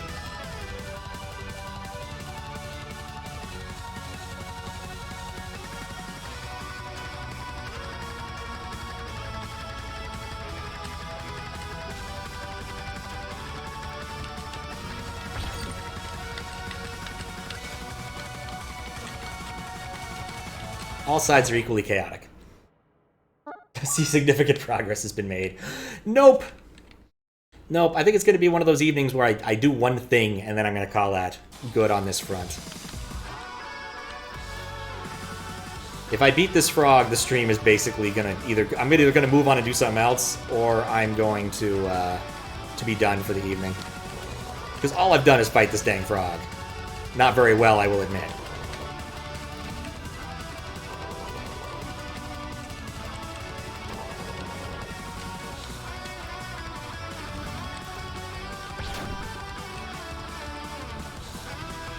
It's one of those, like, I probably bit off a bit more than I should have been chewing things with going straight to this guy as opposed to actually learning how to parry in simpler fights.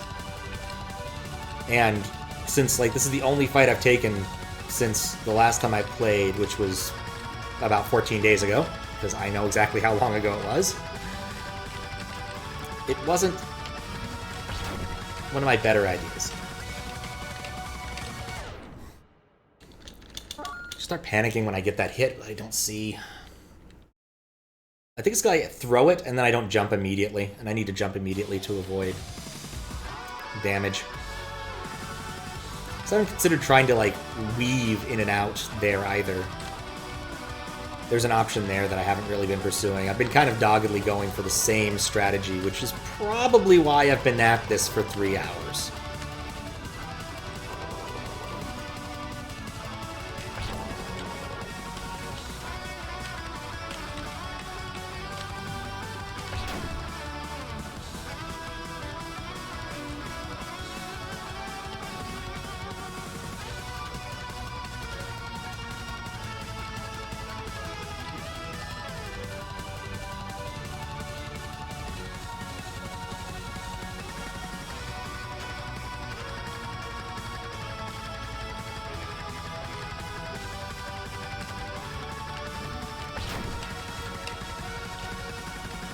I jump into it. I kill my rhythm, take 2 hits, and then I'm done. I just need to avoid that first or second hit. Like, if I could have an extra hit somewhere, I might actually get my regen on and be done.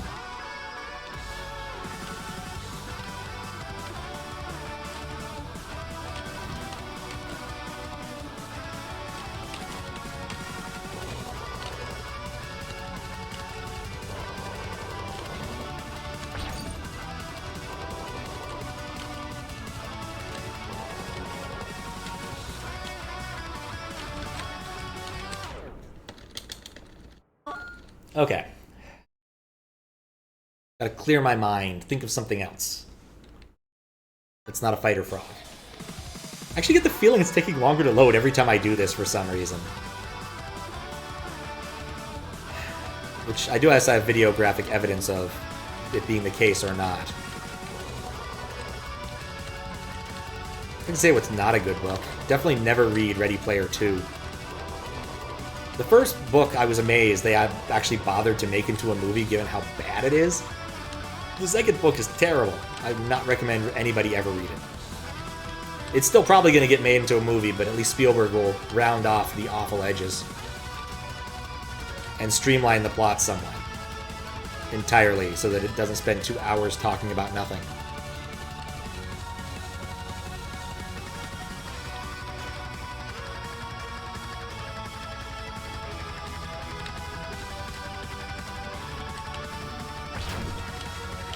Get hit there.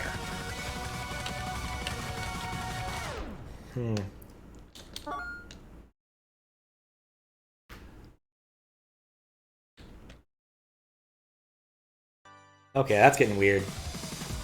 Turn off synergy. I think something's busted there.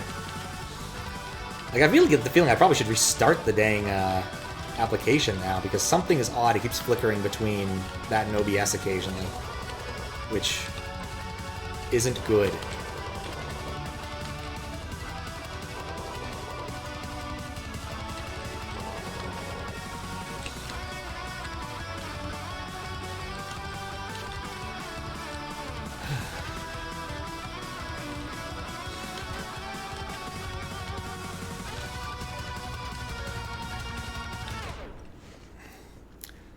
Yeah, okay. Oh, God. It's doing that thing. It's not actually moving, is it? In the section where it's not going back and falls across the screen, cells appear where it clears up and is just the left right zigzag. After that, the left side looks a bit easier. It's possible.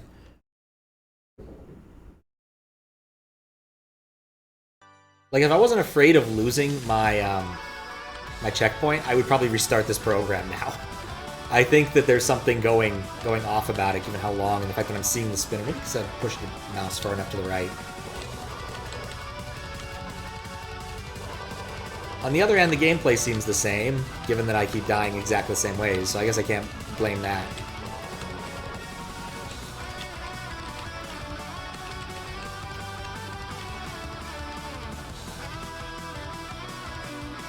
Alright, I'll try after the second zigzag. So I know which one you're talking about.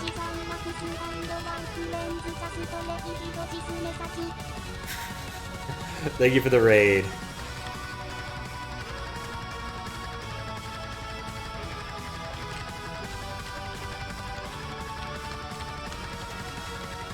Oh, you're right.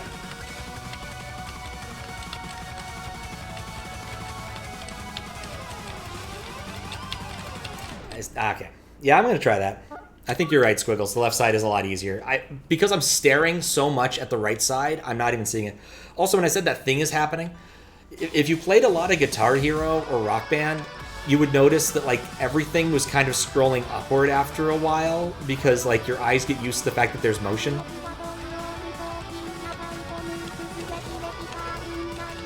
Well, of course you know what I'm talking about, but not everyone else does. But yeah, the screen feels like it's moving when it's really not because your eyes are expecting. It's kind of like when you're on a boat and then you get off and you feel like the anti-rocking. It's weird. It's a feeling I've not had in quite some time. But Squiggles would know it well. He was a fellow player of lots of Rock Band and the like.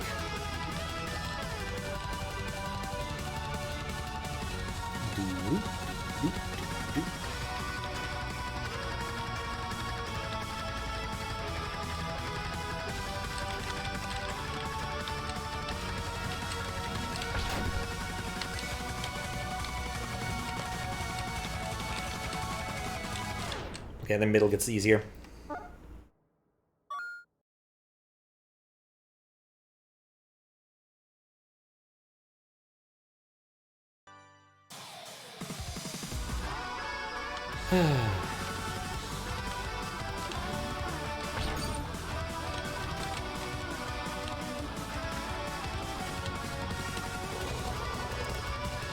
Oh, man.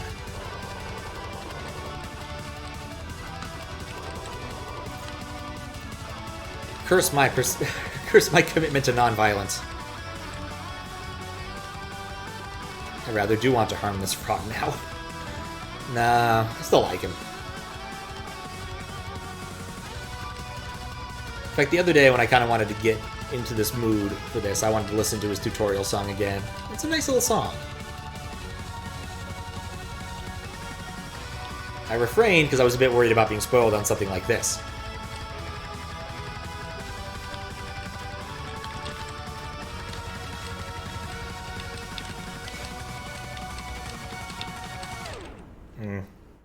Now for a commercial break. After these messages, we'll be right back. Ads still available for purchase, relatively cheap. I haven't actually approved an ad in a long time. Then again, I don't make them, so.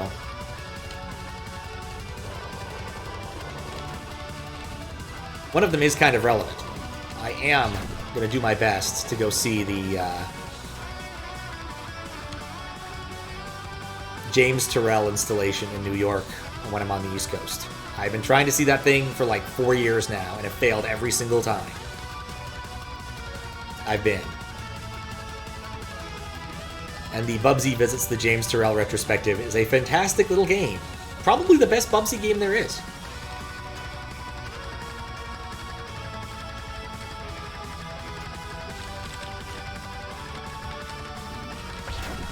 Like, look at that! Why did I take damage?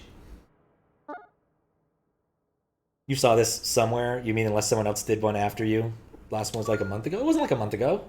I couldn't tell you when the last one was because it displays the IDs and timestamps.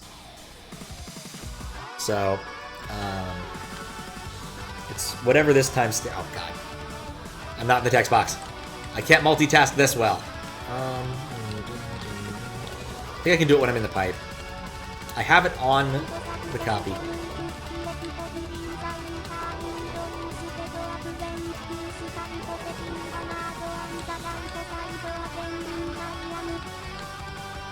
I'm gonna have to read that after. Ah, screw it, I'll just do everything after the next failure. But the last ad was bought by Dord. That's something I can say with authority, because I can look at the entire page of ads and it tells me who bought each one and everything. And there is a timestamp, though it's a timestamp. It doesn't tell me the date because I didn't format it that way.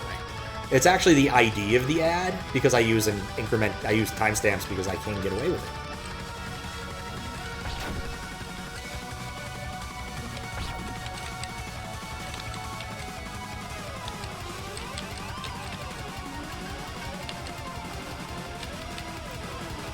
This is new. What's the point? You will never understand. God, it's still scrolling upwards.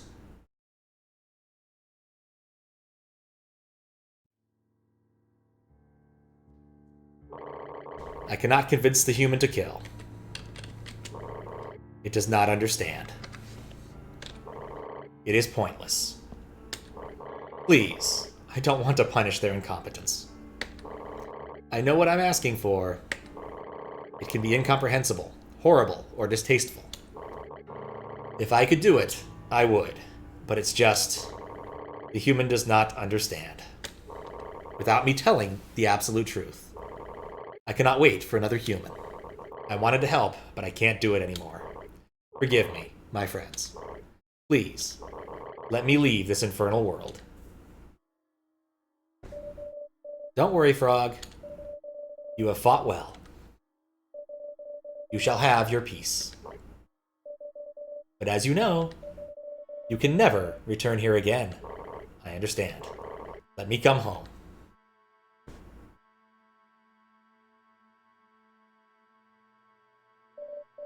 Hello, human. You are free to leave whenever you want.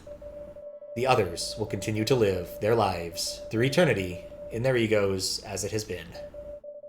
Only death can release them. It is how it was intended. You have come here to receive an ending. If you have. I can't give it to you. But as you are the ending, you are free to leave. But you can return anytime you like to finish Frog's request. I hope you enjoyed your time here. It has been great watching you. Until next time. Ugh.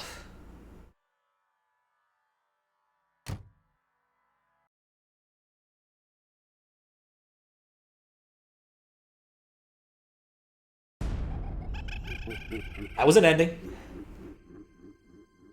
Created by Jody Roca and Chris Nordgreen. And okay, that is actually scrolling now.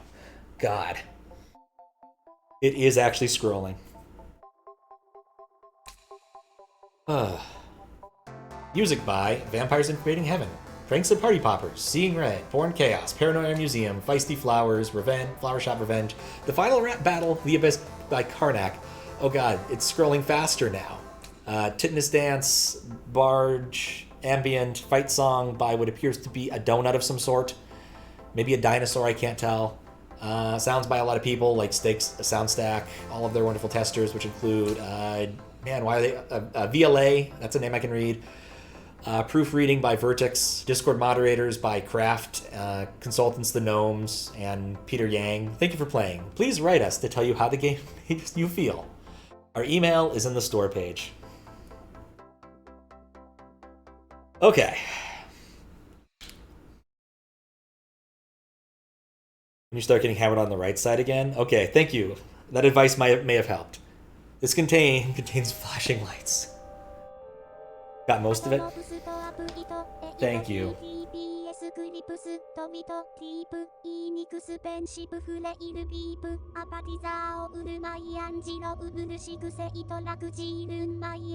No, the frog boss made me feel exhausted. That's how it made me feel. The game's pissed off. Thanks to the GGs. What's scrolling? So I was talking about that earlier.